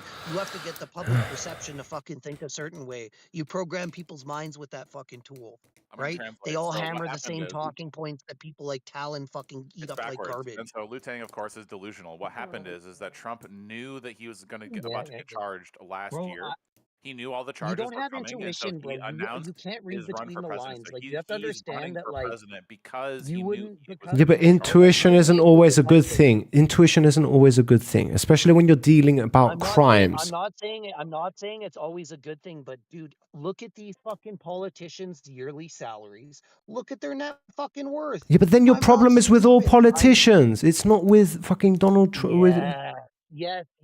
Yeah, then you're not debating, bro. It's not like you. Okay, so No, exactly. Hold on. The point is these people are so focused on this stupid bullshit when these other people are just as corrupt, and I'm more worried about being able to keep my employees fucking fed. So why do you think Donald Trump is going to do that if he is also being fed how you describe? Because you have a problem with all politicians. You have a problem with the whole government system. No. That's not. I don't care. The government system is going to exist. I'm trying to choose the size of dick that's going to fuck me in the ass. And under Donald Trump, there was what? No new wars. The economy was good. I was able to give my employees raises and fucking bonuses. Okay, but real question. Your opinion, we've entered fucking war.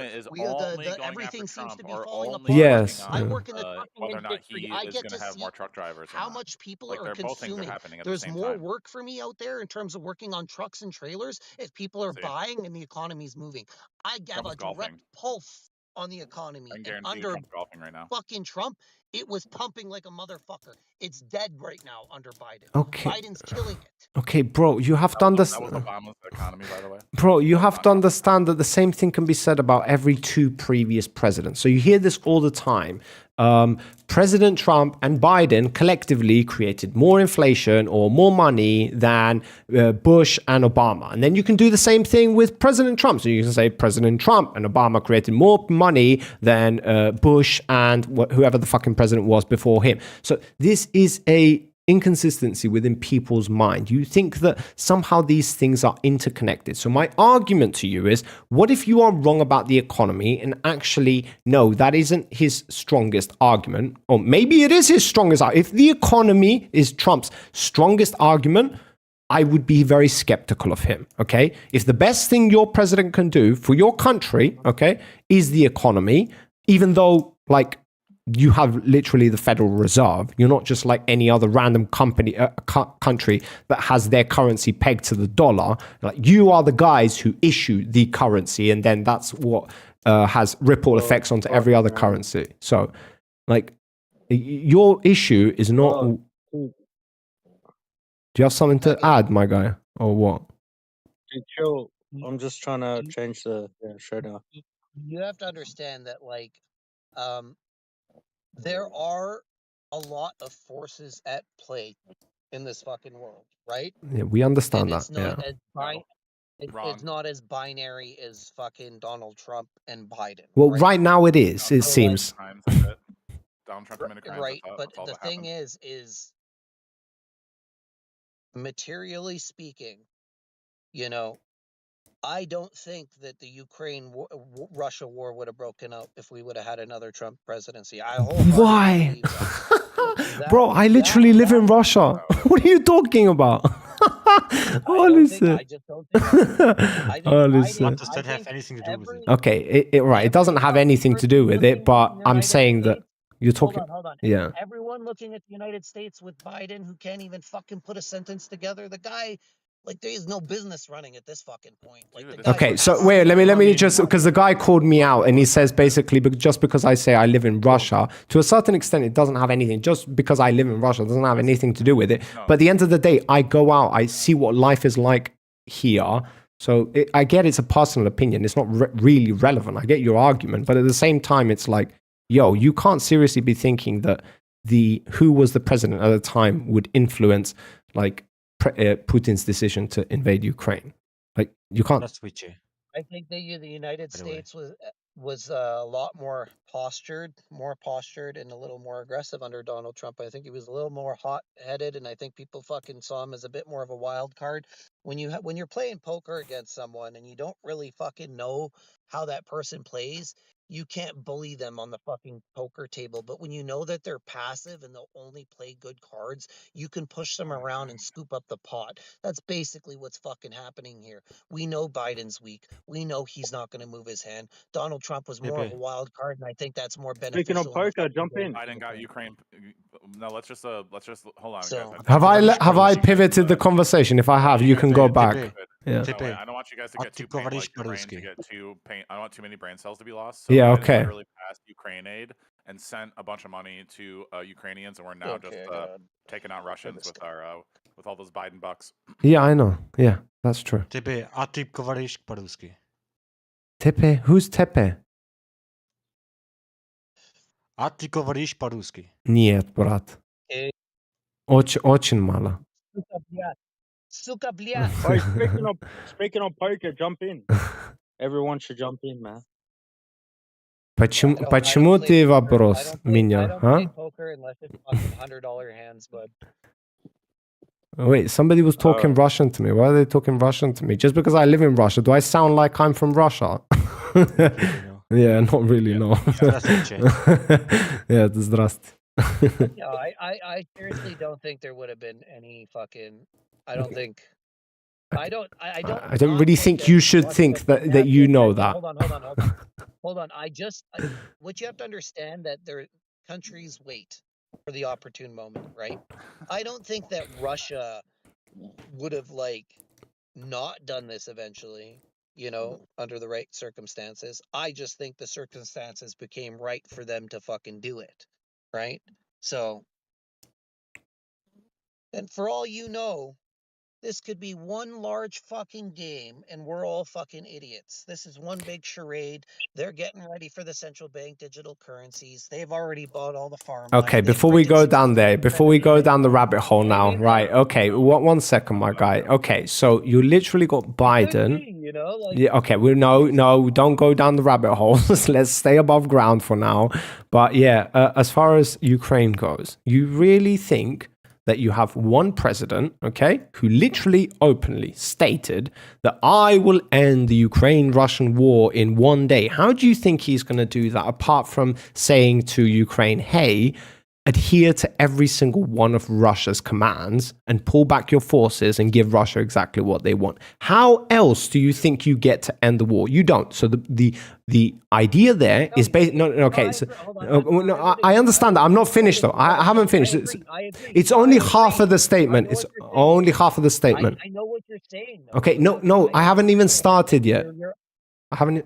Yeah. So that's just Trump's side. That's just Trump's side of why you would want Trump to be the president. Because if Trump was the president, then you get everything you want, basically. So the idea that, well, you do, because Trump literally said to everybody that I would basically end this war in 24 hours. How the fuck do you do that if you don't give Russia every single thing it wants? And so it, as the aggressive, then pulls out of Ukraine. You don't. There is no other way. You don't get to tell Russia, even though they've literally gone against the whole entire world, they've been looked at as... You end up by pulling out of it. And the only reason you do that is because you get what you wanted originally, which is Crimea, which is Donbass, which is Lugansk, and all the following regions. And I want to fucking... It's absolutely fucking true. I agree with you. I grant No, I want a femboy Hooters. Hold on. I will agree with you. That is what will happen. Even if that's the case, I'm okay with that because... Yeah, I know you're okay with that, motherfucker. Let me explain. Let me say the second half of my fucking statement. Okay, The yeah. fucking Dutch Empire with the Guilder lasted 250 fucking years, give or take 20-30. The British Empire lasted 250 years, give or take 20-30. The American Empire is fucking falling. We do not need to goddamn throw ourselves Okay, into you're... the next level All of right. the war. All right, we're not on the same page. We're not on the same page, my guy. Holy shit, bro. I'm gonna do the Lieutenant tantrum. not trying to get into the next World War. This is literally America bad arguments, bro. Like this is like some of the worst. It's not America bad. It's not America bad. It's I do not want another World War. You know, So if America's not bad, then why would you want them to basically stop being the world superpower? Because I'm not your dad. You have to understand. Wait, Hold on. No. Okay, so the other part of that argument. No, hold on. The country that's the strongest basically gets to possess the world reserve currency. So they do that through force. I'm saying we're at a point, technologically speaking, where we can almost take this fucking toy away from these countries that they're fighting over every fucking 250. Somebody else is going to get it, though. Talking about money. Who else do you want to be the superpower if not America? We can have a decentralized consensus mechanism for a world reserve currency. Who? Wait, what? Do you think fucking Bitcoin is going to be internationalized or something, bro? Bro, okay, wait, okay, okay, no, that's the worst fucking argument. That's I know it's hard I don't for actually you know to what global homo is, but that conceptualize, sounds like no, it's really not. It's really not. But we're not there yet, my guy. Yeah. I mean, since we're being delusional, might as well. Fucking stupid, bro. I'm trying to conceptualize an idea. Like, understand that these countries, this is going to be inevitable. This pendulum is going to swing where the empire is going to print itself fucking shit. Economies within its own empire are going to falter, and it's going to necessitate war. So they're going to aggravate it. They're going to do proxy wars. They're going to do other shit. They're going to destabilize other countries that are fucking trying to do their own state banking. So they become the aggressors eventually. Even if they were spawned on fucking the idea of fucking being free and the land of the free. Now it's you have to operate on our system or else. All right, Lutang, my guy. Okay, so your original claim is that you would have preferred Trump being in presidency because then it would have changed the outcome of the Russo-Ukraine war. My argument to you is no, because if Trump was president, actually Russia would have got what it wanted. So therefore, according to your analysis of the situation, they would have waited for Trump to become the president to start doing those things. They didn't, though, because Trump was president and they didn't do those things. That's only half. Wait, the whole reason I'm going back to this is because there's another half to it. Oh my God, bro, let me get to it. Bro, okay, so no, because, bro, the whole reason I bring, no, because I will outline the issue with your state. I haven't even finished it yet, and you've interrupted me 3 times now. You haven't even let me finish it. No, because this is only half of the strength of the argument. The other half is for Biden, my guy. Because you're saying that Biden being in presidency is a good thing for Russia, apparently, and that's why they took advantage of the situation to attack Ukraine. That's bullshit, because Biden literally sanctioned the fuck out of Russia. The whole economy like collapsed within a couple of days. Like the whole country was in a state of panic. They've literally got no companies or whatever. You've got all the oligarchs shipping money over to other seas. They now have to resort to other resources. They've also got fucking funding Ukrainians, so bringing in planes, tanks, weapons, troops, everything you can fucking imagine. Like Russia then has to no, I'm not even finished yet. I don't interrupt you. Don't interrupt me. So they have to resort to going to fucking North Korea to ask for fucking missiles, beg to the Chinese, go on all over this rampage. You can't seriously be saying that Trump is a better president for you, okay? As if you are standing on the American side, but obviously you're not. So I don't get why you feel like you are the one to be having this debate. You're obviously not against Trump or Biden or any other US president. You're just against America because you want a decentralized system, even though you have zero reason to believe that. Because as far as we're concerned, once this global superpower is done with having the power, another one will take its place. Are you done? Are you fucking done? Yeah, I'm done now. Now you've heard me out. Amazing. Thank you. Yeah, you might have learned something.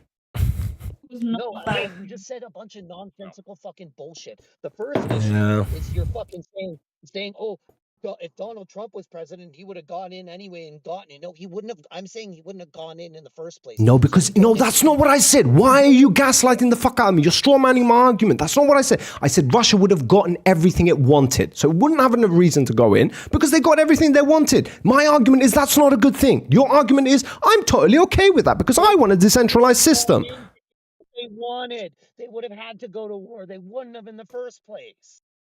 Joe Biden can't even put a sentence together. Can't walk up a fucking. He can sure fund the whole fucking army though. So who gives a fuck if he can't speak a sentence or he likes his fucking ice cream or likes to wander around in the fucking park?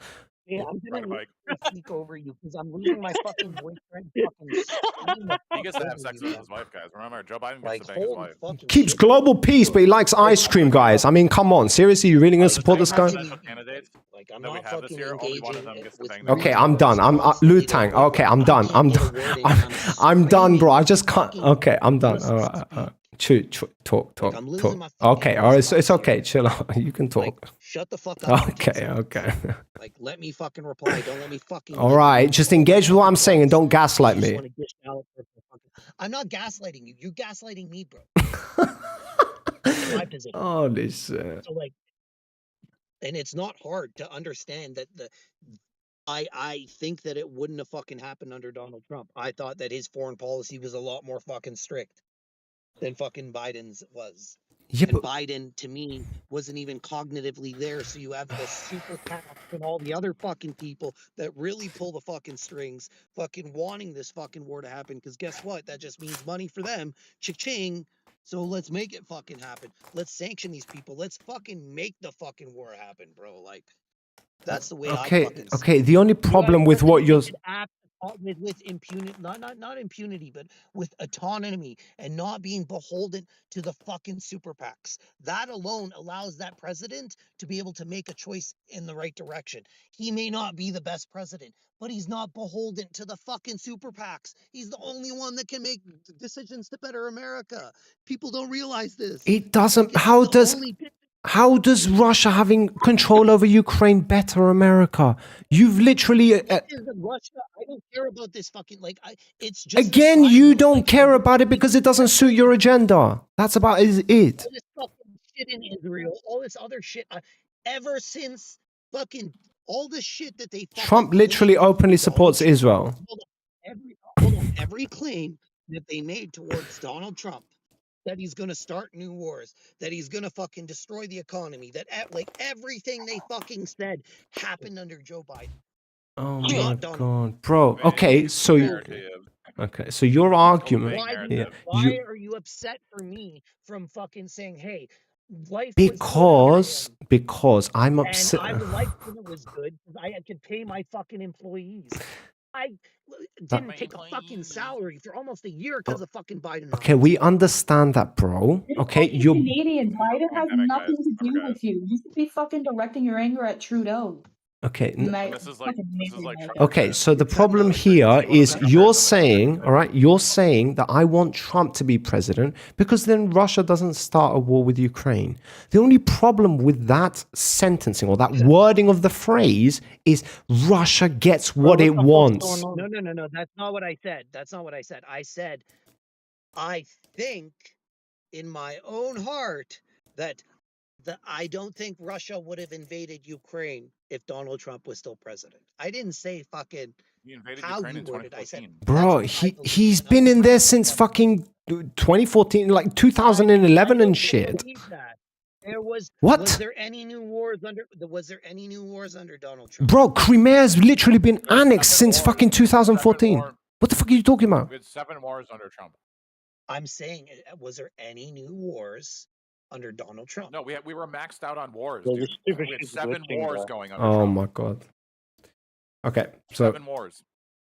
He get us answer my question. Was there any new wars under Donald Trump?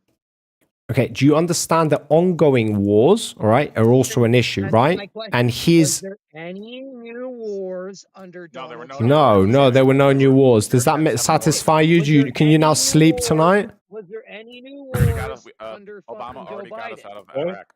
Iraq. Trump almost started a war in Iran. Why do you think you win the argument by there not being any new wars? As if not starting new wars is always a good thing. States, let me the Disc, United let me States say is something the real quick. world's fucking police force. So And the because commander after in 20 chief years of of that wars, police 16 force years, is fucking Joe Biden. This And is two only wars remember guys, who's accountable? Trump just like Is it quadrupled the fucking amount of Trump or civilian is it deaths Biden? as soon as he took office. You guys are forgetting again. Liu Tang is again delusional, so I'm gonna bring you guys all back to reality. Trump, again, we had 7 Who's wars accountable already in this ongoing. scenario? Trump said that he was going to I get us guess out of maybe Talon's Afghanistan fucking and talking did not, 'cause and said that he's he was always going got to keep shitty us there, and talking we would have points. still been in I'll Afghanistan. unmute He his said he ass was going to again. take us out of NATO, and Trump had tried to start shit with North Korea before he started kissing their Yep. ass with their love letters. Yep. Yep. And also he Didn't he ignores Putin want to the hold fact on? that Obama got us out of Iraq, and Correct then me. Hold on. Correct me, Talon. Correct me if I'm lastly, wrong. like But again, didn't like Putin? quadrupled the amount of civilian deaths. That's fine. Lastly, I don't give a fuck. Didn't Putin want to be a part of NATO? And once he realized that what NATO was actually fucking being used for, it wasn't fucking, it's surface This level guy's just drinking fucking. Putin Kool-Aid. It's crazy. No, I mean, like, I'm pretty sure he tried to fucking join NATO, right, and be a part of it, right? No. Well, he was never offered that opportunity. They never wanted him in NATO. They were like, Yeah. Yeah. They wanted him in NATO, but he wanted to join NATO. Yeah, but you say that, but the only reference we have to that is a conversation that Putin is basically saying, I met with Bill Clinton and we discussed about joining NATO, and that I posed it as a hypothetical keyword here.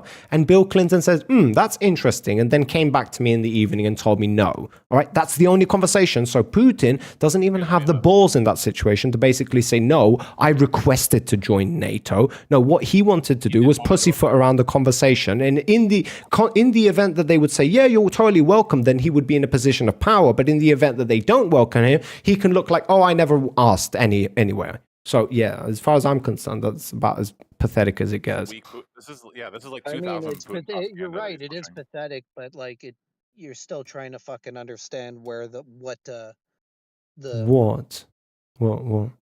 political forces are, and at the end of the What day, political it's force? just fighting over the right to print the world's fucking money. And since the 80s, the United States has lost its fucking dominance. It's a Bro, America's on top of anybody. What the hell are you talking about? So who's more dominant than no, America? no. In the 70s, they possessed. I think they controlled. I think it was like 70 to 80% of world trade. I think that number is down to like 35-40% now. Yeah, right? because we don't want to be greedy. Are you seriously telling me that you think America is doing bad? The United States has printed 63% of its entire currency into existence. They've also got assets to back that currency up. No, listen, guys.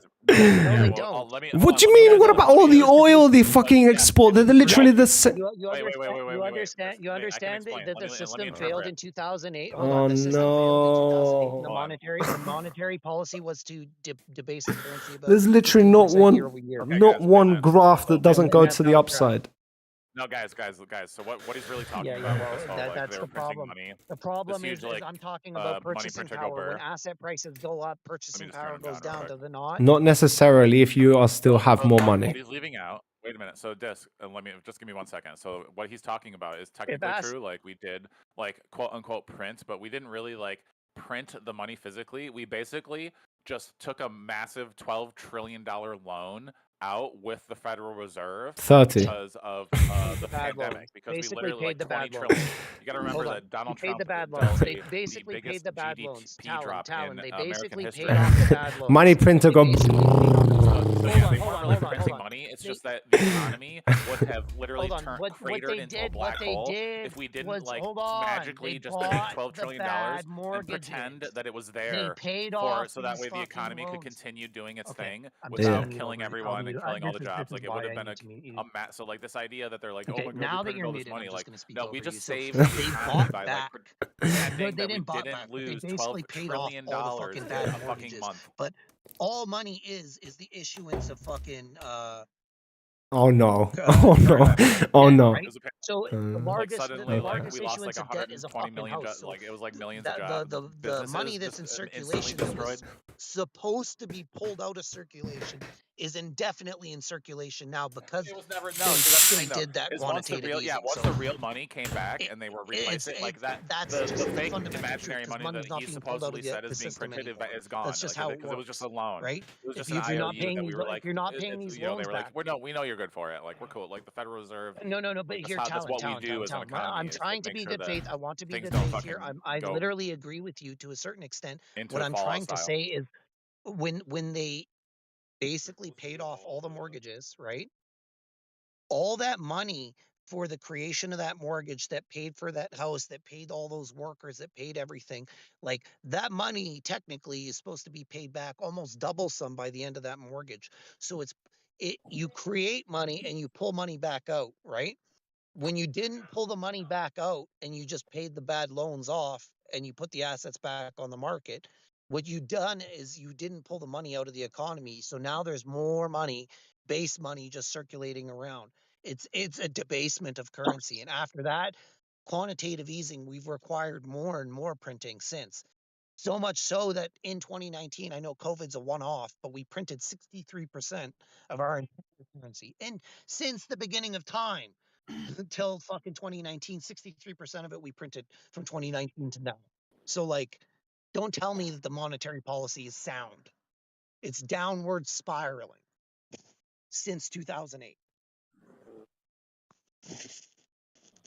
Millennials can't even afford to buy So fucking he houses. petered out, and so the cool thing. So And now we can get back to reality where, disparity within thanks your to own Biden's fucking society, policies and the families bottom still up. not So what he having did is he children. made sure These are to all cover key the indicators. hardest These hit are all key people, indicators and of so our you feelings of lifted up the most impoverished parts of society, and then he built out the middle class. And so all the money that was being spent on top of people that were being impoverished, all the government policies are focused on making the middle class larger, and then leaving. Because then the beauty is that you don't have to, like, we don't have to be so fucking hard on the super rich and the 1% and stuff. It's just basically letting them, because the way to compromise with it is that we've gotten to where we are today with all these super low tax cuts. So you can make the argument that all these tax cuts and stuff are good as long as you continue to do policies that lift up to make sure that those successes actually trickle down. And so you can continue to do trickle down in economics as long as you force that trickle down with the government through policies that will lift up everybody. And so that's kind of like it's just like the easy way out, basically. And that's what that's why Biden's centrism has always been his strongest, and also it's a double-edged sword because it's now his strongest what's the word I'm looking for? His strongest strength, or his biggest strength, because now he can use it to actually keep the boat even and stable, because that's what we need right now is just stability, and that key is what has been able to put us on top in terms of getting us out of the post-pandemic recession, and now the economy is just burning. Like, we had a pretty cool jobs report for last month because we're hitting, we've got so many jobs now that we're not even keeping up with the amount of people. So like all our wages are now going to go up, and it's just going to keep getting better and better. And it's going to be funny watching Lutang cry. Yeah, because the demand increases. No, Yeah. if that's the material condition, fine, I'm okay with it. I don't think that's going to be it, and I will eat my words if that's the case. Okay, so if that's the case, will you support Biden then? I would. Wait, that's it. All the accusations of Trump getting shit on and all of this, Ukraine, go outside the window. We forget about all of this. Hold on, I'm morally consistent with the fact that I care. You're so not consistent. You're so not consistent. Campaign, because like we can have a positive campaign. I so already you guys said don't it have at the to start. At the start of my argument, that it's basically the material. Okay, I wasn't here for that, but I mean, you were making arguments against Biden being like a bad president because of this and that, and Trump's being prosecuted and this, and Ukraine and Israel. So you were defending it. I am defending it, but the problem is like people want to raise issues here when I can raise just as many issues over fucking there. No, you can't. That's the problem, though. You can't. You think you can. You're doing a pretty bad job of it. I mean, I mean, if you're stupid, you can't see it. Wait. Oh, Okay. buddy, it doesn't take much. You try to tell me that these politicians aren't corrupt, and I could look in it. That's a different conversation. That's a different No, and Yes, it is. You're just against government. no person that's been in politics for fucking 40 years is any different. Look at his net worth growth. Bro, so you have a Yeah, it's the lowest, guy. Okay, reality check. Reality check. Over the recent Joe Biden's one of the presidency. poorest And presidents. hold we've on. Hold on. Look at just look at his net worth, dude. That's all I'm saying. Follow the What money. has that got to do? Follow the money. What do you mean Have you ever follow? actually looked into the shit you're talking about, or do you just see Like, numbers not and even your like brain it's goes not even wild? close. Like, do you No, know? yeah, you no, literally had an I $8 can see. million No, book deal. hold on. He had a book deal. I'll That's it. see And that's their all he's numbers, got. and He's then only I got will like see $10 how million, much they guys. make. I will see how much they make. Like Nancy Pelosi, for example, would have to work almost 3,000 years at her fucking salary to have her net fucking Her worth. husband owns the biggest what is it called? Real estate Hedge firm fund. in all of San Francisco. What are you talking Yeah, it's about? like a massive hedge fund. I'm talking about her insider trading, my friend. Yeah. She's married to a hedge fund. Her husband. Actually, prove these things. You can't just say net worth her grows. public- That Oh, means you she got does insider Destiny trading. in your It's like fucking reported profile live. picture. You're a little cuck. You're a little fucking Destiny cuck. I don't care about your So opinion. funny. Yeah, Like she it's supports always it, the and like ad and she. I bet you're a fucking Israeli supporter too. Yeah, you're right. Because I know the facts and details. I about definitely it. don't want Israel to be wiped off the I map. don't read Yeah, because that's net worth. Obviously, they don't have to report on their personal wealth. Yeah, we understand that. Yeah, if it's an institution or a corporation or a company and it's publicly, yeah, if it's public, then they have to report on that. They're legally obliged to do that. If it's private, then no, they're not. Like, not all your assets or investments are. Yeah, they're not. It's only the ones that go through the companies that will be. You're right about that, CJ. I was just Googling it to fucking for the fuck of it. Palestine. You got life or death situation. Someone, Yep. you know, murder is wrong, right? But We definitely in the don't bomb United them. States, you have castle doctrine. So if someone like breaks into your house, you're allowed to like kill them by any means Well, that's because you're necessary. in there. Squatters don't Well, break I into mean, like people's those houses people where the now, people those are. people live there for thousands of years, bro. So like, I don't know. Maybe they have the right to fucking like wipe Israel off the fucking planet. Wait, why? Wait, what? Bro, you literally know nothing about the conflict. Wait, wait. So Palestinians have a right to wipe Israel out? Is it? Yeah, Habibi, I'm Lebanese. I know everything. Ella Habibi, yalla. Yeah, Habibi. So I know everything. I know how. You know everything. I got You're to, like, oh, I got that's to like, grow well, that was up easy. watching Just both went sides back. of the news, You're so seeing retarded, the bro. propaganda on this side, seeing the propaganda on this side, and figuring out the fucking You're truth, just using and topics, watching bro. Why don't you people actually like read Talon something? and the other idiots in this fucking room get things wrong like all the time. I've Listen, been in this Wu-Tang. Discord long enough, The cope. bro. I've heard fucking Talon's opinions, bro, and this guy's been wrong on a lot of It shit. seems like he's been right up until now. Wait, when was Yeah, I I've wrong? been right up until the What? fucking like.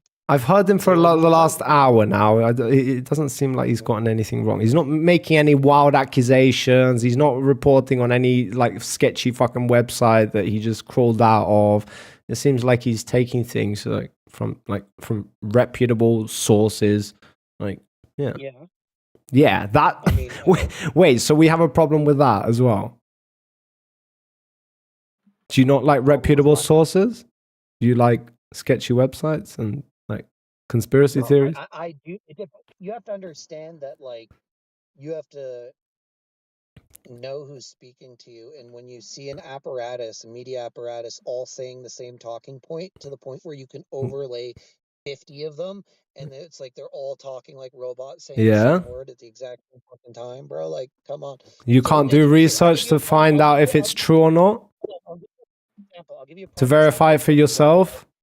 Hold on. No. Yeah, something that I find very interesting and peculiar is you have on-ground footage coming out of Palestine on TikTok. Yeah. Right? And then right away, we have the move On and all this shit to try TikTok. and ban. Yeah.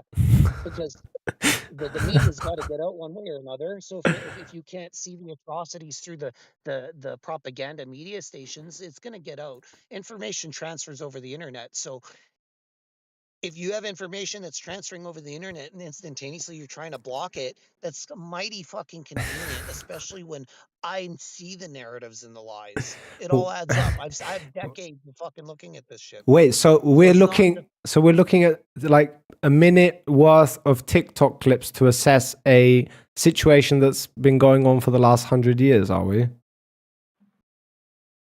No, that's not what I'm saying. Like if you're say Sounds like they that. have a news report and let's say they bomb someone and you know it's all Hamas whatever, and then I'm seeing footage coming out from the ground Okay. and news from family that I have in the area, right? So I get everything. Okay. I see that the You get children are cutting down. everything. I see that it's a civilian genocide. I see that they're cutting fucking food What- off and whatever. So I see the narrative talking points that the media is fucking saying, Wait, and so- I see the truth. Wait, when you say you see everything, okay, the literal definition of a clip is a segment of a broader situation cut up. Okay, that's what a clip is. So when you're watching clips, you're not getting the full context or the full story being told. In fact, you're going to have to go and do a lot of research to figure out whether there's a reason for why the things that are happening in Israel are happening. For sure. And you have to understand that. Again, I have to understand. You say this a lot. You say this a lot. This I have to understand. It seems like there's one of the two of us needs to understand, and it doesn't seem to be me. It seems like I'm getting my information from reputable sources, and it seems like you're getting your information from TikTok. A Jewish media company that's shoving talking points down your No, it's called individual research, going through the IDF fucking articles, through the Geneva Convention, through the humanitarian laws, through fucking Wikipedia, through books, through. Look at what fucking nationality they are. They're not going to fucking be critical of Israel. I literally gave you 6, and you paid attention to 1. Go on Yahoo Finance. Go to every reputable fucking news source that you fucking think is reputable. Excuse me. There's not like there's like the like legitimate facts of the situation over the last 100 years not seem like good enough for you. Like humanitarian laws, like what is a combatant? What is Hamas? Are they a terrorist organization? Like, does not wearing military uniform constitute anything? Does using human shields not mean anything? Does no? Here, I'm gonna explain all of that when they're Amazing. treated the way they are and hurted. Oh, then being a terrorist is okay then. It's David versus Goliath. It's David versus Goliath. Of So course they're gonna run around so then David becoming a terrorist is okay. It's not a terrorist. They're freedom fighters, bro. Oh, they're freedom fighters. All perspective. Killing 1,200 civilians and taking over 200 hostages is David. 700,000 fucking people displaced. This started long fucking time ago. Yeah, a long time ago. But apparently this is the Palestinian land, right? Bro, someone comes in your fucking house, you're allowed to kill them by any means. Well, I mean, when you give them the justification to literally bomb the shit out of you, well, what do you expect them to do? To not take up the land? Free. Fucking go ahead, my guy. I'll take up all the land. Thank you very much. Keep giving me a justification. Keep giving me a justification to take up more settlements. I am going to keep doing that. Thank you very much. Because guess what? As long as I rule those settlements, you can no longer attack me from those places. So get fucked. Want fucking children to be slaughtered? You are fucking disgusting. I am disgusting, am I? You, the one who literally supports an internationally recognized terrorist organization, yet you want to call them freedom fighters. Israel's the terrorist. No, Hamas is the internationally recognized terrorist organization. They're occupied people. Like it's just a Google search away. That's all it took. A Google search away. Oh, it doesn't matter if it's internationally recognized. It's an argument. Wait, but TP, it's an argument from authority. It's an argument from authority. You have to make things. No, this is not an argument from authority. This is stating that on an international level. You say that it's recognized internationally as a terrorist organization, and that's a bad thing. So your authority that you gain it from is the UN. So the UN is your authority, but you have to make an not just the UN. If you want to make it logical. Okay, so you're saying that Hamas is not a terrorist organization.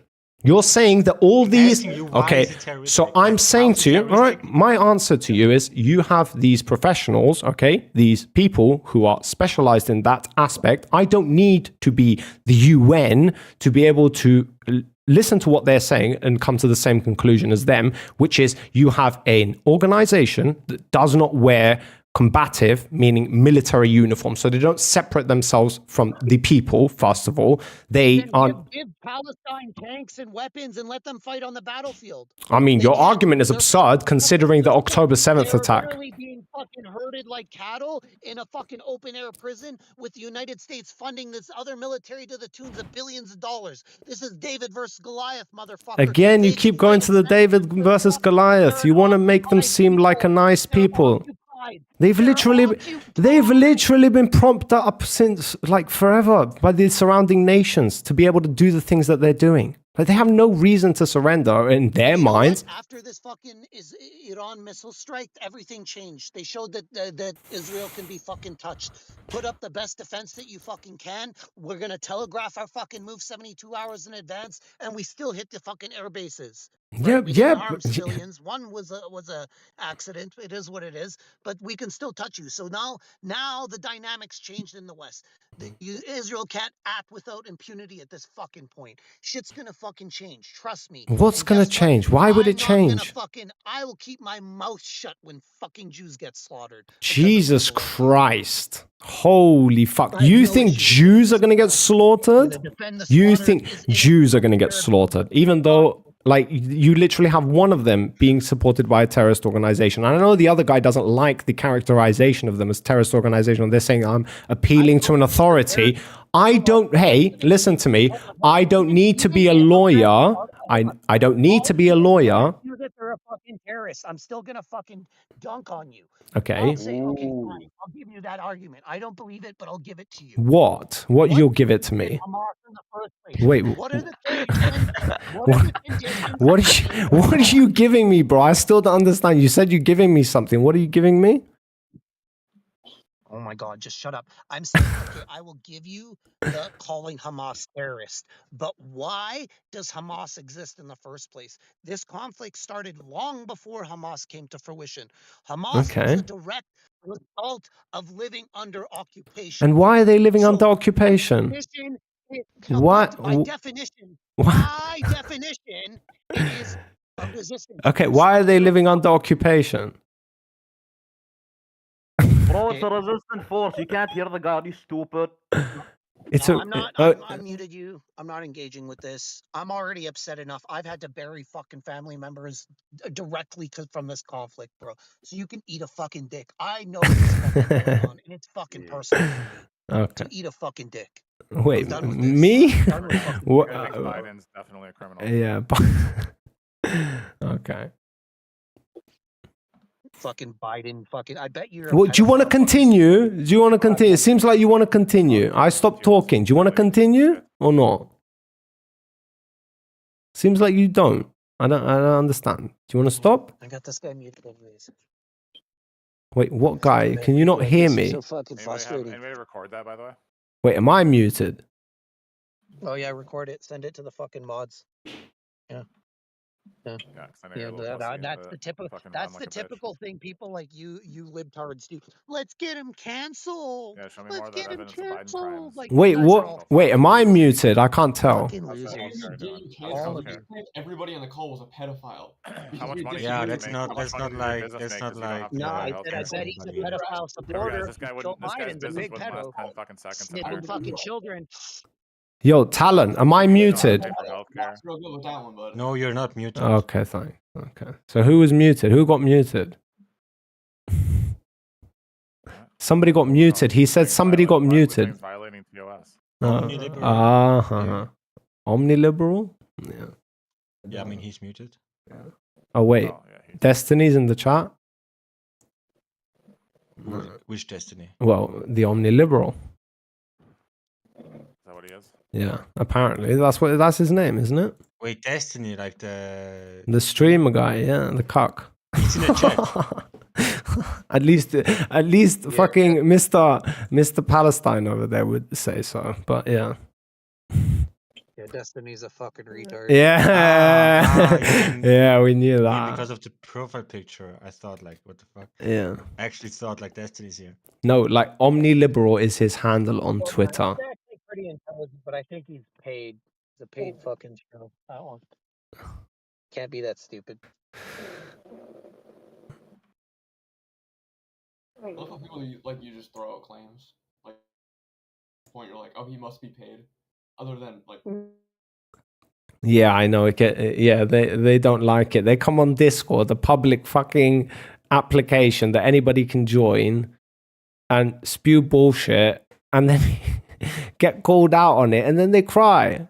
Rah, I mean, come on. I ain't got an interest to fucking like bash on somebody if they're like done, but at the same time, like, you better stop. Don't be asking for it, because then I'll give it to you. TikTok goes on algorithm, so if he watches pro-Israel stuff, it will give him more pro-Israel content. Yeah, but he's obviously watching the other side of that, so he's getting pro-Hamas clips. But yeah, I mean, bro, if you're getting your information from clips, good luck. Clips are how I make my judgments in all my life, yeah. If I want a new car, I find clips. Yeah, apparently. Are you allowed to kill that person's whose family if they broke into your house? Hamas are definitely... Yeah, like anybody who can't concede on that is like not even capable of having this conversation. So certainly has interesting people. Yeah, he is unhinged, Lanius. The guy sounds like Hitler, to be honest. If it's so personal, get off the internet and go to... Yeah, he needs to chill the fuck out. Be right back.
Holy shit, let's see what else we can find.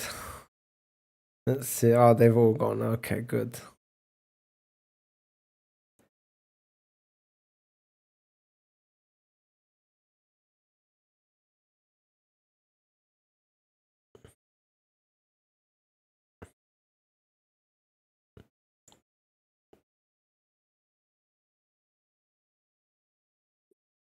There's a town called Narva.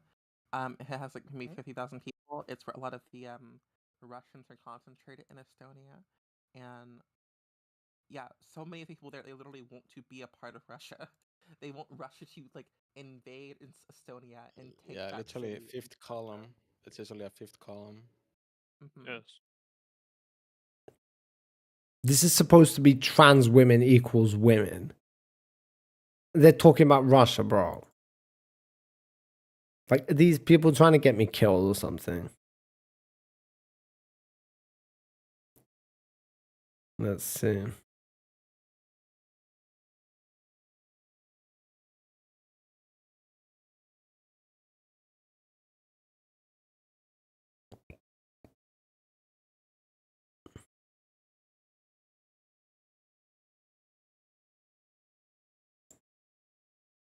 Tourism. Well, excellent. You can answer the question too. Why bring that up? That's I'm trying to hilarious say that has that been it's like very dangerous. brought up as What an I would, antipode to my trans point feminism. was It's great. putting a chip in our brain that can transfer information through Wi-Fi. That could be like it really requires sophisticated, I think, cybersecurity. This has nothing to do with what I asked, so I'll ask the Oh, question I'm again. sorry, I misunderstood then. Sorry. So yeah, like we're obviously gonna need like a lot more memory and a lot more compute if we're gonna train like an AGI Thank you, man. on all of our workflows. And like Lord Taven had this, I don't know why he didn't like articulate it again, but he had like this idea with like this decentralized like platform where like other computers would be able to like take the load off the memory constraints. So I'm just curious, like where would all the memory be stored if we were training an AGI on all of our workflows? Well, my idea wasn't really that novel, right? Like it's literally just literally just a semantic tree bank that's partitioned over a triple store, a triple store that's again like probably going to be stored in some blockchain or something, right? Yeah. So literally just Paxos algorithm. That's it. It's literally just what put out the end. Paxos. Paxos? Yeah. The fuck is that? Maybe how about you go back to the 90s and revolutionize with tree banks? What the fuck is Paxos? It's an algorithm to calculate how to distribute data. Oh. Interesting. Oh yeah, I think I remember you talking about that. That's not what you say? No, I was making a joke. Yeah, right. Hey, what's wrong with tree banks? I think I would argue that like I'm pretty sure that like if they're using a theorem prover right inside alpha geometry, technically they're using tree banks at that point. Probably, yeah, sure. So it's Who's making a watching comeback. some Chinese garbage? What?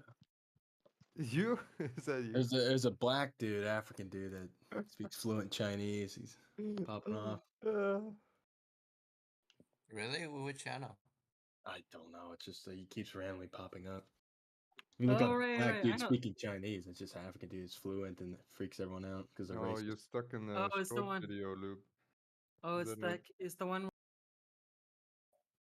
Like personally, like Biden is like with his indecisions, like not taking a side because he's afraid of hurting like the population that votes. Oh no, he is taking a side. I mean, he says that. I mean, like his press secretary has reiterated multiple times that the Biden administration stands with Israel. She said that multiple times. Yeah, but he says contradicting things. They're called the Synagogue of Satan in Revelation 3:9 in the King James Version. Cares about your fucking book, man? Who gives I a shit? think faith alone cares, man. I do care. Yeah. And Tikkun Olam, your peace project, your like gay. Good morning. We love white people. If you want to take the faith alone, dude, Board of Canada. Board of Canada. Me nigga, me nigga.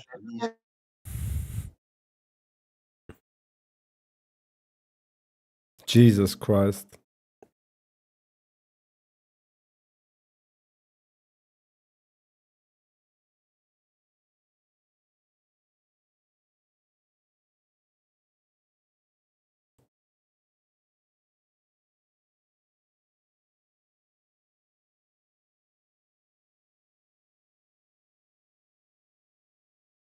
انا كنفسي وقتها كنت بقعد اقول لنفسي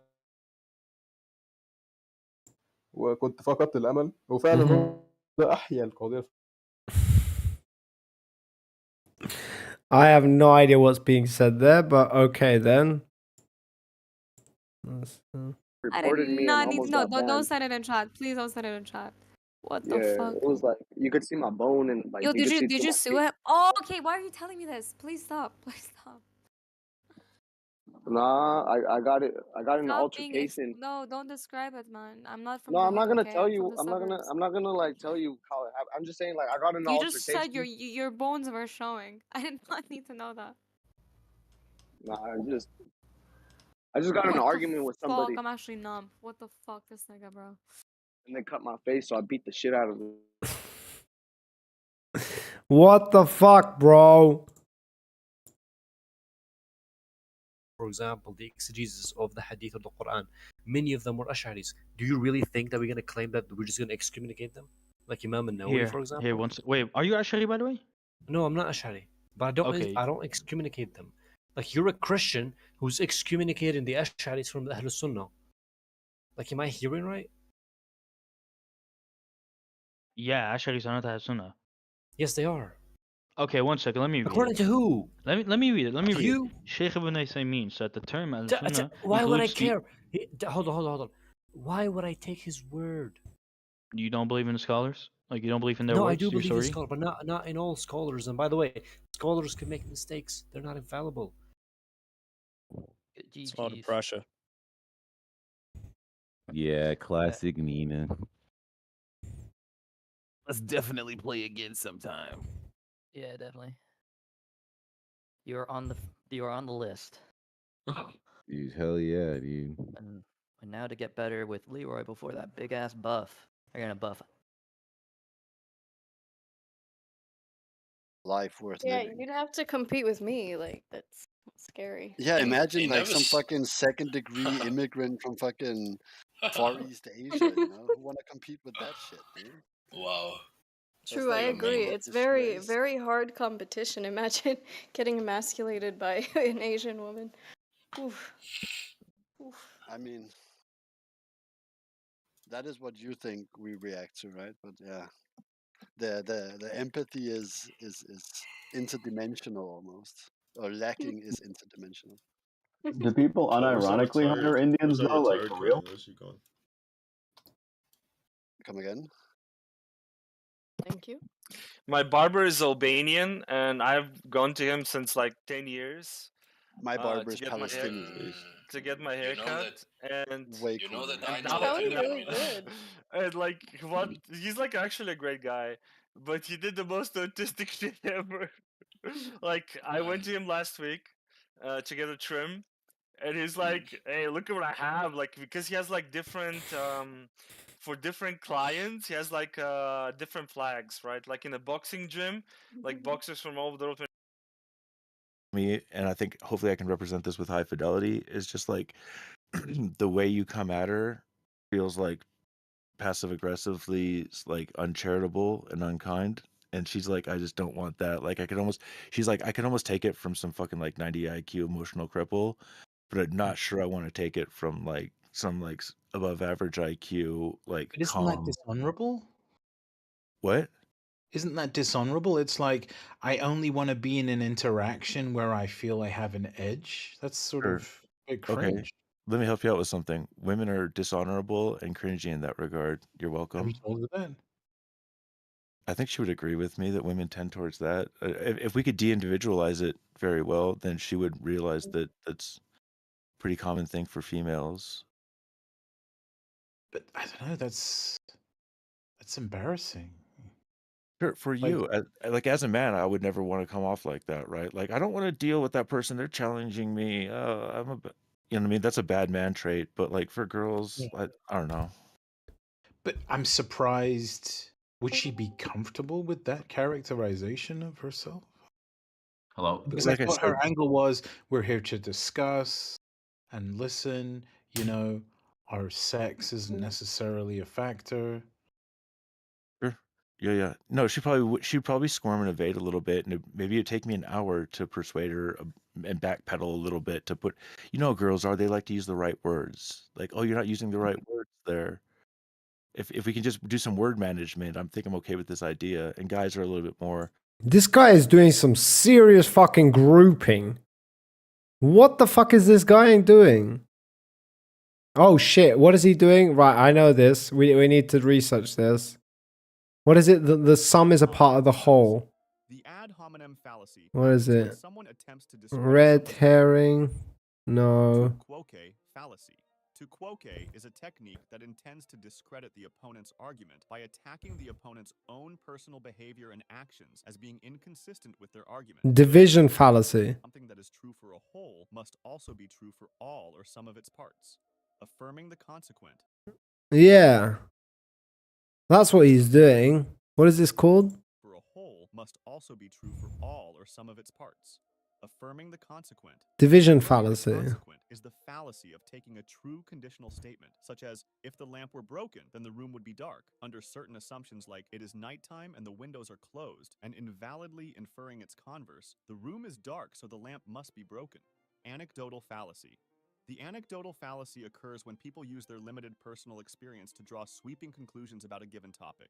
Appeal to emotion fallacy. It's a technique characterized by the manipulation of the other person's emotions in order to win. Wait, where the fuck is it? The absence of factual evidence. Division fallacy. Where is it? Right, I need to find it now. Where is it? Division fallacy, okay. Anecdotal.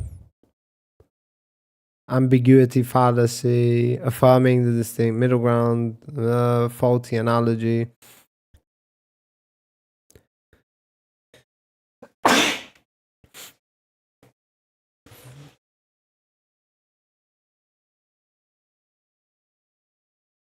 Composition fallacy. What is it called, man? Wait, is it division fallacy?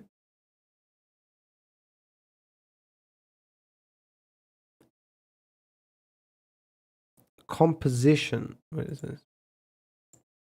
Composition fallacy. It arises when one infers that something is true of the whole from the fact that it is true of some part of the whole. Division fallacy. Wait, so which one is it? The composition one? Infers that something is true of the whole from the fact that it is true of some part of the whole. Division fallacy. The division fallacy occurs when one reason that is true for a whole must also be true for all or some of its parts. Yeah. Yes, exactly. So it's a division fallacy. There you go. You're falling in. Yes, that's exactly what I'm doing inappropriate. I'm falling into the fallacy of the fallacy. Yes, that is based. Then it will begin. It will begin. All right. Well, you're obviously talking about Fox, and I think there's a certain temperament, oil and water situation there because you're both obviously smart people, right? not And your temperaments are very She's different. not either. But yeah, go on. Okay. Yeah. This is my estimation. Your estimation falls in another place, obviously. Yeah.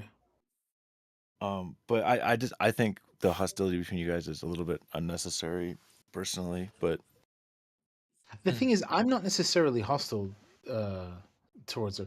I mean, the thing is, she's very not sure if I can put it into a word, but it's No idea inappropriate. It's just like a bunch of people who I can imagine like to argue for the most part. Less so for debating wise, just like they like to argue, I can imagine, or feeling like they are right about something. What is the Discord link? No idea. The channel is called Politics. Like literally just Politics, capital P. That's what the server is called. Invite people. Yeah, there you go. Stranger. You're stranger, right? Yeah, you are. Invite. There you go. I sent you an invite. Send me the Discord. Yeah, I've sent it to you. In Discord. Everybody else is muted in here. What is this? God does not exist. That there is consciousness. It could just be purely a physical reaction without any consciousness. Yeah. Just Well, look I at don't- the growth of a tree and the rain. But the rain doesn't have a brain, right? But it's helping the tree to grow, right? From seed to a large oak tree, for example. Right, and not only that, but somehow the rain is able to give nutrients to the tree, and the tree is receptive of whatever there is a. Can you not see how consciousness is behind? It's not. Like, hear me out, guys. Like, everything I just said in the last 3 minutes made absolutely fuck all sense. But I mean, come on, guys, isn't this obvious? Assuming that there is consciousness there to begin with, right? Because you Well, can. what do you call it? What is totally prior give the to? argument. You can wait. Hold on. You can totally give the argument that those things, those natural processes, are all like just a product of evolution or some sort of changes in allele frequency, and those things don't entail consciousness per se. But you're the one claiming that it does. I think they do entail consciousness, because even if we grant evolution, Do you know that what is still a process. Do you know what an entailment is? Yes, meaning having, right? No. An entailment is like Leading to. that something deductively follows from something else, right? So you need to. I don't know who just spoke, but you should. So the idea is you're wanting to say that just because these things are physical processes and that there's like some sort of reaction there, that implies a mind. Well, it's not going to be an entailment from that, because you could sort of conceive of those physical reactions as being purely naturalistic. And those purely naturalistic causes don't have like any mental effects. So those things don't have any conscious properties, right? Like, if you're saying that can't be imagined, I mean, you have to show why. My mind is absolutely fried. Oh, I have to verify my phone. Fuck this. Wait, seriously? I didn't have to. Wait, that's probably Discord asking you to do that. That's trash. Space between the water and the roots of the tree, so that it can get nutrients from the water. Now, No. Yeah, he's out here. He's not with me like in person, but Damn. he's around the area. Yeah, well, like when you had him on the VC the other night, that was hilarious. Oh, I was drunk. We were both drunk. That was dude. He gave me some fish after we cut off the call. He just like handed me a couple of like actually whole fish. I have no idea what they are. I cooked them last night. They're good as fuck, but I still don't. I asked him. I was like, "What type of Who fish the are these?" fuck He's hands like, "I someone don't a know." whole fish? What are you talking He was about? drunk, and he was moving, so I like was helping him get some stuff moved. And he goes in his fridge, pulls out like a pound of butter and like 2 whole fish in bags, and was like, "You want these?" I was like, "Sure." Yeah, I'll take it. That's a chill guy, man. Yeah, Yeah, Herb, he's a you good know, guy. you know Like Space food and Beard. shit, yeah. Do I know Space Beard? Probably. There's a lot of Yeah, people on the server. bro, I feel yeah, like I know. Yeah. But I just If you met him, you remember him. He's screaming about fuck. You probably already added your phone to Discord. I refuse. Why? You don't want to give them your data? Come on, man. Seriously?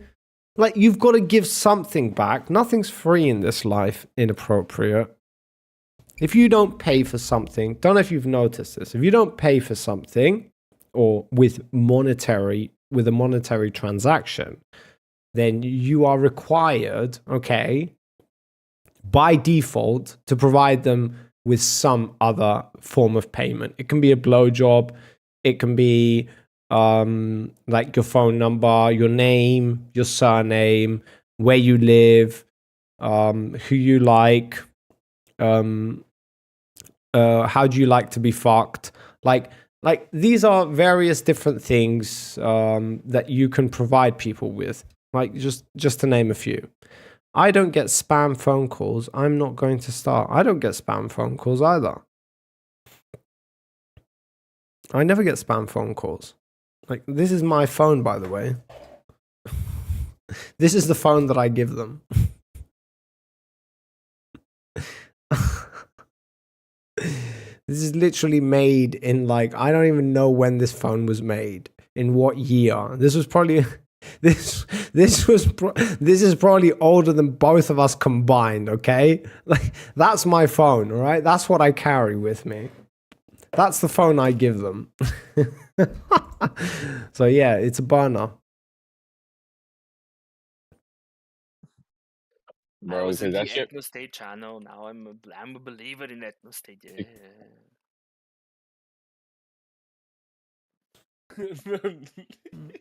I also believe Israel exists. Hey, Daps. Oh, yeah. Based. How you doing your, What's how up, you doing man? your day, Still Dap? black? Yeah. I'm also still loving Kendrick. I think it sounds I like don't Jay-Z, understand bro. these black cultural We got references. nothing but space and opportunity. It's Daps, you true. were always Nobody so understands consistent. black cultural references. It's in true. the It's holster. it's very esoteric. It's very It's in I don't the holster. understand. I'm trying Diddy to. said he was gonna rape me, and I just didn't get it. Like, it's just part of his No, bro, culture. you were supposed to rape him. Oh, he I was his. Wait. That's going a bit too far, don't you think? Muslim lounge. Oh, let's go in here. Wait, what is this? Communist room. There was like a leftist rights and the right split in the National Socialist Party, and the left wing was the Stalinist wing. But Bruh, you know you fucked up when you start hearing those R's get rolled.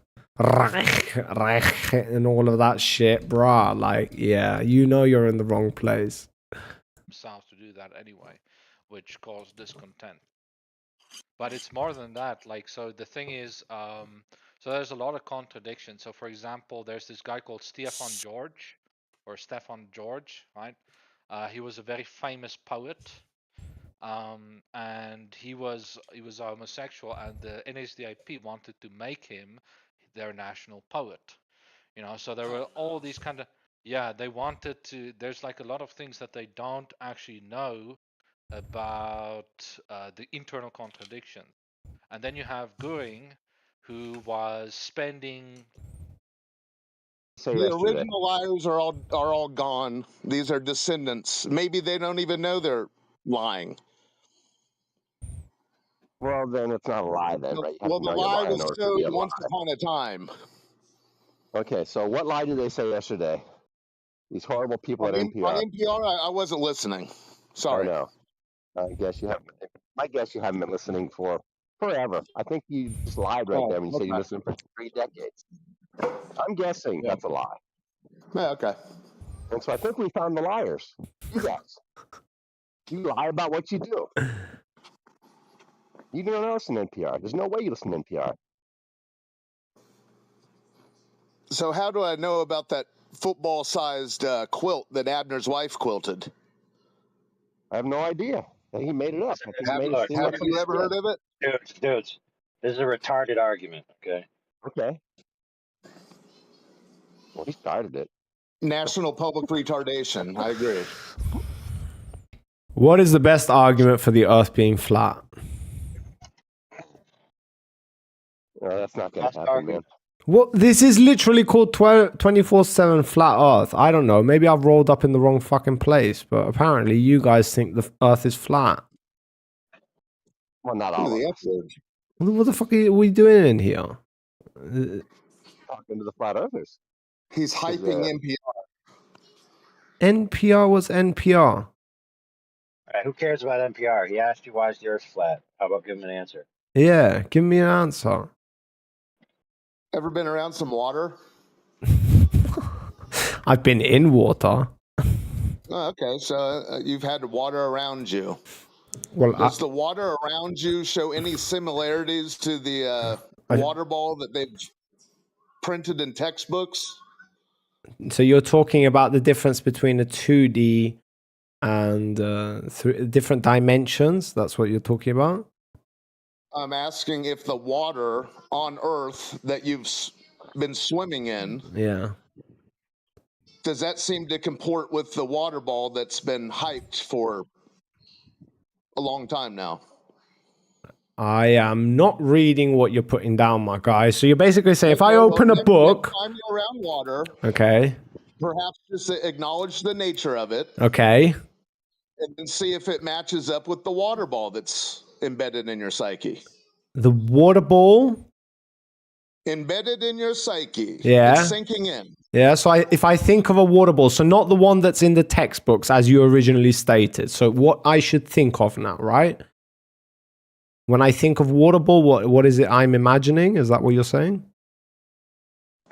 Yeah, how big is this water ball you're imagining? It's not that big, but it's big enough. Well, could you be a little less vague? Okay, a little Since less. You're the expert. You're the expert who knows you're on a spinning water ball chasing a dying star. How big is your water ball? Okay, wait. So now we are talking about the Earth, if I'm getting that correct. I thought that's what you were asking about when you came in here. No, my guy, you presented me with a hypothetical. I imagine you were trying to make an analogy of why the water. I asked you if you is it hypothetical that you've been in water? Well, my guy, you're supposed to try and explain to me why the Earth is flat. You don't necessarily need to be relating to the Earth. You can use a hypothetical to explain your argument. Perhaps you could explain it to yourself. Okay. The next time you're in water. Yeah. You acknowledge the nature of water. Okay. What it's doing around you. Yeah, it's See flowing. if that comports. Yeah. Okay. Yeah. Flowing to where? It depends on the current underneath the water, and on top of the water, the direction of the wind. Currents. What else causes water to flow? I can imagine. Okay, that's about as far as I know. Like underneath the water. Well, how about a drop of Mountain Dew that reaches the sea? How did it get there? A drop of Mountain Dew? What the fuck is Mountain Dew? A dewdrop on a blade of grass in the mountains next to a stream. Amazing. It eventually may reach the ocean. Why? You've convinced me that the Earth is flat, my guy. Congratulations. Okay, next. Holy shit. Yeah, the grass blades on the mountain based. Holy shit. Here, I'll give you one, dude. Please do. Now, don't everybody interrupt me with their gayness, all right? You understand? I'm just going to give this. Now, it could be true or false. The propositions could be challenged. The premises could be challenged. Okay, let's just run this and see if it's a presentation of an argument. Okay, arguments aren't necessarily leading to the conclusions, because if you attack the premises, several as being untrue that support it, right? So that all being parsed out so that nobody has a heart attack. Okay, what Homeboy is trying to say to you is that the alleged surface of the Earth is covered in 70% water, and the nature and physics of water is to seek an equipotential surface, right? Lowest equilibrium. In other words, you fill a cup container with water, it's going to fill the bottom, and then the surface of the water is going to be at a certain level, right? Correct. So if the Earth is a sphere, that must be curved around the surface of the Earth in the manner in which they claim. However, if water is indeed flat and level, when at rest, obviously, then the Earth can't possibly be a sphere. So if you measure water to be level and flat, using, let's say, a laser transit methodology, right, then that would validate that the Earth is not a sphere and is therefore flat. Okay, so you're basically. Oh, sorry. Have you not finished? Okay. No, I've got to bow out for a second, but I just want to parse or set the table here. So now I've set a bunch of particulars, so now you can, ask questions of particulars, and then hopefully someone here will be able to answer. But hopefully that's a starting point. All right, go ahead. Okay, so the first thing I'm thinking of, obviously I don't have a direct answer to this. I'm not a fucking scientist, but I'm just curious. Okay, so I would probably say it has something to do with pressure, I can imagine, meaning that from every single direction from outer space or within the atmosphere retaining to the Earth itself, there is levels of pressure that are being pushed against the earth, in other words, making water seem stable, or you could theorize that it is stable. So that takes care of earth not flowing, depending on the rotation of the earth. That would take care of that one, I think. Or if not that, then you would think of gravity, considering that water does have mass, and therefore the center of the earth would be pulling the mass of water towards the center, as it does everything else, and thus you would have the effect of water, going down if there's less water, and then going up if there's more water. So that would take care of that. Then you've also got the shapeness of water, and we can perceive this while you can't see it in a glass of water. This all goes away when you increase distance. So if you were to be able to observe water at a further distance than the naked eye is possibly capable of doing, you would eventually come to a point where you would start to see the water shaping off, as in the surface of the earth. And the way we know this is because if you are looking at a distance, an incredible distance, using some really high-tech binoculars, let's just say, and you're looking at some really tall buildings, then eventually you'll come to a point where you'll see those buildings shape off, even though that is, you could call that an optical illusion of sorts. At the same time, they are still... Will the buildings be pointed away from you? I can imagine if you were able to perceive I'm not asking what you could imagine. No, it's not about imagining. The word I used was perceive, okay? So you might not be able to perceive them moving away from you, but they are. Do you perceive the antennas of the buildings? Depends on how pointed far away you from are. you? How far away are you from it? For example. Huh? We're using your example. Yeah. Since you decided to be vague. Yes. No. In your example, do you see the antennas pointed away from you? Given that there is enough distance, that's number one criteria. Yes or no. Okay. But that's fine. Okay, the answer is yes under two conditions. Would you like to hear the conditions? Would you like to hear the conditions by any chance? No, I would just like to see Or would you just like to be an obnoxious piece of I shit? would like to see what you've perceived. Okay, so you're choosing the second option. Fine. Okay, that's No, I'd amazing. just like to see what you've perceived. I understand you can imagine it. I'm sorry, did you mistake the word imagine for perceive? Well, you used imagine earlier. No, the word I used was perceive, but you would like to say it's imagine because that agrees with your narrative. So how about we use the word that I actually used instead of the word that you want to use? How about we do that, my guy? Yep, there we go. You perceive the buildings pointed away from you because they're on a curve, right? Yep. You perceive that? Given that there's enough distance, one, and two, my eyes are capable of perceiving that. So you perceived this. Now, under those two criteria, as long as those two criteria are met, then yes. Yeah, I'd like to see that. Amazing. So the answer to that is when you find yourself at a great distance from those antennas and those buildings, and your eyes and now have superpower capabilities to be able to see those buildings in the first place, then you would be able to see them angled. The problem is you can't because there are limitations to our eyes. And second of all, so you're not perceiving them after all. Amazing how you came to that conclusion. That's phenomenal. That's phenomenal. Amazing that you came to that conclusion. But yeah, cool. That was your conclusion. Okay, my guy. If you're so convinced of that, then good for you, my guy. Well, I hear it in your chuckle. All right, my guy.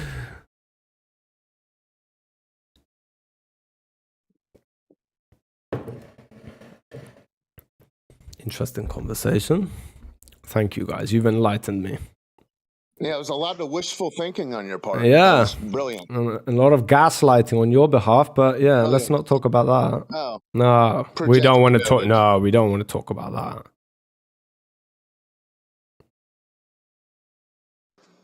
You're the one that pranced in on a horse. It's okay, my guy. It's okay. It's okay for people to walk in and ask questions, considering that the name of the fucking channel is 24/7 Flat Earth, and somebody asks what's the best argument for fucking Flat Earth, and you are incapable of even fucking you talking about the take issue subject, with, but that's do you okay, take my guy. issue with just Yeah, listen, do that's you take okay, an my guy. issue with Go to sleep acknowledging the nature of tonight, water? dreaming about the rabbit holes you've been down the last 3 fucking years, where you've been incapable of Are you doing okay? anything but else but figuring what life is about. Good job. Excuse-moi. Yeah, good job for that. You take issue with the nature of water then. No, I have an issue with your framing of my explanation of the subject. Then don't worry about what I have to say about it. Well, out and then. acknowledge water. Yeah, you can figure it out yourself. As far as I'm concerned, I'm pretty sure I stand firmly on my ground. As for you, I think you've got a lot more figuring out to do.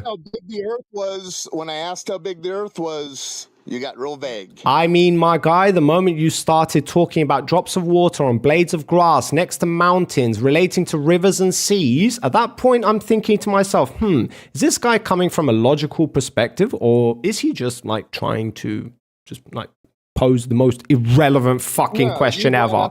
Yeah, that's okay, my guy. That's okay. You brought up currents, and I asked what else makes water move. Okay, I'm more interested in what AI Overlord has to say. I am pretty much done with what you have to say. You seem incapable of engaging with the topic. Get it out. That's fine. Does that obnoxious attitude get you anywhere? Thank you for your time. Yeah, you're Does that welcome. obnoxious attitude get you anywhere? Excuse me? Does that obnoxious attitude get you anywhere? Oh, I'm sorry. What part of me coming into this channel asking a relevant question, considering that the name of the channel is Flat Earth, and being engaged with about things that are, not so relevant, but then somebody else actually poses a real question and I totally engage with it on a good faith basis, but then you choose to look at my behavior towards only one of those sides? What happened to the one where I was totally okay with AI Overlord, considering that he was coming to me in good faith, while the other guy seems to be the most unhinged motherfucker available on Earth, and I treat him likewise? Obnoxiously, yeah. That's obnoxious? Okay. Yep. All right, well, fine then. Yeah, I'm an obnoxious motherfucker then. Holy shit, yeah. You don't have a problem with it. Would you like to start over?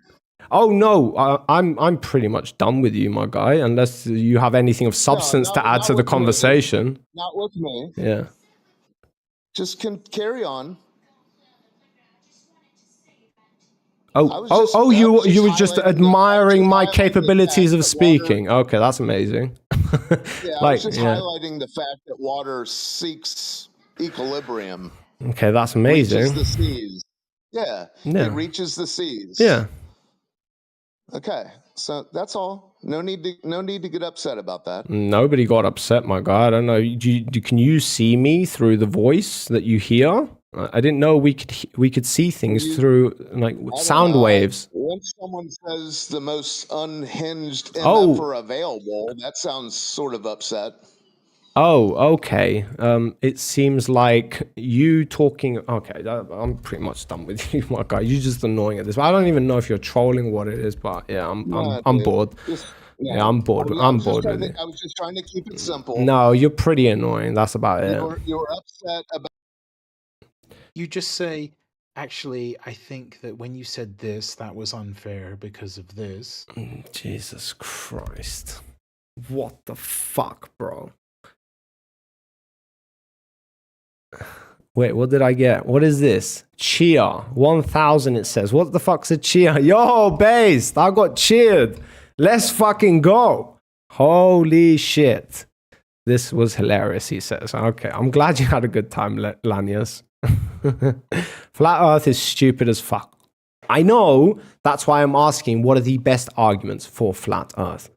The other guy actually posed a question. I don't know how good of a question it is. It seems like some like basic first level type arguments, but I engaged with it. I felt, I don't know, nobody was able to like argue against what it is I said, but yeah.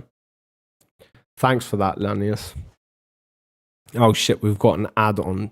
Okay, you can't hear me. That's all right.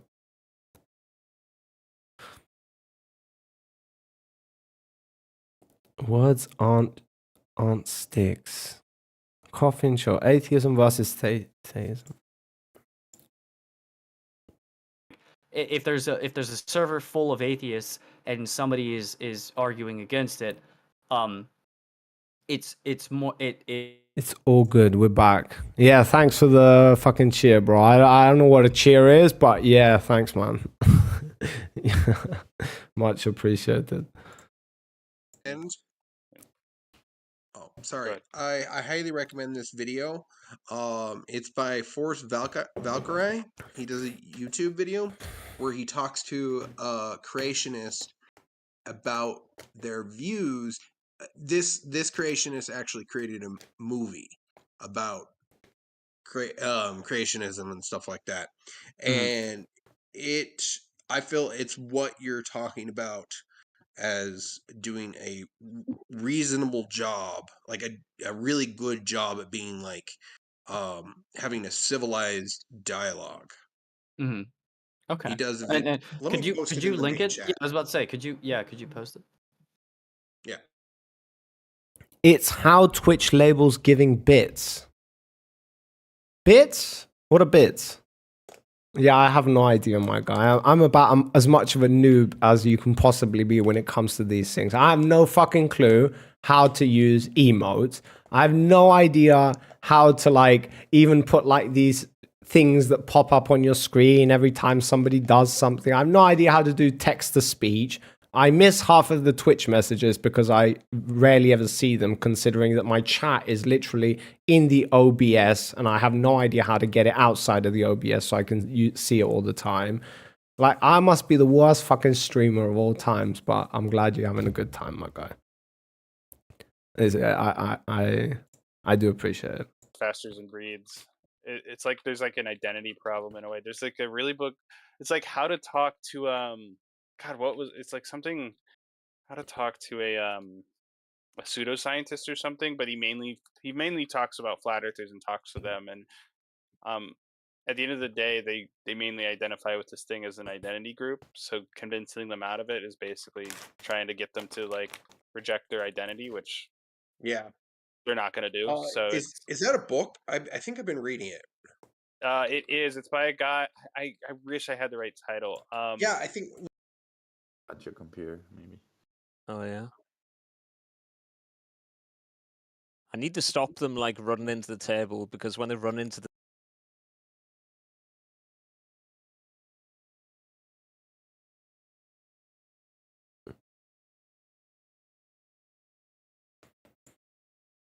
visible abs.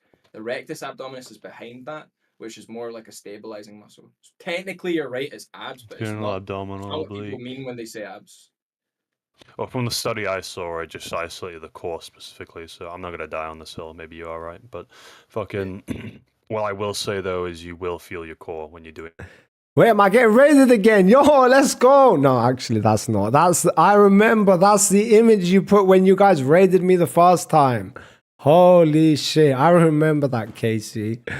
Can streamer tap Discord volume? Oh, yeah, sure.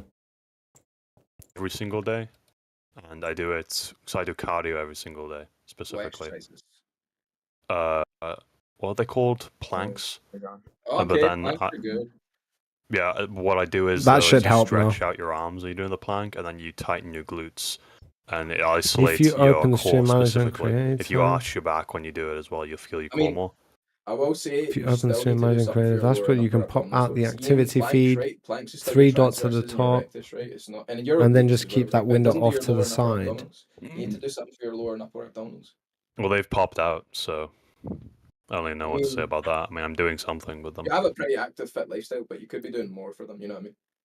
What I need to train is my obliques and then the lower back. Well, you can 'Cause- train your obliques at the same time doing leg raises. You just do a side left leg raise and a side right leg raise. Do you know what I mean when I say that? I can't do those. You 100% you can, bro. 100%. No, my legs are too long, mate. But then tuck your knees until you can do it with your legs straight. I'd have to figure out when to put it in, because if I'm already doing dip raises. What's it called? What are they called? You talking about Dip straight up raise? and No, it's not. It's I'm Tricep trying to dips think of or what I'm chest- talking or about. chest So dips? I'll explain to you what I do, right? So Yeah. I'll get my routine, actually. I'll bring it up now. I've made this myself because it's given me the most gains so far. Swag. It's Wait, you guys can't see that. I literally have it on the side here, or I did 1 second ago. Yeah, I still have it here. You guys can't see that. Oh yeah, you can. Oh shit, yeah, you can see it on the fucking thing. Okay, never mind. So that's how you guys have your chats, is it? I use the browser extension in the fucking... It's a little different because I think you're capturing your whole screen in that window cap. Yeah. I'm doing display capture instead of window capture because every time I go away from it, it will...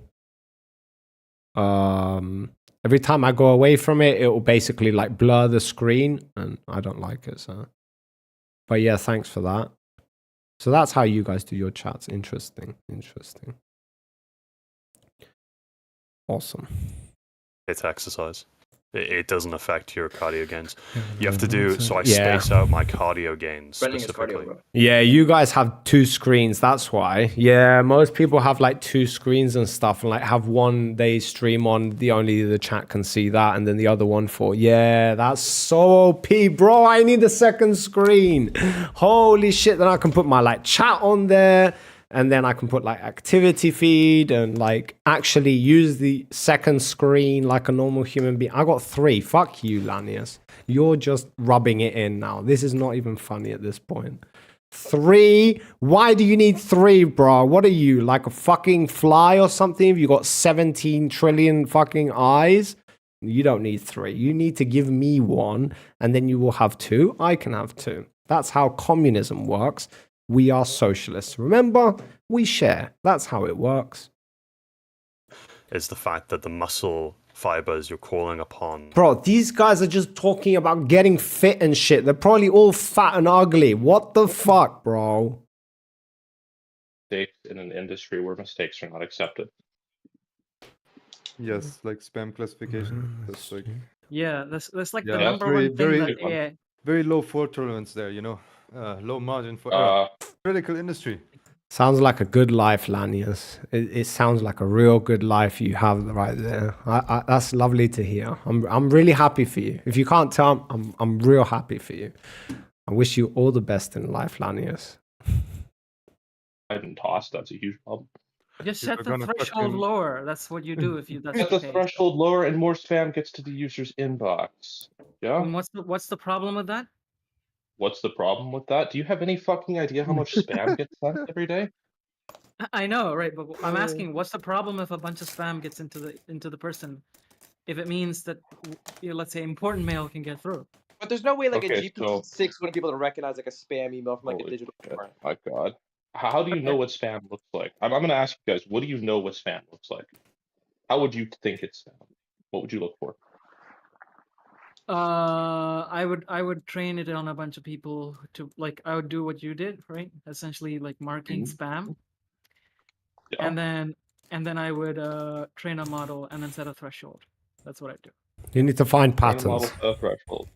Okay, and Nah, I do web of trust and just like trash any email that doesn't come from a fucking science center. cool. We've Yeah, already done that. For me, okay. So hold on. Spam is getting through. That is DKIM signed, right? SPF and ARC align. Okay. All right. It's not enough. Like that's still. Hold on. Okay, this is not a place for me. I have no idea what these fucking nerds are talking about. These guys are absolute fucking nerds. At least that's what I'm telling myself right now because I feel stupid as shit. Vanilla cashmere. Don't know what this is. Sounds pretty racist. So that's disgusting.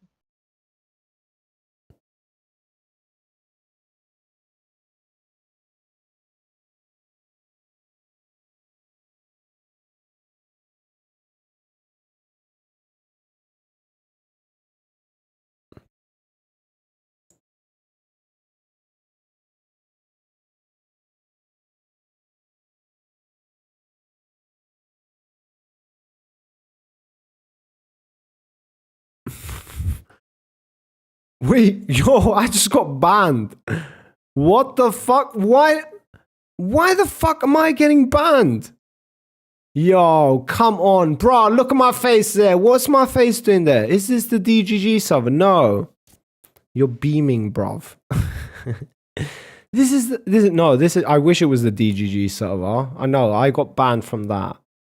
It was like, it was of my own doing. Like, I'm not even gonna lie. The actual reason I got banned is because I did a Hamas attack on the DGG server, at least to the moderators in there, and I went on the offensive because they were gonna ban me nonetheless at some point.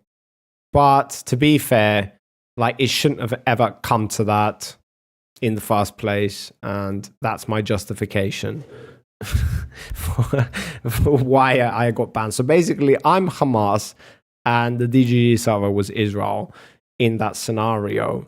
But yeah. Why the fuck have I got banned from this?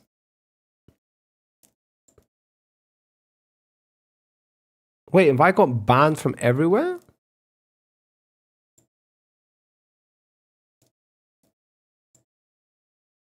I like the fact that, so they were like, Okay, so they just banned me from there. Okay, that's all right. I ain't got no problem with that. Oh, they locked the channel. Okay. all kinds of music, so it was nice. Also, like people like wearing like completely like medieval like masks and stuff. I saw that at the doctor, the one. Did you wear a mask? Plague doctor. No, I was painted the mask. Like there was a girl at the train station, and she like took train station some money to paint. Fucking these people. Who's fucking them? Who's fucking them to have kids? Are you gonna fuck Apparently, them? Are you Russia gonna has fucking higher African women? number of transgenders than even like Germany or Sweden. Like, fucking that's the pure problem. propaganda. White Pure people propaganda. want to fuck white people. Based 98% Russia. of white women marry and fuck white men. So who is going to fuck all these Africans you're sending over here? So 15% of porno actresses are Russian. You know what's funny? The transgender thing's bullshit. It's a fucking illegal. You'll get Excluding arrested. Israel, Russia has the highest rate Wait, of Jewish billionaires. Vienna. Highway Vienna. I'm gonna debunk your whole argument. 59% of Russia's billionaires are Jewish. Okay, do you want me to respond, or are you just gonna keep Excluding Israel, Russia has the highest rates of Jewish politicians and members of parliament at 34%. Okay, do you want me to respond? Yes or no? I would debunk like almost every point you made. It's so easy. Okay, let's go one. How can they even? How can they? Suicides, How can they? Thus, frankly, your argument. The other most guy, left-wing German guy, parties. argument shit. Okay, let me speak. Okay, debunk this guy. First of all, how can they even make? How can they make even a consensus of how many transgenders there are per capita in Russia? If they find out they're transgender, they can get arrested or fined, retards. So the idea of even getting that study is very irrational. Like, how would they even do that? Second of all, about Are the they Jew actually thing, banned, by the way? dude. If you're an open Or are they homosexual, just like banned from schools? if you're a homosexual in Russia, yes, it can be. There is punishment. Yes, I'm 100%. gonna fact check. I'm gonna fact check this. Go ahead. Are you kidding me? Obviously, I mean, bro. Amnesty International publishes papers on how fucking Wait, it's this guy. It's this guy again. The fucking Nazi and the fucking. Oh no, he's back. Federal punishments and all my days.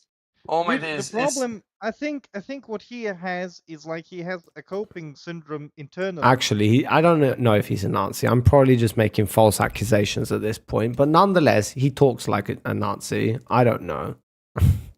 I mean, why would you support Hitler or try to make it sound like the Nazi thing that happened in the 40s, the Nazi thing, yeah, was anything but like, yeah, he does a lot of that.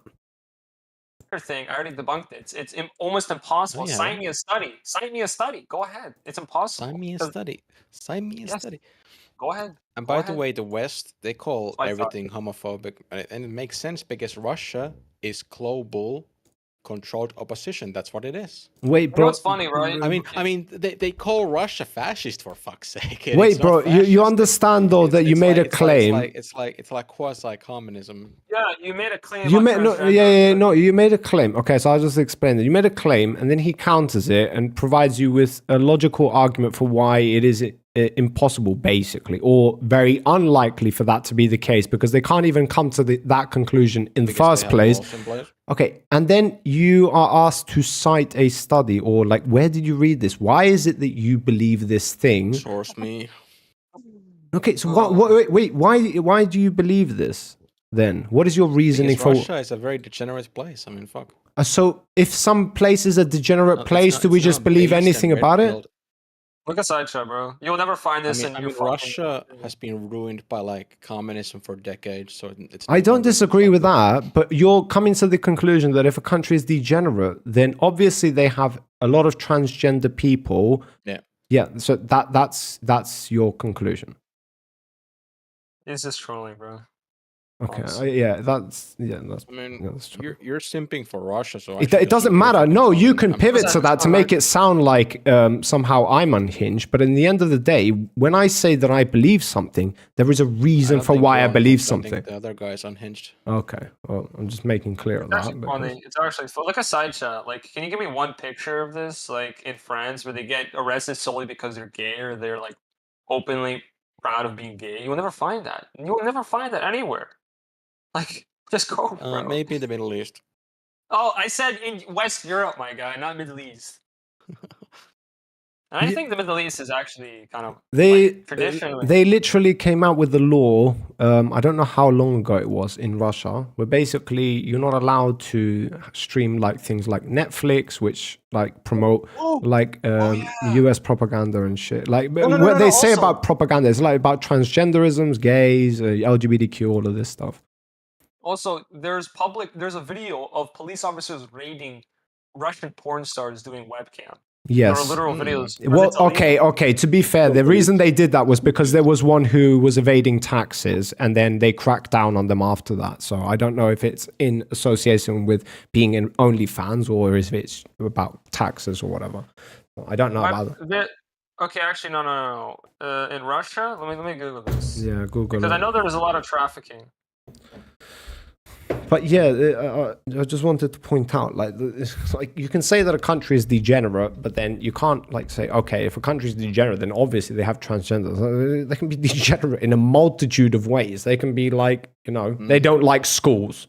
It doesn't necessarily mean they have transgenders. That's what you're being asked to provide evidence for. It's like, it's as simple as that. It's not an attack. What do you mean source me? I don't understand that. You're trolling me at this point, aren't you? Holy shit. He talks about Jewish banks in China. You can't give me one Jewish bank in China. I never said there are Jewish banks in China. I just said it's globalist. Okay, sure. Then I probably misheard you then. Bro, and like you give me a picture of Israel and China shaking hands, like that has anything to do with proving China's degenerate. False international breeds a false. The actual article. All right, I'm gonna read it. No worries. Let's see. So a communist predicted our current situation in like the 1850s or something. False nationalism breeds a false internationalism, cosmopolitanism. That's like what we call globalism. True internationalism recognizes the necessity of distinct cultures and nations, but only the individual is real, they say. And nationality is the individuality of a people. It is no more possible for humanity to exist without particular peoples and nations than to exist without particular individuals. What you're reading?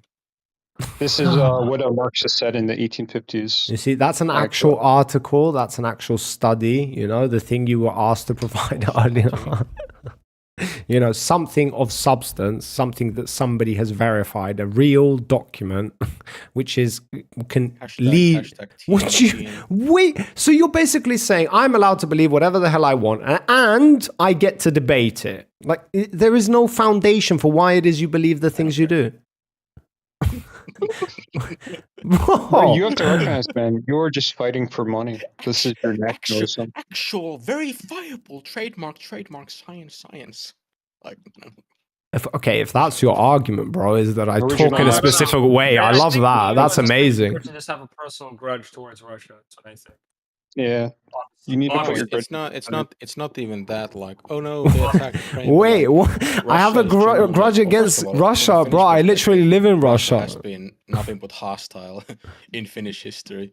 Yeah, that's what I mean. And today, and now They literally muted me. These sons of a bitches. This is what they do every single time in this fucking Discord. Alright. Peace.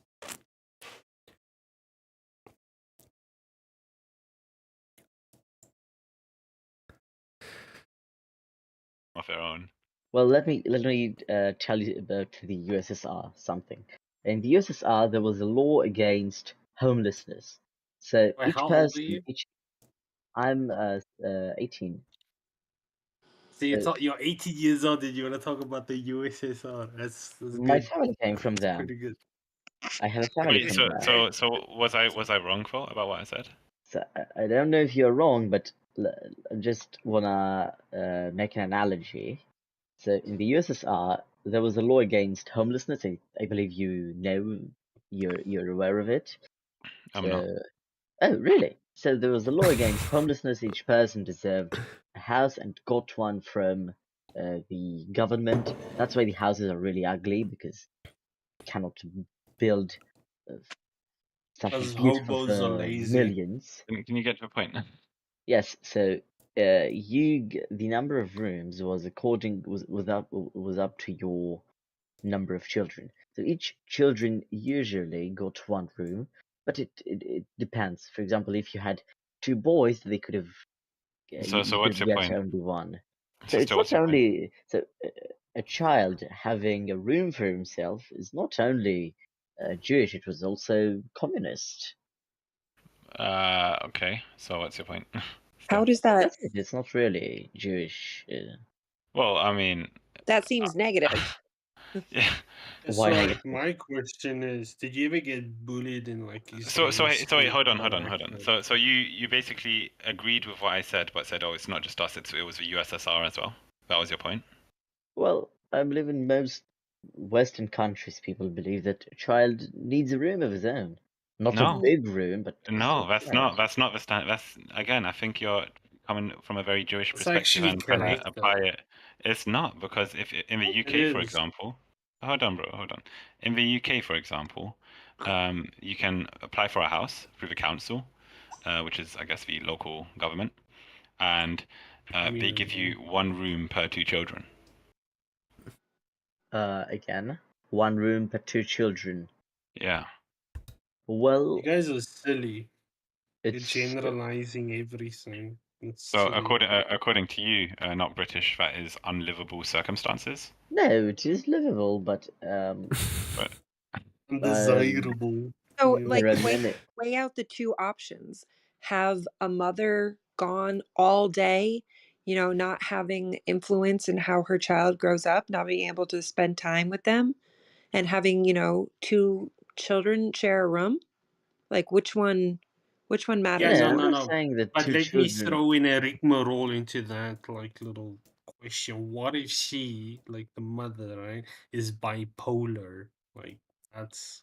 What's Do you really want it bipolar? around your kids? I don't think so. Like, she's crazy. Like, she Okay, gets Oh, well, angry, mood we're just swings. talking about Like, the average woman. We're not talking about like the fringe Yeah, the case. extremes. no, that's not fringe. It's not fringe. Bro, It's you're talking Bipolar about the is extremes. You're including an unknown variable to make this seem like a much more complicated thing than it is, and inevitably leads to you not being able to it's come not to an end smart. conclusion. It's not. It's not. Is Oh, it you're just really your smart. voice? No, I'm not smart. I just observe something that is blatantly obvious.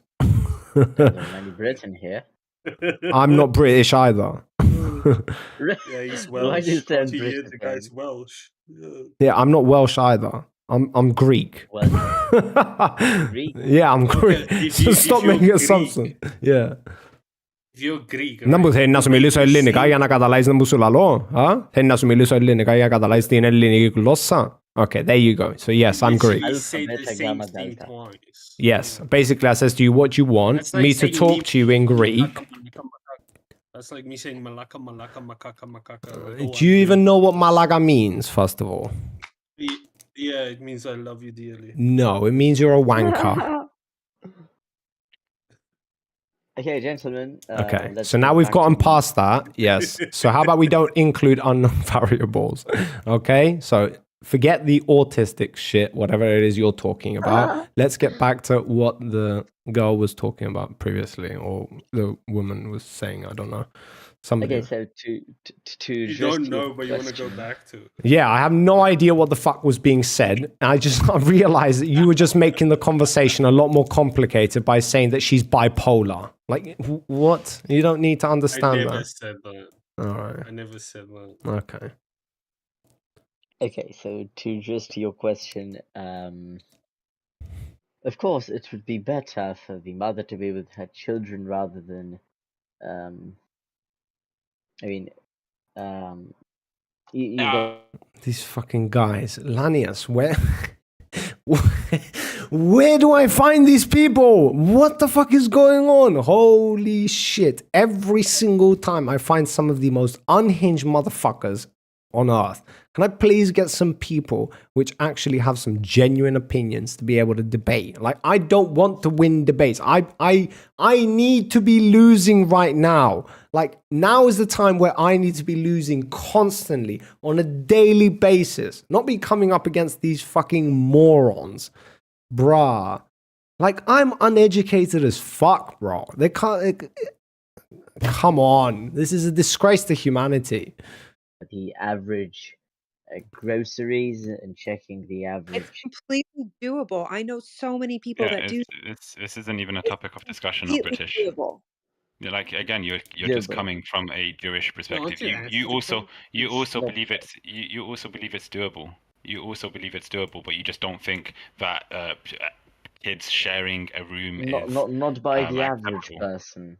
No, No, you it's believe doable by the average yeah, person. it's You completely just doable by don't the I average think person. disagree. like up to your Maybe standard of only living. if all women. Well, okay, leave so okay, the- we agree with you. We agree with you. Like the average person, I guess, will struggle, right, to give every single child they have their own room. Like we Let's agree, say but just a room, but even let's say you can put. that's not what two we children in consider. a room. Like personally, I wouldn't like my children to have their own room. It's kind of secluded.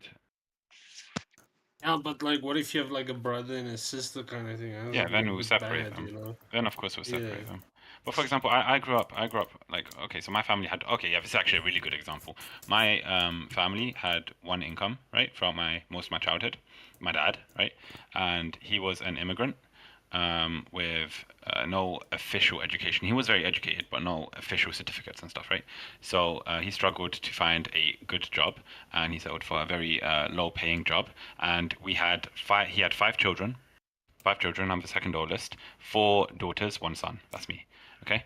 And he worked, and my mum stayed at home, and I loved it so much. I would come back from school to my mum, and she would have meals ready for us, amazing home cooked food, and spend so much time together. And it was a 2-bedroom apartment. My parents shared one room, 4 sisters in the other, and then I slept in the living room, just a mattress on the floor. And it was a great life. Wait, I genuinely think.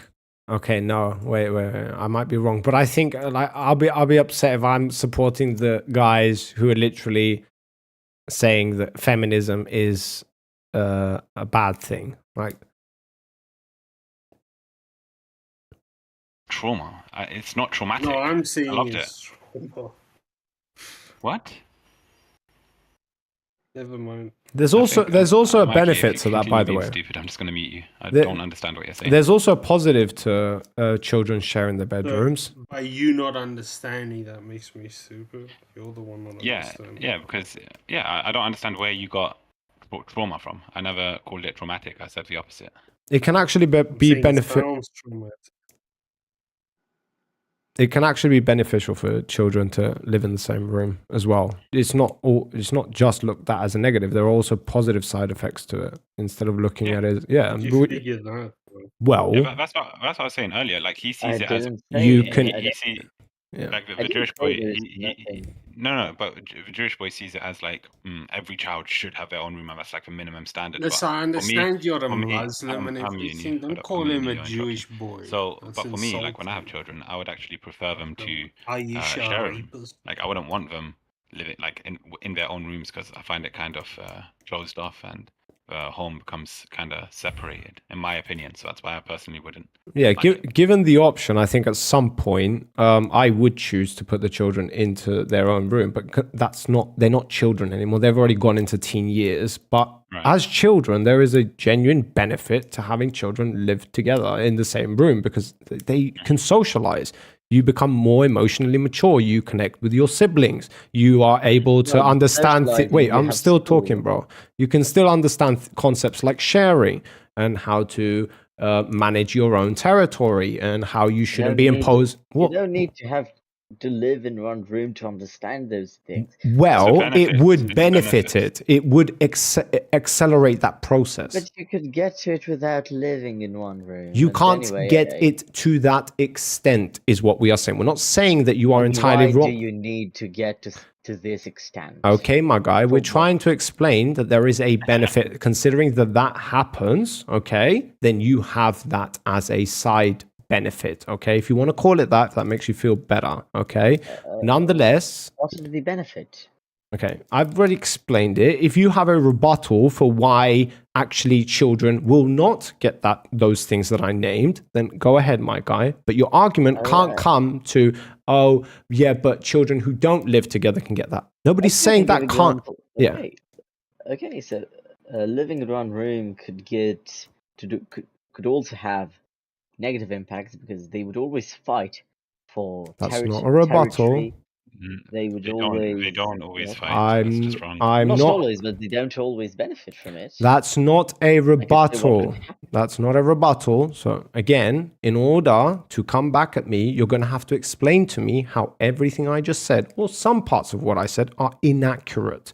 You can't do that. I'm doing it right now. No. What you are saying now, okay, what you're doing now is saying, no, actually, there could be negative effects. I'm not necessarily going to disagree with you, but you have yet to engage I don't with. disagree with you either, mate. Okay, then that's amazing because it kind of seemed like you did. That's why I'm going at you. If you said to me, yeah, but no, okay. Yeah, but you don't mention that there could be positive, negative impacts. You're saying they There only could be any types of positive.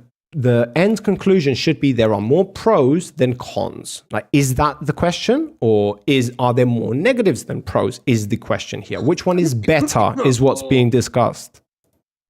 Well, but who says that There's pros and cons to Yes. having your own room as well. Yes, there are pros and cons for both of those things. So you can, the point here is whether you live in the same room together as your sibling or you live in a separate room. There are pros and cons to both of those things. Saying that there are only negatives to either of those things is not a factual statement, because you can point out plenty of positives that can come from both of those circumstances. So your original argument that basically makes it sound, wait, this is the main point. This is the main point. This is the main point. So wait, no, this is the main. I'm yet to finish. You're just blatantly interrupting me. So at the end conclusion, so your original point, but all right, man. Who says that your positive is my positive? So you say they could learn sharing. And my question to you, who says that sharing is a good thing? Okay, that wasn't your argument. I'm amazed that you would even put that forward. If that's what you're going to now, which is like, okay, now we understand that sharing is not a good thing as children. Okay, that's fine, man. If you don't understand the values of sharing, I think you're not even capable of having this conversation in the first place. That's insane. This is insane. Yeah. Greek man, I said it a couple times. He's coming from a very Jewish perspective, but he's like fitting the exact stereotype of like. Yeah, I don't know what perspective he's coming from, but it's not from a sane one or an intellectual one at all. So I agree. And you actually made his wait, hold on, brother. You made his whole point seem much more reasonable than it actually is. He's trying to argue. Yeah, I know, because I'm good faith. He's trying to argue that whilst we're talking about stereotypes, a sole income is incapable of providing for a family because you might have to have children in the same room together, sharing a room. Yeah, that's insane. It's insane. But the fact that it's so kind of like widely accepted and pushed on, oh no, it's impossible, is part of the problem of this whole feminist thing. Yeah, that it should be the other way around, saying totally doable, and And you And also that's have not the the only added lie. benefit of the mother at home. Yeah, you can argue And the that. mother's Yeah. not Sorry. inappropriately in some, job that what is she doing with her life? Yeah, exactly. Okay, A so soulless corporate job instead of raising her children. I was Yeah. to say it's so Right. She's doable. 8 I'd like hours to of her see. day doing I'd like what? to see. Serving an employer. Serving an employer. Why isn't she serving her family? Wouldn't Exactly. that be more Yeah. fulfilling for herself, Yeah. for her So family, and God, and serving her whole male society as a whole? serving her male employer is seen as empowering. However, serving her husband, who actually loves her, is seen as degrading. It's insane, and her Exact- family as well. Yeah, Yep. I wouldn't disagree with you on that part, but I would point out that I don't like the framing of a woman working is, again, always going to be a negative, or there are no positives to it. Okay, I don't like that framing of the thing. I do genuinely see benefits. One of those benefits can be seen in when there's a couple and they are married and they have children, and something happens along the way. Now, you guys might not agree on the premise of this, meaning you guys might not agree with things like divorce, for example. In your minds, it might be a no-go zone and it never happens. In the world we live, as far as I'm concerned, that is an option. Okay, so as long as we agree on that, then I can continue. All right, Yeah. so when the divorce happens, the reason why the courts settle it in favor of the women in the majority of cases is because while the husband has been going out and working, and again, I'm going to agree with you guys, I understand the benefits of that, and I personally choose to do that in my own life because I see the more pros than there are cons in that situation. Nonetheless, when that situation arises, the woman is typically left in a situation where she had to stay at home, raise the kids, or not had to, even wanted to. Let's just say even wanted to, with all the goodness in her heart. And she raised the children, she took care of the home, she cooked, she cleaned it, she did everything. Meanwhile, the husband was out building his career. Now, when the divorce comes, he is already in a position to be able to financially support himself. So nothing changes for him entirely when it comes to his life status, career-wise, okay? His personal status obviously is going to be mourning and he's going to be in pain or whatever. We understand that. The woman, on the other hand, now needs to start from zero, considering that all of those years she's been paying attention to things that are unrelated to career. So that's one good reason for why women who do stay in jobs is not a bad thing, because that provides them with a level of security. You can argue that that can make them feel more safe in the relationship, meaning that if this were ever to crumble and fall apart, this is not coming of a place of need, of I can't divorce this person because I'm nobody. I have to start from zero. What the fuck am I going to do with my life? Like, that gets erased. So now you know that those two people are together because they want to be and for no other reason. So again, it has trailing other consequences as well. So I wouldn't see a woman working as entirely a bad thing. I don't know how you guys feel about that. Okay, so my worldview is entirely taken from the Quran. So would you like to hear I guess what From I the know about Quran, did you Islamic say? perspective? From the Quran? Yeah. Yeah, So go that's- ahead. Yeah, so divorce is allowed, right? There's a whole chapter on it actually in the Quran. Mhm. And well, first of all, Islam believes in traditional gender roles, I guess, like or Islamic gender roles, for example, where the man is a provider and the woman stays at home and raises her children, essentially. Working for a woman, like earning money, is not forbidden whatsoever. She can do it in many various ways, which are compatible, and which doesn't like forsake her duties to her family. So, for example, a lot of Muslim women may work from home or work part-time in very, very relaxed jobs, which do not take away from their duties. But many women don't work at all. And in the case of divorce, right, what you are talking about is addressed actually in the Quran as well. So the man, even though they are divorced, the man is still required to continue providing for her until she either gets remarried or is in like a good situation, but he can't kick her out of the house straight away or anything like that. He has to continue providing for her. And not just that, but women are always provided for in all cases in Islam, whether that be by her husband, It's called the mahram scenario. So it's a woman always has a male guardian. Always. If it's not her husband, then it would be her father. If it's not her father, it would be her brother or her uncle. If it's not her brother, then it would. I'll just let him rant for like the next like half an hour or something like that. But yeah, at the end of the day, I know what I need to say. It's pretty simple. The entire scenario is addressed within the context of Islam, and a woman is not. So a woman can fulfill her duties in all cases under the ideal Islamic state. I'm not saying that any such state exists today, especially today in these current times we live in. But yeah, that's what the book says. Okay. All right. So my argument seems to come from a place of while that might be true in Islam, and I say might be because I have my own thoughts and beliefs when it comes to Islam, but that's regardless of the conversation we are having right now, because in order for me to care about that in the context of this conversation, it would require all peoples to be Islamic, and thus this conversation doesn't even need to happen in the first place because, well, apparently according to you, all women are taken care of. The conversation we are having is women from all places of life. And I'm talking from the perspective of, well, apart from Islam, maybe there are, I don't know, maybe one or rather two groups of people who behave in this manner. Nonetheless, there are a plethora of women. And again, feminism or this particular movement, where it's to basically embolden women, and I'm putting quotation marks, does originate from the West, or it's a Western ideology or whatever.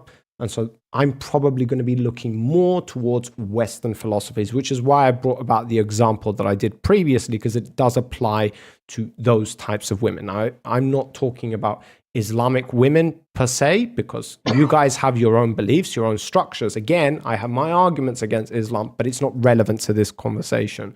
I think it's. So yeah. I mean, I'm Christian. Yeah. I live in the U.S. Yeah. and yes, that is like a point to consider. I think that you would have to like weigh it out. Like, would I rather not raise my children and give them, in daycare, etc., and build my career, and then if I got divorced, I'd be in a better position? Or I could stay home, and then if I got divorced, well, they have some systems in place.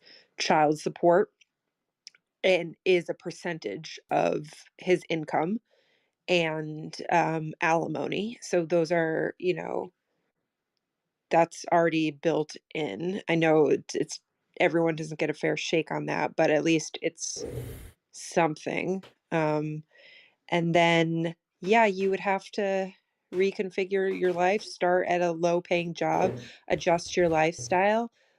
But that's like, you're kind of like rolling the dice. You don't even know if that's going to happen. I would I see pick, what you're saying.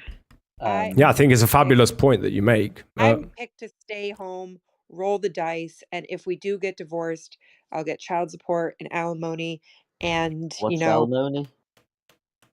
Alimony is like after, if you're married for a certain amount of time, they give you support, basically. Okay, what I would respond to that would be that is a really good point that you make, and I appreciate your really good faith by acknowledging that. Yeah, because it's a real fucking issue. Hence why it's one of the good points. Like if you want to point to a good point of feminism in quotation marks, you would point to that. I feel at least it's one of the strong argument points. Now the idea is, I do totally agree with you. You can roll the dice. Now personally. While I'm not a feminist myself, I don't know if I'm passing myself off as that way. I think there are good points to make for why feminism even came about in the first place. I do genuinely see problems with the way households worked in the past. Now, I'm not saying that we need to throw the baby out with the bathwater. I think there are a lot of fucking good things relating to how people ruled their families in the past. Do I think they were perfect? No. Do I think we need to update the system a little bit? Yes. So my answer would probably lie somewhere in the middle. So while I do consider a woman, and this is considering that both parents can somehow This is the condition. The man can provide most of the financial support, and the woman can work a part-time job. And somehow those two things combined can somehow financially support the family, okay? Thus giving the woman, while it might not be an exact solution to the problem if they do get divorced in the future, it will provide her with some type of footing, considering that's something that she's doing. She has an interest to do as well. And then obviously she has enough time to take care of the children as well, because again, you can't be asking the husband in that situation to be working a part-time so he can take care of the children. At least I wouldn't like to find myself in that position. And I have my own reasons for why I feel that a man is more capable on average to do that, fulfill that role. And so I think the answer lies somewhere in the middle. And I like to believe that if feminism is going to do one thing good in the world, which I'm kind of skeptical on, it's going to bring things a little bit more balanced. So while I don't want to see things tipped on the opposite spectrum, okay, to the extremes, would like it to come a little bit closer to what could be a balanced situation. TB, I've got two things I'd like to say. So one moment. I have a question to you all, actually. So you say we need to adjust our lives to the man's income, correct? For Wait, example, hold on. we buy- Before you change the topic, let me just add a few things, and then I guess you could speak, because I think we're Yeah, wrapping go up on. here. So yeah, I just want to build on Liz's point a little bit, and then talk about what you said, TB. So first of all, actually, I'll just talk about what you said. TB, I think you're coming from a very pessimistic outlook. So you're coming from, okay, two people are married and then they divorce. So what now? So first of all, that's already a very pessimistic outlook, and then we're looking at the worst case scenario straight off the bat. Even in that case, right? I just want to, what Liz said, which I find to be a really good point, is even in that worst case scenario, then you have to outweigh the pros and cons. Would you rather risk not having much impact in your children's life, not being a present mother for them, and allowing them to be raised by the state and having random people instill values into your children, rather than the mother raising them, so that you can work so that you can be a corporate slave essentially, so that in the case maybe of divorce, which may or may not happen, then you already have a excellent career to continue, or would it be better? Would it be more beneficial to a woman, right? I guess this is dependent on the woman to say, okay, I'm gonna be a present mother, I'm gonna be a present wife, I'm gonna stay at home and do my duties and let my man provide for me. I'm gonna raise my children. I'm gonna have a much more enjoyable life, statistically speaking, much more enjoyable life, much more stress-free life, a happy life. And in the case of divorce, then I'll manage. And I would also like to add one more thing. The case of divorce is, in my opinion, and I would say that this is backed up by statistics as well, much less likely when we are following traditional gender roles, or I guess Islamic gender roles. Traditional Islamic, I guess, are synonymous with gender roles. I would say when a woman stays at home and the man provides, you are much less likely to divorce. I think a major reason that divorce is so rampant nowadays is that both a man and woman are going to work, coming home tired, stressed, and there's just no counterbalance. It's just a house full of stress with two tired people in the house, and then it leads to divorce, and then Okay. That's it, I guess. I also want yeah, to say yeah. that I think you did bring up a good point. I didn't know that it was like that in Islam, but that like a woman's family, I think also has an obligation and to step up, meaning like her father, her brother, her uncle. And I think that should be more of the norm. I mean, my family would do that, but I don't know if, everyone's family would, but I think that should be expected. Okay, so obviously we've got two contradicting factors here. I'll just point that out from the start. Okay, so in order for somebody to be pessimistic, it means that they are over exaggerating the situation towards the negative. Okay, Now, we can't also then come along and say divorce rates are high, because they are. I think we all agree with that on a global scale. And somehow me coming to this conclusion and talking about divorce and considering one of the key factors of why a woman working is a good medium of preparing for that scenario, considering that there's a more chance of you getting divorced than there is of you staying together. And the reason for that is just statistically speaking, considering we like statistics, you're more likely to get divorced in the world we live in today, regardless of wherever you live. The average comes from a global perspective. So it's not regardless, Phil. Okay, so again, I'm not here. I don't think arguing from the Islam's perspective. Okay, so the reason I'm not doing that is because we're not here discussing whether we should be living the Islamic way. Okay, there's a very different thing between Islam, okay, traditional marriage, okay, Christian, whatever is the normal in the world or has been for like a bunch of years. We're not talking about the Muslim traditional way, okay? We're talking about how marriages used to conform in the world previously. Now, considering we are talking about feminism here, I think it's more reasonable for us to compare it with something that is analogous to that, which is, considering that it's a Western ideology or it came from Western perspective, I originally think it came from like really oppressed people and somehow Westerners ran with it. But nonetheless, I think when we talk about feminism, we're associating it with the West. So therefore, I'm going to associate it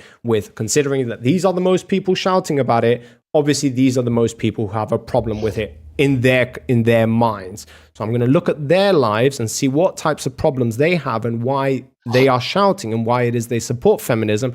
And that's why I mentioned this about the divorce, which no, I cannot be pessimistic while there's still being a higher than 60% global average of divorce. Like I'm about as realistic as they come, because if there's a high rate of divorce and I'm preparing for divorce, then that naturally would make me realistic, not pessimistic. Pessimistic would be if there's a 30% chance for divorce, but somehow I'm saying we need to take every step possible to prepare for divorce. No, we don't. Yeah. Okay. So, all right. So, I get what you're saying. Yeah. I used the wrong word for sure. Yeah. That's fine. I Fine. Yeah. I don't. It's okay. So. Okay. But I still think you missed the main point. So yeah, I haven't got to it. Yeah, I was still. Yeah. Just could I just quickly recap the main point and then you could answer it? Yeah, sure, if you want, man. Okay, so I'm saying divorce has skyrocketed due to the feminist movement. Marriage, like in the traditional sense, the non-Islamic, pre-feministic sense. So just like, for example, 90s Britain, 90s UK, did not usually end in divorce. High divorce rates are a byproduct of both parents working. Okay. The reason I'm again avoiding Islam in this conversation, because I know you're getting that image, and I'm openly okay.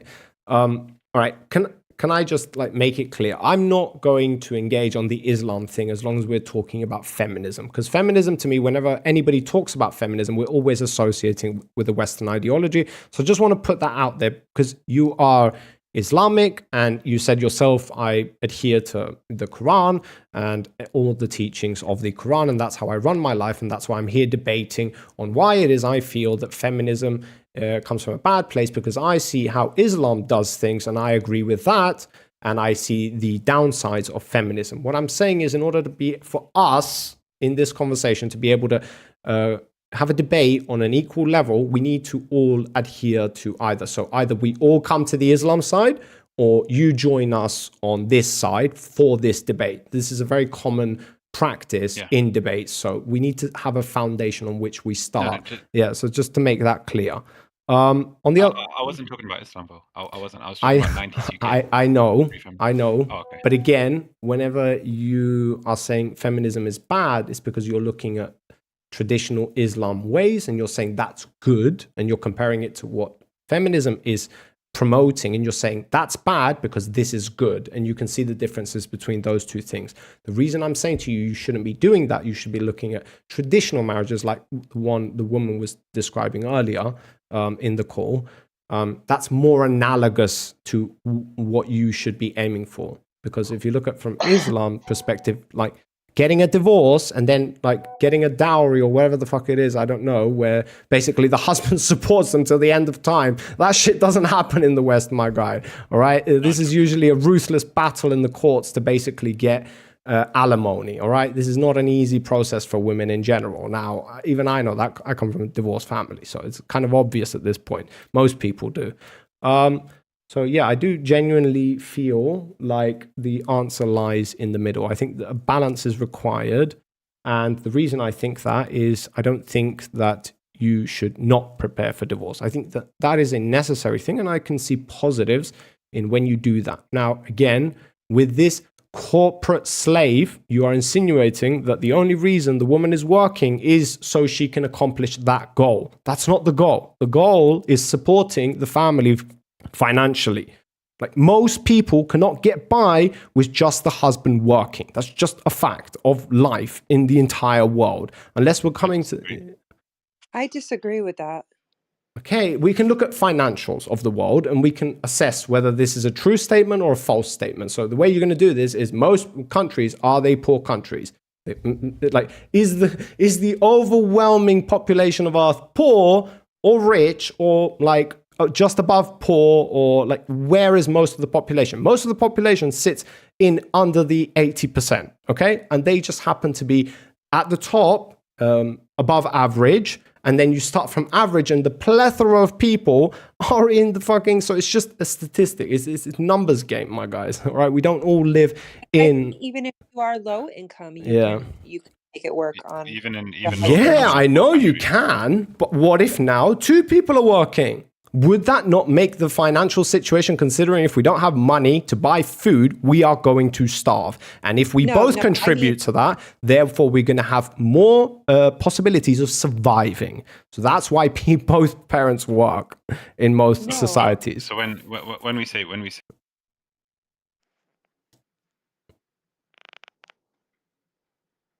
Wait, I can't hear anything. Somebody's...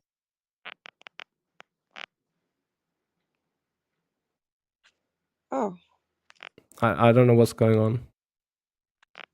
huh. He just banned him. Wait, seriously? Yeah, Why the fuck would he do that? I don't know. What a salty person. Holy shit. Why did he ban him? He's We were having a good salty. I don't know. Oh wait, did he ban me? Yeah, I think he's banning us all at this point. I think he's clearing out the server, to be honest. He seems salty that he wasn't being included in the conversation or something. Wait, so how are we still here? I don't know. Please join your guest VC channel before trying to ban someone.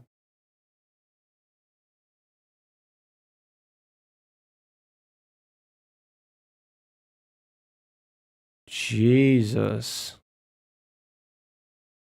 Holy fuck.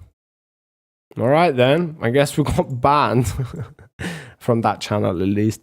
Destiny is a leftist. He loses every debate. You're absolutely fucking... Okay, I'm not even going to try. If that's your opinion of him, I'm probably not going to be the one to change your mind, my guy. I mean, I'm not a righty or Trumper, but I know that leftists suck. That's amazing. So you stand nowhere in life, yet you point your finger and judge everyone. I see where you're coming from. Based. That's amazing that you can do that.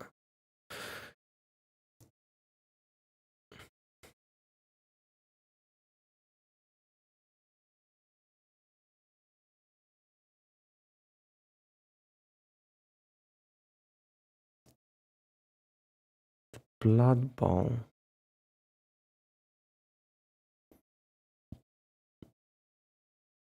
Holy fuck.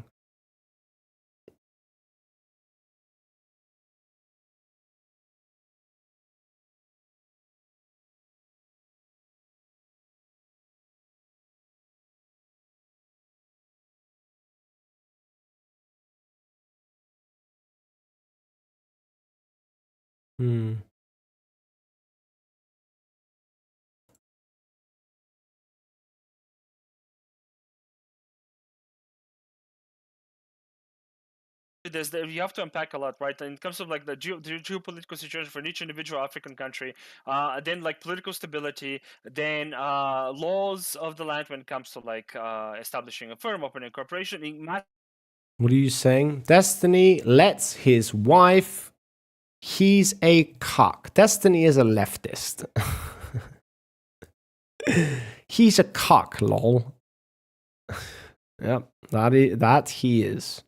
Destiny lets his wife get railed by other guys. Imagine how that works.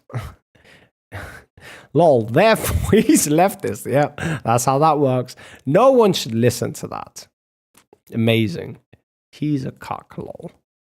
Yeah, I mean, there's like no legitimate reason why you could possibly listen to a cock simply because they're a cock, right? I mean, if by default, if somebody's a cock, they have bad opinions or they come from an immoral, irrespectable, unconditionally stupid position. Obviously, it's so obvious why I wouldn't listen to him because he's a cock.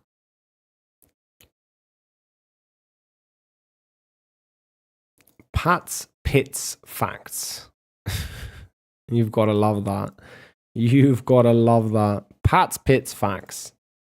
Oh, Pat Spits Facts. Oh, I see how that works. Right, Pat Spits Facts. All right, Pat. Okay, the reason why I respect Destiny, it's a very simple thing, okay? It's very, very simple. And if you don't get this, again, I'm not the guy who's going to change your opinion. You obviously set in your ways. The reason, it's a very specific thing, okay? Listen, all right? The reason why I respect Destiny is that even though he chooses to be a cuck in life, he never, ever has advised anybody to do that. And he's also capable of pointing out a lot of the negatives of doing something like that. And makes it very clear that unless you are really fucking sure that that's something that you're into or you've led up to that position, then you probably shouldn't even try it.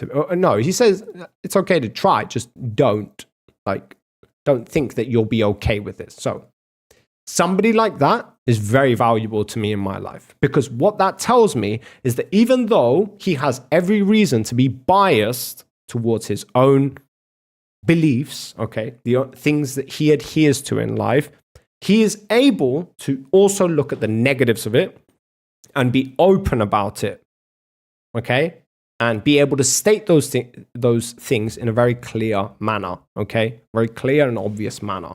That's why I respect Destiny. That's why I follow Destiny, because that is a very specific example that he applies to a lot of different aspects or a lot of different topics that he discusses over time.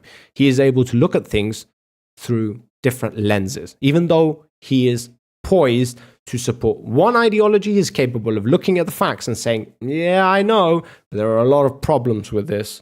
So I'm also going to look over here and see what this side says as well. And then he factors that in, and then eventually he comes to a conclusion of which side he stands on. Okay? Somebody who's able to do that, to me, shows a sign of intelligence, a sign of, whatever.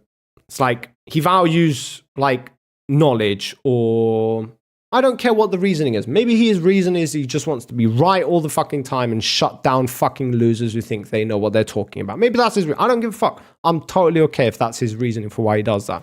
But nonetheless, that's why I value him, and that's why I like his content and the things. I don't agree with him about everything, though. That's just never going to happen. Like, only as late as 2005 did Michelin produce its first American guide, and in 2007 crossed into Asia with the Tokyo Guide. Right, We but are what I'm talking about saying like is he these is countries putting- that he is aren't putting an like, bro. like this is. He's It doesn't putting an matter. extra added weight on Africa, as if it is the question is any different between Australia and Africa. I No, the don't know if question it's between racism, Africa and Australia is still these are perfectly good places that, or like there are places here that have great food, amazing food, and do not have a Michelin star. It's the same question. It's not an added conflict resolution question. I don't it's know not, why Australia doesn't again, have Michelin star the restaurants. reason being is we can see this because again, America probably had restaurants that would have qualified for Michelin stars before 2005. We can point this out because American cuisine has been seen at the forefront as along with other types of cuisine, even Japanese and other Asian cuisines. But the problem is, fundamentally, Michelin, the Michelin Guide, is a European institution based around the fact that it's not like even a debate. It is a fact that Europe is considered arguably one of the largest culinary centers on the planet. Everybody goes to Europe if you want to train. If you are going to go there, you typically stay there because the economic principles are just the economic ability of being able to make a restaurant and work at high-class restaurants under other high-class chefs are just that much more prevalent. It's not around like because one's a war zone and one's not. It's about the fact that Europe has consolidated a massive amount of culinary knowledge and culinary like expertise and the principle around supporting that art field within Europe. That's the reason why you see Black or African chefs in Europe as opposed to in Africa. They don't want to be in Africa. They go to Europe to train. They go to Europe to open restaurants because that is where they will be successful. This is a highly discriminatory practice by its very nature. Your issue is not with anything that Michelin has to do. It is a reaction to the fact that we have consolidated mass amount of resources in given areas. Like Zoidberg is partially correct in the sense that because the Mayo Monkey has decided to extract everything and consolidate. I am adding an American spin on it. So Zoidberg, why did you have an issue when I pointed out class? He's deafened. So this is the thing. It's not even necessarily class because one, there is massive stratification in this. There isn't like the whole. What I was saying was that class is somebody pushed back on me bringing up class. Because class is not the only thing here. Trying to break it down to class is not only insanely reductive, but it misses the point culturally and contextually with the planet. I would consider class most of these things to be downwind from class. In fact, I can't think of a lot of these things. It doesn't. But if it's so far downwind that you're catching whiffs of juniper berries as opposed to the smell of class reduction, then class is not a point that needs to be brought up. You lost me with the analogy. I'm not gonna lie to you. Well, because the fact is that if you're downwind from something, you're not gonna necessarily get the actual whiff of the thing that you thought you were smelling. Ew, whiff is such a gross word. I stand by the term whiff. In terms So, of I'm struggling with your analogy, but this is the problem. application to what you're saying. It reminds me of my brother, like, if you want to farting and complain, throwing it in my face. if you want to talk about the extraction, the brain drain when it comes to the culinary arts towards Europe, that is a conversation. But there really isn't a class-based conversation considering when, again, we can point out most people who work in culinary fields are working class. They are not owners. They are not anything. They just work good a point. wage and then they extract the knowledge and then they she was do talking their about best to Michelin become stars, owners which is themselves. given to restaurants, I support Which my is And I given to understand that restaurants she- and executive chefs, people who typically own their restaurants. Regardless, right? Like the point is that she was missing like the fucking trees for the what is Who this? is on a plane set? What is going on? There's also another concept, which is there's a requirement or there's a standard required to become or recognized as a Michelin star restaurant. There is a real. I don't give a fuck about the standard. Like good Yeah, food is good food. No, the process. Process. This England fucking has entered entire the chat now. Okay, the process, my guy. You need to be evaluated by an anonymous inspector, bro. Like, No, bro, it's not that important to the conversation, though. why is it No, not? it is actually. It is fucking important. Yes. It's It is massively important. Pointing out how pretentious. But now you're all gonna listen to it because the other guy says it. It's like, Yes, bro, like hold on. Jesus Christ. It is pretentious. Hold on. No, but hold on. The pretentiousness is irrelevant. The fact is, yes, because this is a highly discriminatory practice in and of itself. Of course, it's pretentious. Right, or at but least the very perceived as act- pretentious when the highest level of snobbery is being rewarded. Like, yeah, That's the it's going to be point. seen How as is it- pretentious. But that's not If the point. it's a program designed like where Yeah, it's it's meant to be fucking axiom is based around snobbish bullshit and not actually whether or not this is just an amazing place to eat, Well, then no, by it's in definition addition to it is that. a characteristic of that is high class behavior. It is not a arbiter of good food. It is an arbiter of of signaling your class. It is necessarily a class-based thing. And when you guys keep saying it's not class-based and this has nothing to do with class or class is not the point, I don't understand how you can come to that Here conclusion. are the conclusions: quality, master of flavoring, personality and creativity, value for money, consistency. That is what is required, or that is what is being judged by the anonymous inspector who is coming to your restaurant. Okay, Kinds of It's not- restaurants that are on this list. They don't actually put out the qualifications, by the way. That's like an assumptive.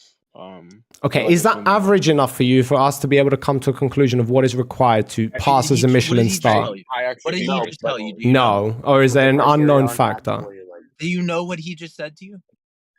The criteria you just gave are not like a guarantee, right? We assume that that's what the criteria. Okay, are is. they It's not. base? Okay, so we care about the snobbishness, and even though like it's literally declared, and they say that these are the types of things that we are going to look at. Does that include everything? Probably they not. don't do that. They explicitly don't do that, because when they do that, that means that there's going to be chefs that go out of their way to appeal Okay, to these. that's why I mentioned the anonymous inspector, because how the fuck Oh do you my God, know you're if out. there's an If the anonymous criteria is inspector not there? anonymous, then the anonymous inspector doesn't matter. All right, obviously right? you guys have your own conversation going on. No, Yeah, don't worry. no, actually, that's actually way fucking off. Yeah, no The Brett's criteria allowed. can be known. The criteria can be known. You just never know when you're being judged. Yes, Or at least yes, you have a yes. general There idea. you go. Like Jesus Christ, it's not fucking difficult to understand. It's not even that much of a relevant point. I just pointed it out. That's it. That's also one of the requirements. No, it is relevant. It's not the main point. That's all I've It said. is relevant because you're trying to run with that and essentially say that that's going to be more of a weighted criteria than what Alu's saying, right? Like Alu. No, my guy is you have a plethora of things that are being looked at and observed and qualified of whether they pass a certain threshold, Did you okay? hear what I just said? Did you listen to what Yes, said? I did, but your criteria is how snobbish the restaurant is, and the other ones is Not what I just 5. said. Okay, what is the criteria then? Excuse me if I I misheard just you. said that you're saying it's more weighted, right? Like I acknowledge that these are all things that are going to potentially be factored in. Okay. But the way that you're describing it and the Yeah, reason why he you even brought it acknowledged that. forward is that it's you're trying to suggest it's more weighted, right? Like I think what Okay. Alu's saying, I think what Alu's saying is very well like going to be one of the more basic criteria to even reason come you out get there, one. right? It's the Like reason if you you fucking get one. can't You you get can't one throw so a that restaurant in the middle of the Okay, Bronx, why is it you right? Where believe there's that a then? Why is it you believe that? The reason that you get a Michelin star in the first place is very fucking telling. Your inspiration for getting a Michelin star is for the prestige and it's for the money. Exactly. It's so that Hey, you you can suck. charge They and suck wrap them your shit off. in gold leaves and get yourself put on TikTok, and then rich kids with daddy's money will come and buy shit at your store. So you're saying that that is what it is. So you're saying so there's why would the organization be some fucking humanitarian obsessed, humanism oriented fucking hub I don't think when the they kinds of are. people who are going to be courting this organization in the first place are those people? You've already decided on which side of this argument I stand. When in the beginning, the whole idea is they send an unknown, anonymous inspector to inspect your restaurant. Now, how the fuck can that happen in Africa, my guy? Why Why are they going to do that? Why are we presuming that Africa They're obviously has not no doing that. stable If they were restaurant? doing that, and okay, yeah. entire war zone that there aren't places that they have the internet in houses and in restaurants. I with didn't people who come in assume and out any of that and is crap impossible. and can go That's on the totally internet possible. You kind of did actually. That is the truth. I'm not saying that Africa is a bad place. I don't know why you guys jump to conclusions. You literally are saying they can't do it in Africa. That's fine. Keep going. Keep going. You have no idea where I stand on this. I can handle this Let Alu if you allow me, right? Yeah. It's Okay. not that you're saying Africa is a bad place. Of course it's that not. What you're saying is incorrect on its foundation. Okay. The idea that people in Africa Stupid can't bad. court this organization is dumb. They have cities too, bro, with fucking daily life activity. and Amazing. restaurants that people go to at noon. Yeah. So I don't know what the fuck you're talking about when you Okay. say people and you think you're gonna go to Africa and court the Michelin stars. Yes, nigga. They just either that relationship is a disinterested one on the side of Michelin stars My- and or the kind of people there that are serving good fucking food aren't very I interested know. in having fucking daddy's money. I I don't know what the fuck know, you're my guy. I'm just telling you that they're not going to Africa. Okay, you've already assumed my position. You obviously don't know where I stand because we literally agree, you dumb fuck. God damn it. No, we don't. Okay, you have no idea what my position is because you've done nothing but rant for the last half hour. Yeah, but we were having a conversation. You've been speaking in late Oh, facts. for fuck's sake. Okay, right, guys, Bro, continue, we were continue. having I didn't even say anything. Continue. You're all right. You're amazing. Continue, continue. Why is everybody getting so mad? Continue. we were Because having a you've con- all we were having a assumed my conversation. position without not knowing anything about what it is I'm talking about. But the assumption is that if you're Keep screaming, my guy. Keep screaming. You're totally right if you keep screaming. Niggas just want to yell, bro. What you just said was literally. Yeah. Keep screaming. Yeah. Open a Michelin star restaurant in Africa. Yeah. The reason Amazing. So how am I confused? Nothing I don't nothing think that there's has nothing been to defend said. here. Doesn't matter. Yeah, Just nothing of continue. what has Just been continue. said It doesn't cannot matter. apply to these areas, Doesn't but matter. like the fact is like yes, this practice by itself is highly discriminatory and is going to apply to areas in which the chefs of the highest quality typically are going to be congregated and are Right. going to be given opportunity by yes, the fact that they exist near other Michelin star chefs and are able to train from them. Yes, The problem probably. being Projected. like I'm so like, confused. it's not nearly as meritocratic as I am saying it sounds, but the problem is The it's position was fundamentally racism, Josh. Yes, yeah, they're not. but that's the They're thing. not sending. Yeah.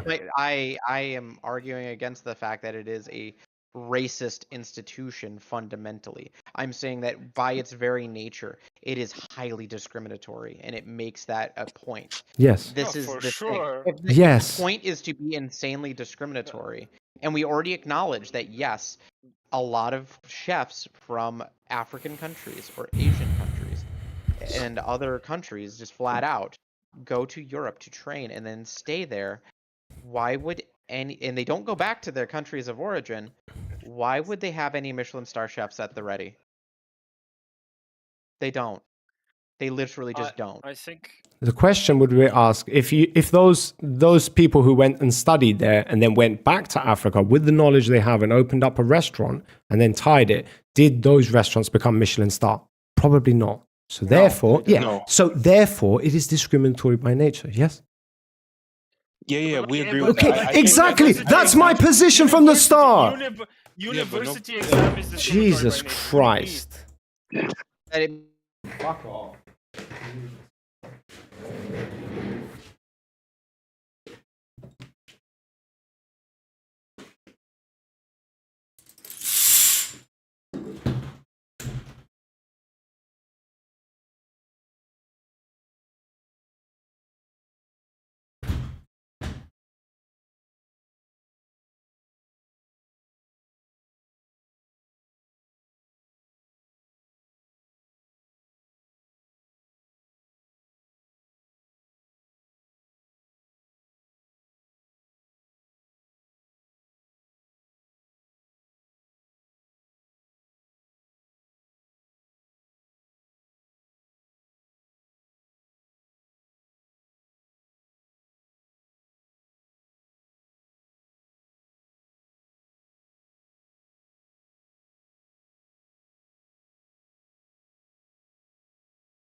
the practical situation and the functionality of the way that Michelin stars work, right? The deliberative process of for how this sure. works, the structural house that it's built in is baked in racism. There is baked in racism in there. Yeah, So I Michelin don't star as a understand like how we can divorce these things. It feels silly. Michelin star can do it. Can Asian? Is that what you're saying? Michelin star can do an absolutely like much better job of like not being as discriminatory as they are. I mean, like right? they could account like they could. Yeah, it's based on unironically, the I don't. European model. Oh of what- Jesus, Vertigo. They Oh my could account. god, I can't say anything. Oh, That's what I'm I'm trying to saying. say something myself. Go. Go. Go. You gotta go. Holy Ladies shit. first. I'll go. No. Ladies No, I first. was just saying that it's based on a European model of what cuisine is. Yes. They have admitted this themselves. There's no real argument here. But that's one thing. That's fine because that's maybe like a reason why they have to restructure and they create different standards for different places. That's like if they refuse, then I'll accuse them of racism. But at this point, like I don't know what they're doing. Like whatever the fuck, I don't care.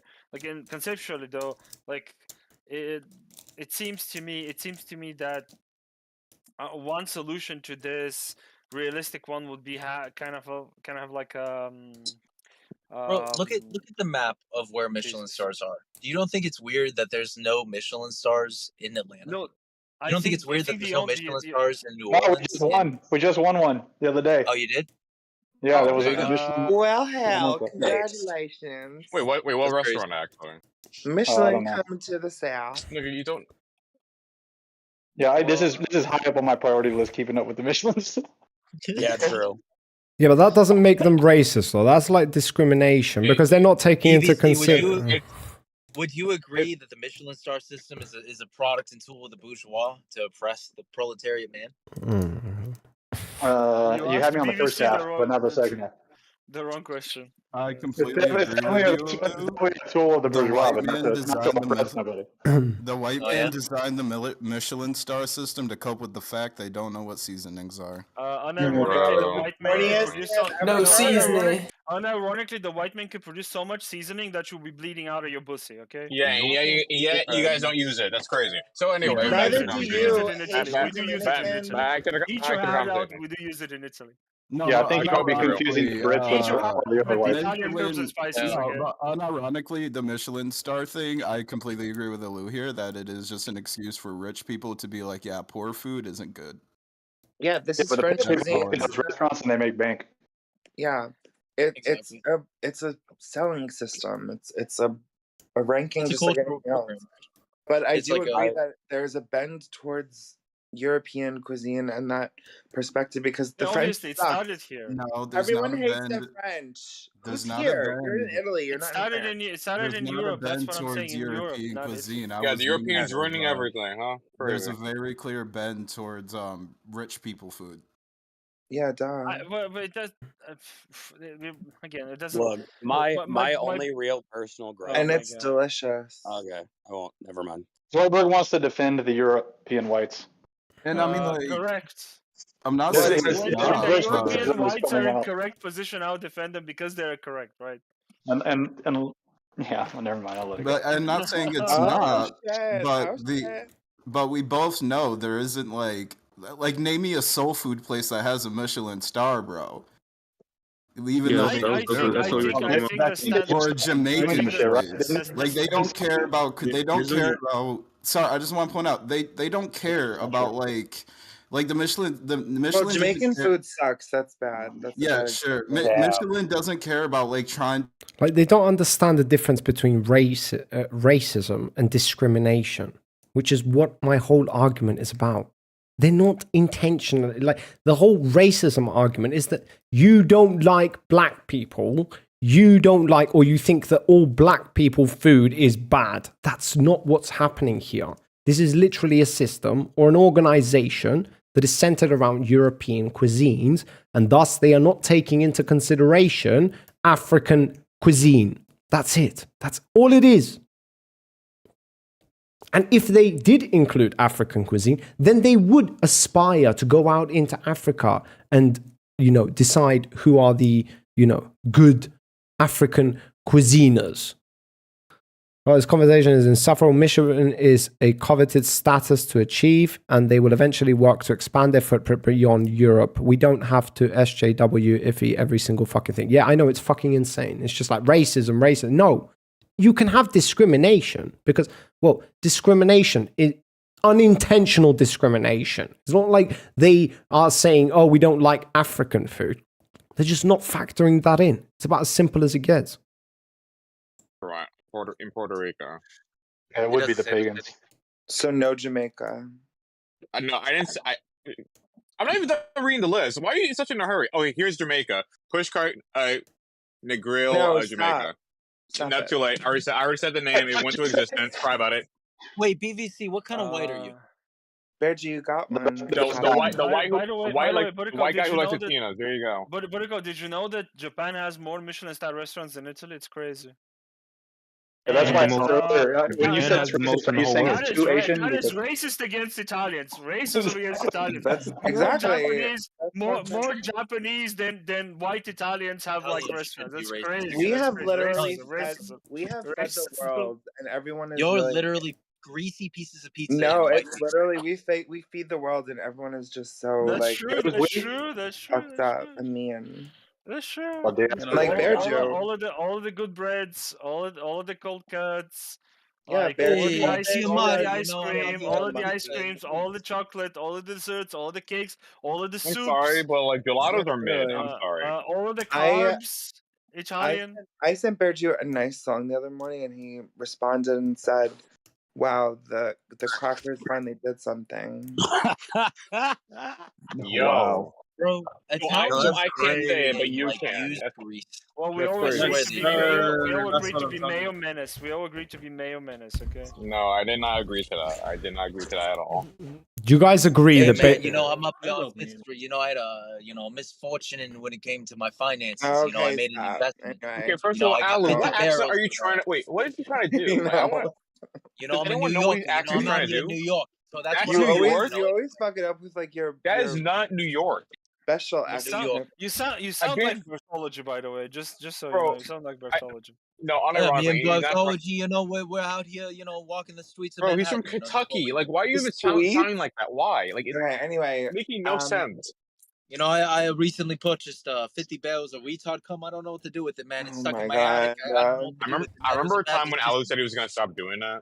I remember. You know, I'm out here trying to fix this. I don't know what to do, man. It's Yeah, all I'm gonna seeping mute through you. the attic. Stop doing this. Reggie, Oh why are you yeah, being quiet? aimbot, Thank you. aimbot, What? bro. Why are you being quiet? What? Me and What are you talking about? Kai listened to What? Kendrick's new disses, bro. Jesus Christ, these guys are insufferable. What the fuck is this shit?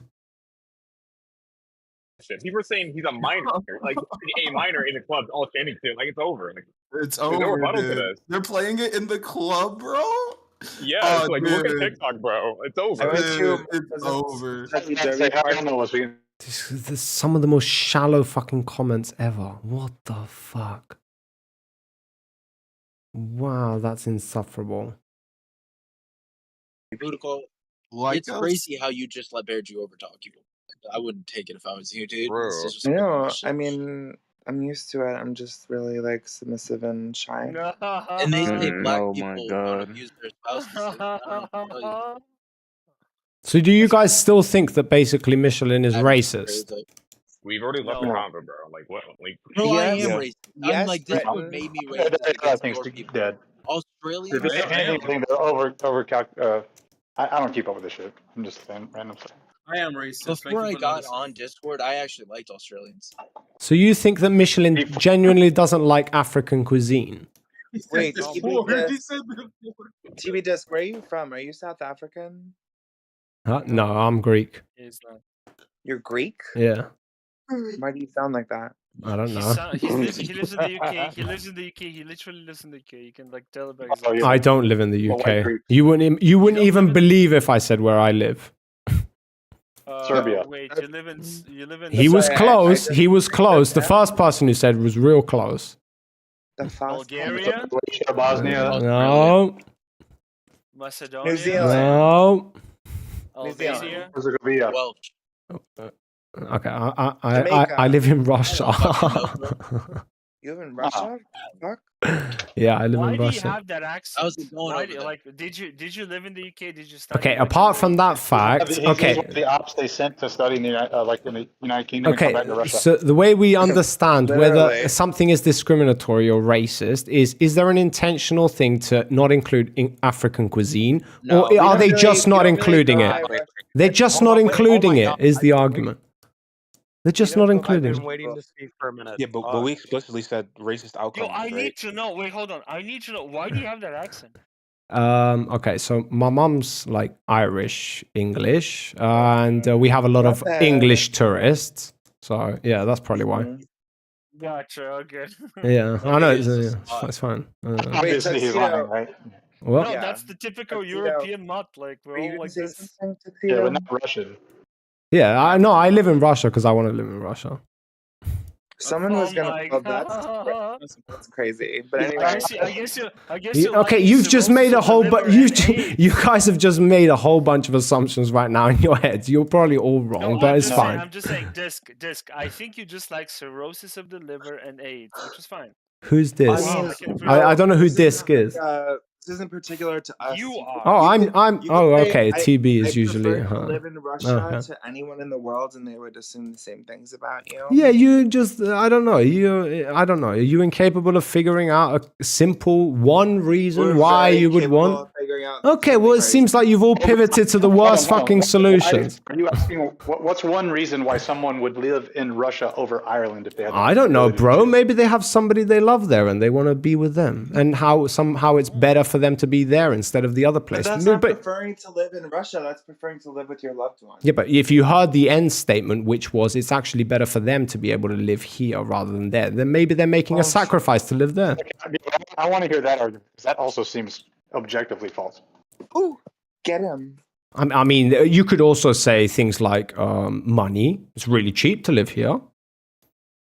Well, it Who is. wants to live in a but cheap I mean, When you say cheap, two people can survive on 1,000 euros. Two people can survive on 1,000 euros. Okay, I will repeat it. I'll repeat The it. question for cheap is how easy is it to get 1,000 euros? Well, my work is online, so I'm not limited by, fucking correct. land. Do you think that the average Russian? I come from Eastern Europe. I'm not the average Russian, so I don't care about the average Russian. We're talking about me right now. You're making it impossible to prosecute. He's spurging. Do you think the average Russian has the same privilege of working online? I don't. Yeah, we're talking about in me. This analogy that he made up. The analogy was the loved one needs to live there. Yeah, it's beneficial, not need. There's a good reason for why it would be better for them to live here. Being around, being around their families. Maybe you're expecting a child, and thus that family can help with raising the child while the husband works. I mean, those are all good reasons, possibly. Just talking about the utility of living with family. Instead of Yeah, those are good reasons. Well, there you go, guys. But not one of you was able to think of that previously. Y'all making this impossible. Yeah, it's like So none of you were capable of it. You all assumed that somehow I'm a fucking commie piece of shit, and just I moved here because I support fucking Russia. Why would anyone? I'm trolling you. Someone I'm living in modern day trolling. Russia is a fucking commie. Yeah, I'm Fuck is trolling, bro.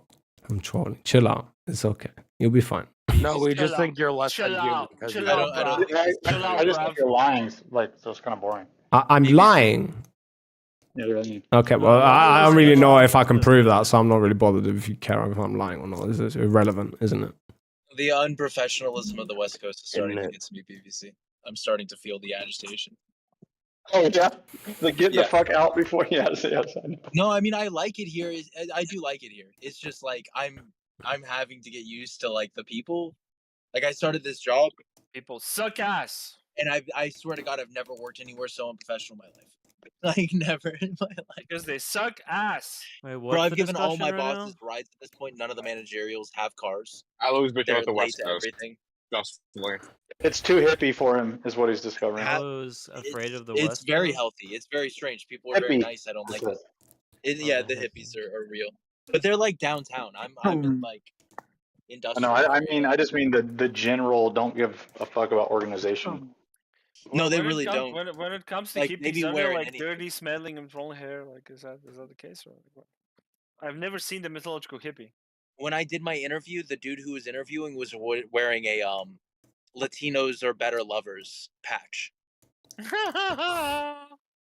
That's unfortunate. Did you say patch? Oh my god. Patch, like a button on his. Like not a T-shirt. That would have been kind of funny, No. but a patch. That's so An fucking actual cringe. patch. What about living in America? Do you guys reckon that's better? Then what? Yes. Yeah, I would Then agree. where? I would agree. I would agree. So I have a Bro. So, did y'all hear about the two Boeing Holy whistleblowers shit, who man. shot themselves? Probably not. Yeah, who, Oh yeah, who committed was the other day, suicide right? while they were double tapped in the forehead. You know what I'm saying? Where was that? Yeah. Do you know there's fun. now like 10 whistleblowers? Well, we're not supposed to know about the wet works, you know. We're not supposed to know about the what? The wet works, skunk works. That's what Bear Drew calls me. Are you guys bothered by immigration? No. That's crazy. No. So I guess Based. they're gonna hit a. Wait, baker's in dozen. where? In America. I'm bothered by Russian. Oh my They're god, gonna bro. hit a baker's dozen with Boeing assassinating these people. Right? Holy shit. Yeah, this is fucking crazy, dude. Like, the corruption Hmm. at Boeing, of the market. They just arrested A corporation being corrupt. That's crazy. Tell me They more just about that arrested experience. a psychology or a philosophy What's wrong with professor that? at a campus at PSU in Portland. The problem is it's run by MBAs instead of engineers. Yeah, I know, but what's the problem with a company being corrupt? Shut up. You know what? Oh my, he asked a very valid question, actually. I mean, they're satisfying the shareholders. Like that is their number one responsibility. You think that's what's happening right now? Is the shareholders are being satisfied? Well, not really when you're talking about Boeing, but yeah. This is why when I say eat the rich, I mean it in a literal sense. Unironically, they're The liberal. problem is he's not You know rich. what? He's dirt poor. He makes €1,000. No, Okay, but no, what happens no, if Michelin no, you gives us dumb fuck. I rich said, restaurant? Is it like a yeah, I said €1,000 is what is required for two people to survive in a good lifestyle. That's what I said. I never said at any point that that's what I not how it make. works in the US. That's not how it works in the No, US. I'm talking specifically to the guy who piped up and said that somehow I came to the conclusion that I'm making €1,000 a month. Well, I make much less than that. conclusion that I came to the conclusion that you thought that. You make much less than that. Yeah, are you satisfied now? Does that make you feel better? Yeah. I'm extremely satisfied No, by your actually, mother. Holy shit. So I was correct with my dirt poor. No, you dumb bitch. You said 1,000. That's not dirt poor, my guy. That's like, well, that is dirt poor. Well, You're literally impoverished. Well, to a certain Greek extent. person with a British accent living in Russia, so don't go. Well, you're the one making a bunch of assumptions, so yeah, I just felt like I needed to correct you. Retard, bro. No, you're about as dumb as they come. No, you can suck my dick. You're No, I'm okay, thanks. I think I'll pass. No, you're not okay. No, I'm not gonna suck your dick. It doesn't matter how. Don't push me. I'm not gonna. No, I'm not. I won't do it. No, I won't do it. I won't do it. No. If you ask me, if you ask me, I can't resist anymore. There you go. There you go. I can't resist. I mean, you pushed me into it. You convinced me. You convinced me of taking the dick was a good job. A fucking like lover's quarrel here. You're both It's crazy. Well, I mean, he is pushing me, guys. So what can I do? I mean, if you can't beat them, join them. Isn't that illegal in Russia? Why would you? Why would you Yeah, want to go? yeah. to the There you go. Yeah, good point, BBC. Yeah, I didn't think about that one. While they come, then you're not doing Yeah, you just happen to forget about the place you live. Yeah, I just forgot about it. I just zoned out for a second and thought that fuck, I'm not in Russia. Yeah, Jesus, big mistake Fake there. accent, Greek, Irish, Russian. Fake accent. How dare you? I haven't even taught Greek. Do you want me to talk Greek? And then we'll see if I have a fake accent. No, I'm talking about your English accent, motherfucker. What genuinely, about can my we please, English like, accent? I don't think the Republicans are wrong about immigration. I just think they have the wrong people in mind. Like, I don't want Europeans. I just, Bro, honestly. Wait, what's wrong with Europeans, guys? What's wrong with Europeans? It's literally your What- voices what- bother me. Your The accent. less they get, the better they get. Trust As long me, as they there say are South and West is fucking gold. there are plenty of things about you that would piss me off, but I mean, I can get past them. stay where you are. Stop going to American Discord. Nobody, I fucking nobody's going. I don't know if this is an American Discord server. I just happened to join it. Okay, well that's amazing. That's amazing. Just hear noise. Amazing. Okay, Yo, My body cannot even reproduce a accent figures. that's amazing. Who do you support, Ukraine or Russia? Ukraine. Yeah, I have a question though. Support Is Ukraine. Boeing, this might be a Wait, why are you laughing, you piece of shit? I literally. Can you shut up? Bruh, you're all talking to me, so I answer. Then you tell me to shut up. Shut your mouth. Shut your mouth. Having a conversation. Shut the fuck up. You're the one who's talking to me, pub. You have not shut the fuck up about me for the last half hour. What's happening? Yeah. Okay. He's Okay, passing. Let's go. I have to shower soon. But is Boeing a German or American company? It's an American company, right? Company, what? I So said Boeing- I so knew it. These guys are insufferable. Holy shit. I love to do the leftist litmus test and ask if they would prefer America or North Korea. Ooh. Yes, they seem like they prefer America, even though they all seem like commie pieces of shit. So I have no idea what that's all about. But yeah. These guys are literally your leftist crowd. They seem like that. They're giving those kinds of vibes. These guys are like the blue-pilled, cucked guys, like believe in everything on the leftist agenda, every single thing. Like that's the vibes they're giving me. And they're triggering the fuck out of me. Holy fuck. If this is the leftist crowd that so many people hate, I don't know, man. I might pivot a little bit more to the right just for that reasoning. But yeah, they're annoying the fuck out of me now. Literally make me the center of the fucking conversation, and then they complain that I'm talking. Get shoot upon. I believe, correct me if I'm wrong, even the Israelis hostages been shoot upon by the Israelis army. Is that the rule of engagement of being fired, like Israelis hostage After, escaping? can I just and then add, after October the 7th, Israeli soldiers were told to run under the Hannibal Doctrine, which means that if a Israeli citizen looks like is being or has the possibility of being taken hostage, they have the right to shoot the hostage as well as the hostage taker so that they cannot be used as bargaining chips. That is That's the not what the Hannibal Hannibal Doctrine. Directive. That's not what the Hannibal Directive is. The Hannibal Can you Directive. explain it? The Hannibal Directive it has like 4 major directives. Which is okay. A, during kidnapping, the main task is to rescue the soldier from it, and it's mainly for soldiers. It's not for civilians. It's for soldiers from abductors, even at the cost of harming or injuring the soldiers while trying to save them from kidnapping. B, if the abductors and kidnappers are identified and calls are not heeded, a firearm must be fired in order to bring the kidnappers to the ground or arrest them. And then the other one, which is, if the vehicle or the hijackers do not stop, they will be fired upon immediately, intentionally, in order to hit the hijacker. If at any means of harming our soldiers in this section, any case should be done to stop the vehicle and not allow it to escape. Oh, wait. Can do you think it's for soldiers, not for? Okay, may I ask you? Do you think it's fair if the Hamas practice the same doctrine? Will that be terrorism if they practice the same doctrine as you're doing? Well, we don't kidnap like soldiers. You from call their it homes. arrest.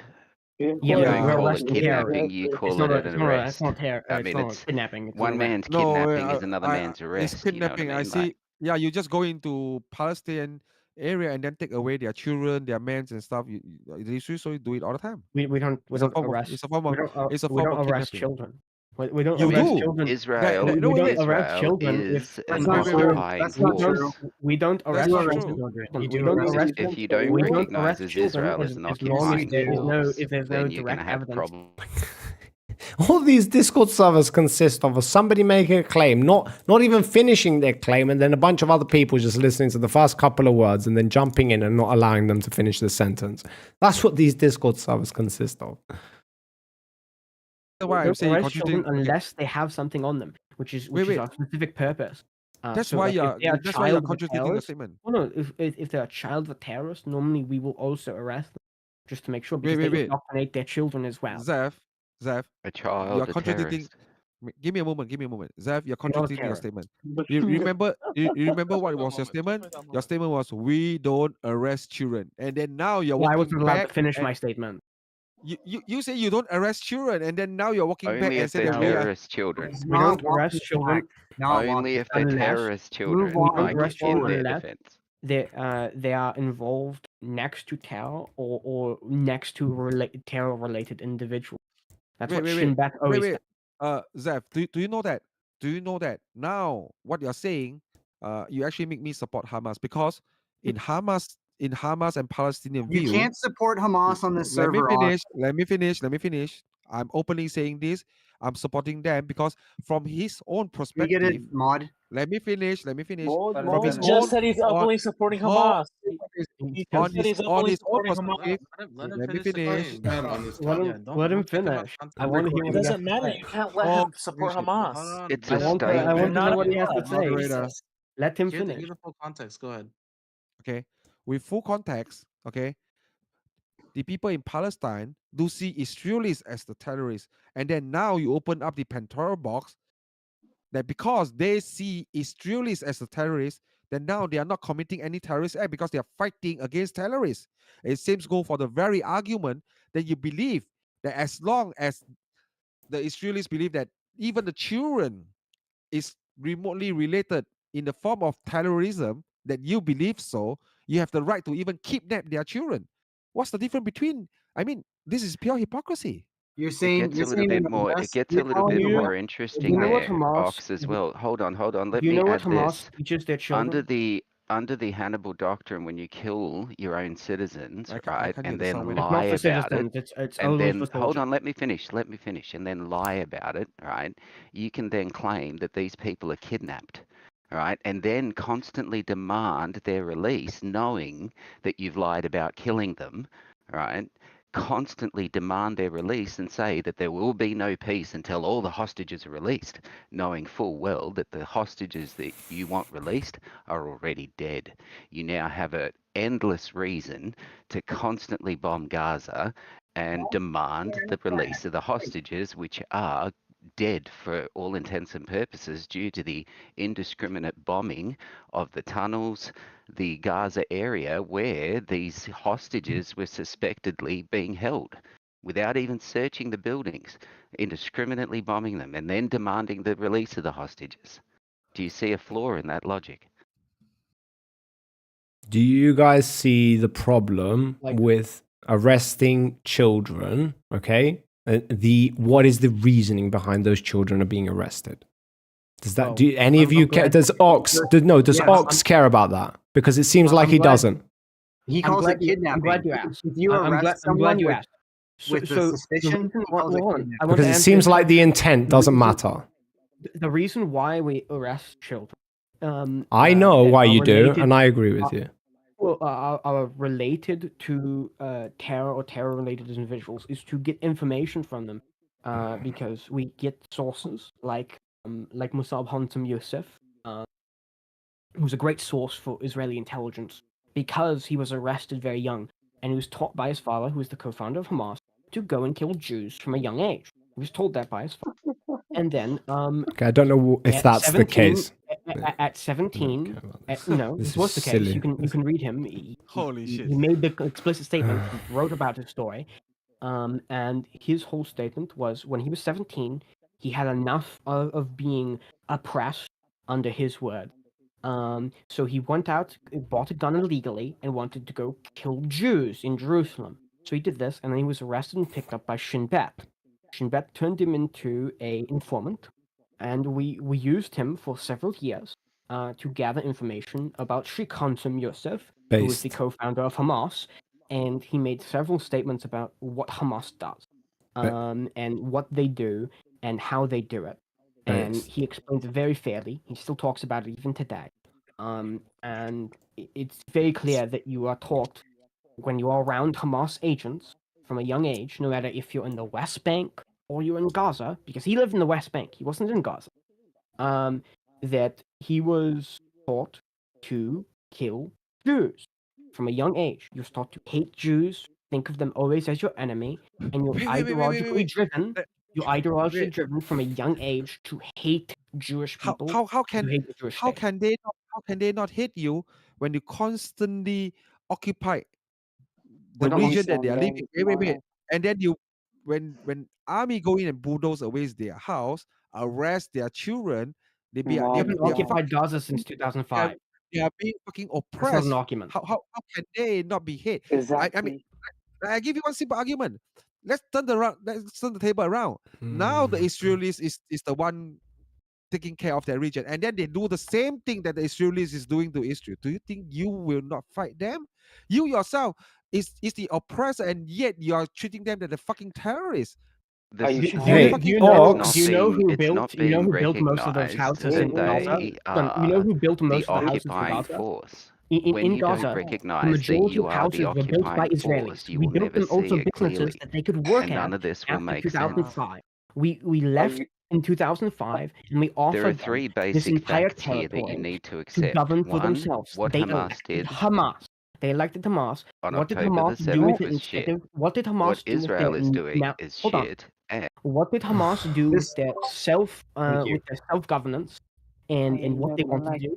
They wanted to kill Israelis. Instead of using all the money and all the funding the Israeli government was giving the Gazan population at the time, they used the fund to kill instead of improving lives for their children and for themselves. They decided to kill people instead of actually improving things.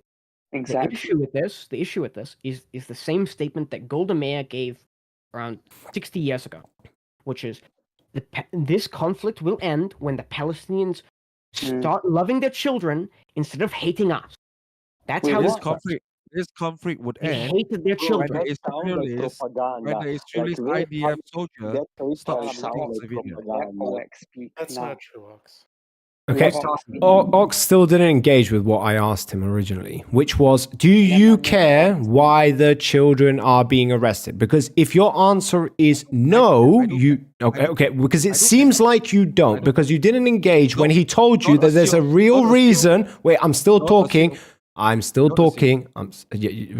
the real reason why the children are being arrested is for a specific purpose. The reason why the Palestinians look at it as kidnapping is because it suits their agenda. It fuels their hatred and it gives them a justification for any other insane fucking acts that they will commit in the future.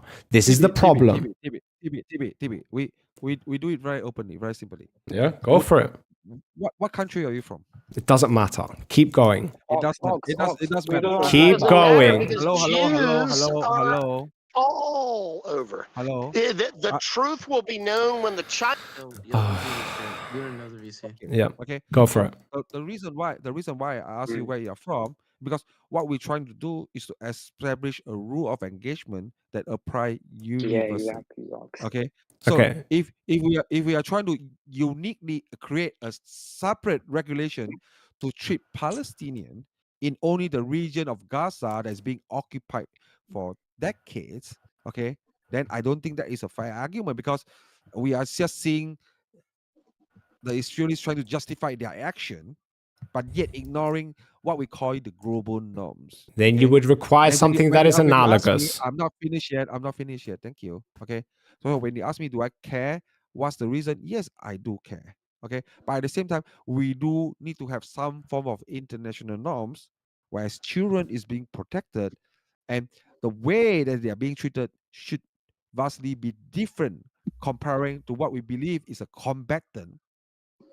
Okay, or we can simply name any children terrorists and then start arresting them because we simply name them terrorists. Then that would be the very same thing, whereas the Hamas is naming the Israelis as terrorists. There's no different, actually. Well, no, we don't name the children. Okay. No, We I'm don't waiting for name the TB. I'm children waiting as for TB. terrorists. I'm waiting for We TB. name Okay. their parents and Zaf, active terrorists of Hamas, Zaf, and then we I'm arrest waiting for them. Zaf. Like they're not terrorists. Holy fucking Jesus, Zaf, I'm not listening. Retired. Can I answer? Yeah, okay. So the reasoning for why the children are being arrested is because they are with Hamas militants at the time of being arrested, meaning they are not the main target. They are they are in. Hostage? What do you mean a hostage? Well, They to can be a lure out- hostage. That can be using- one using thing. the children. Yeah, they can be a hostage. That can be one thing. They can also be maybe a relative to the Hamas person. They could also be a friend. They could also be just somebody who was with them at the time. Maybe, yeah. Okay. And they get So a. you're telling me. So you're telling me. Yes. You're telling me in the Never region mind. of Gaza. No, you're this can practicing also be guilty this. by association. Are you what Okay. you're saying? Guilty by association. When a riot happens in the real world, what happens is you have an instigator, but at the time when the police will come to engage with the instigator, they are potentially going to. Please. After you. Yes. Okay, so okay, so they are going to be bystanders, meaning they are going to be considered collateral damage in that situation. If you want to think of it in that way, meaning they're not exactly guilty, but they are associated with those people, and they Guilty need by to. association. Well, they need to understand what is. You have to understand that there is no thing analogous to Israel-Palestine in the entire world.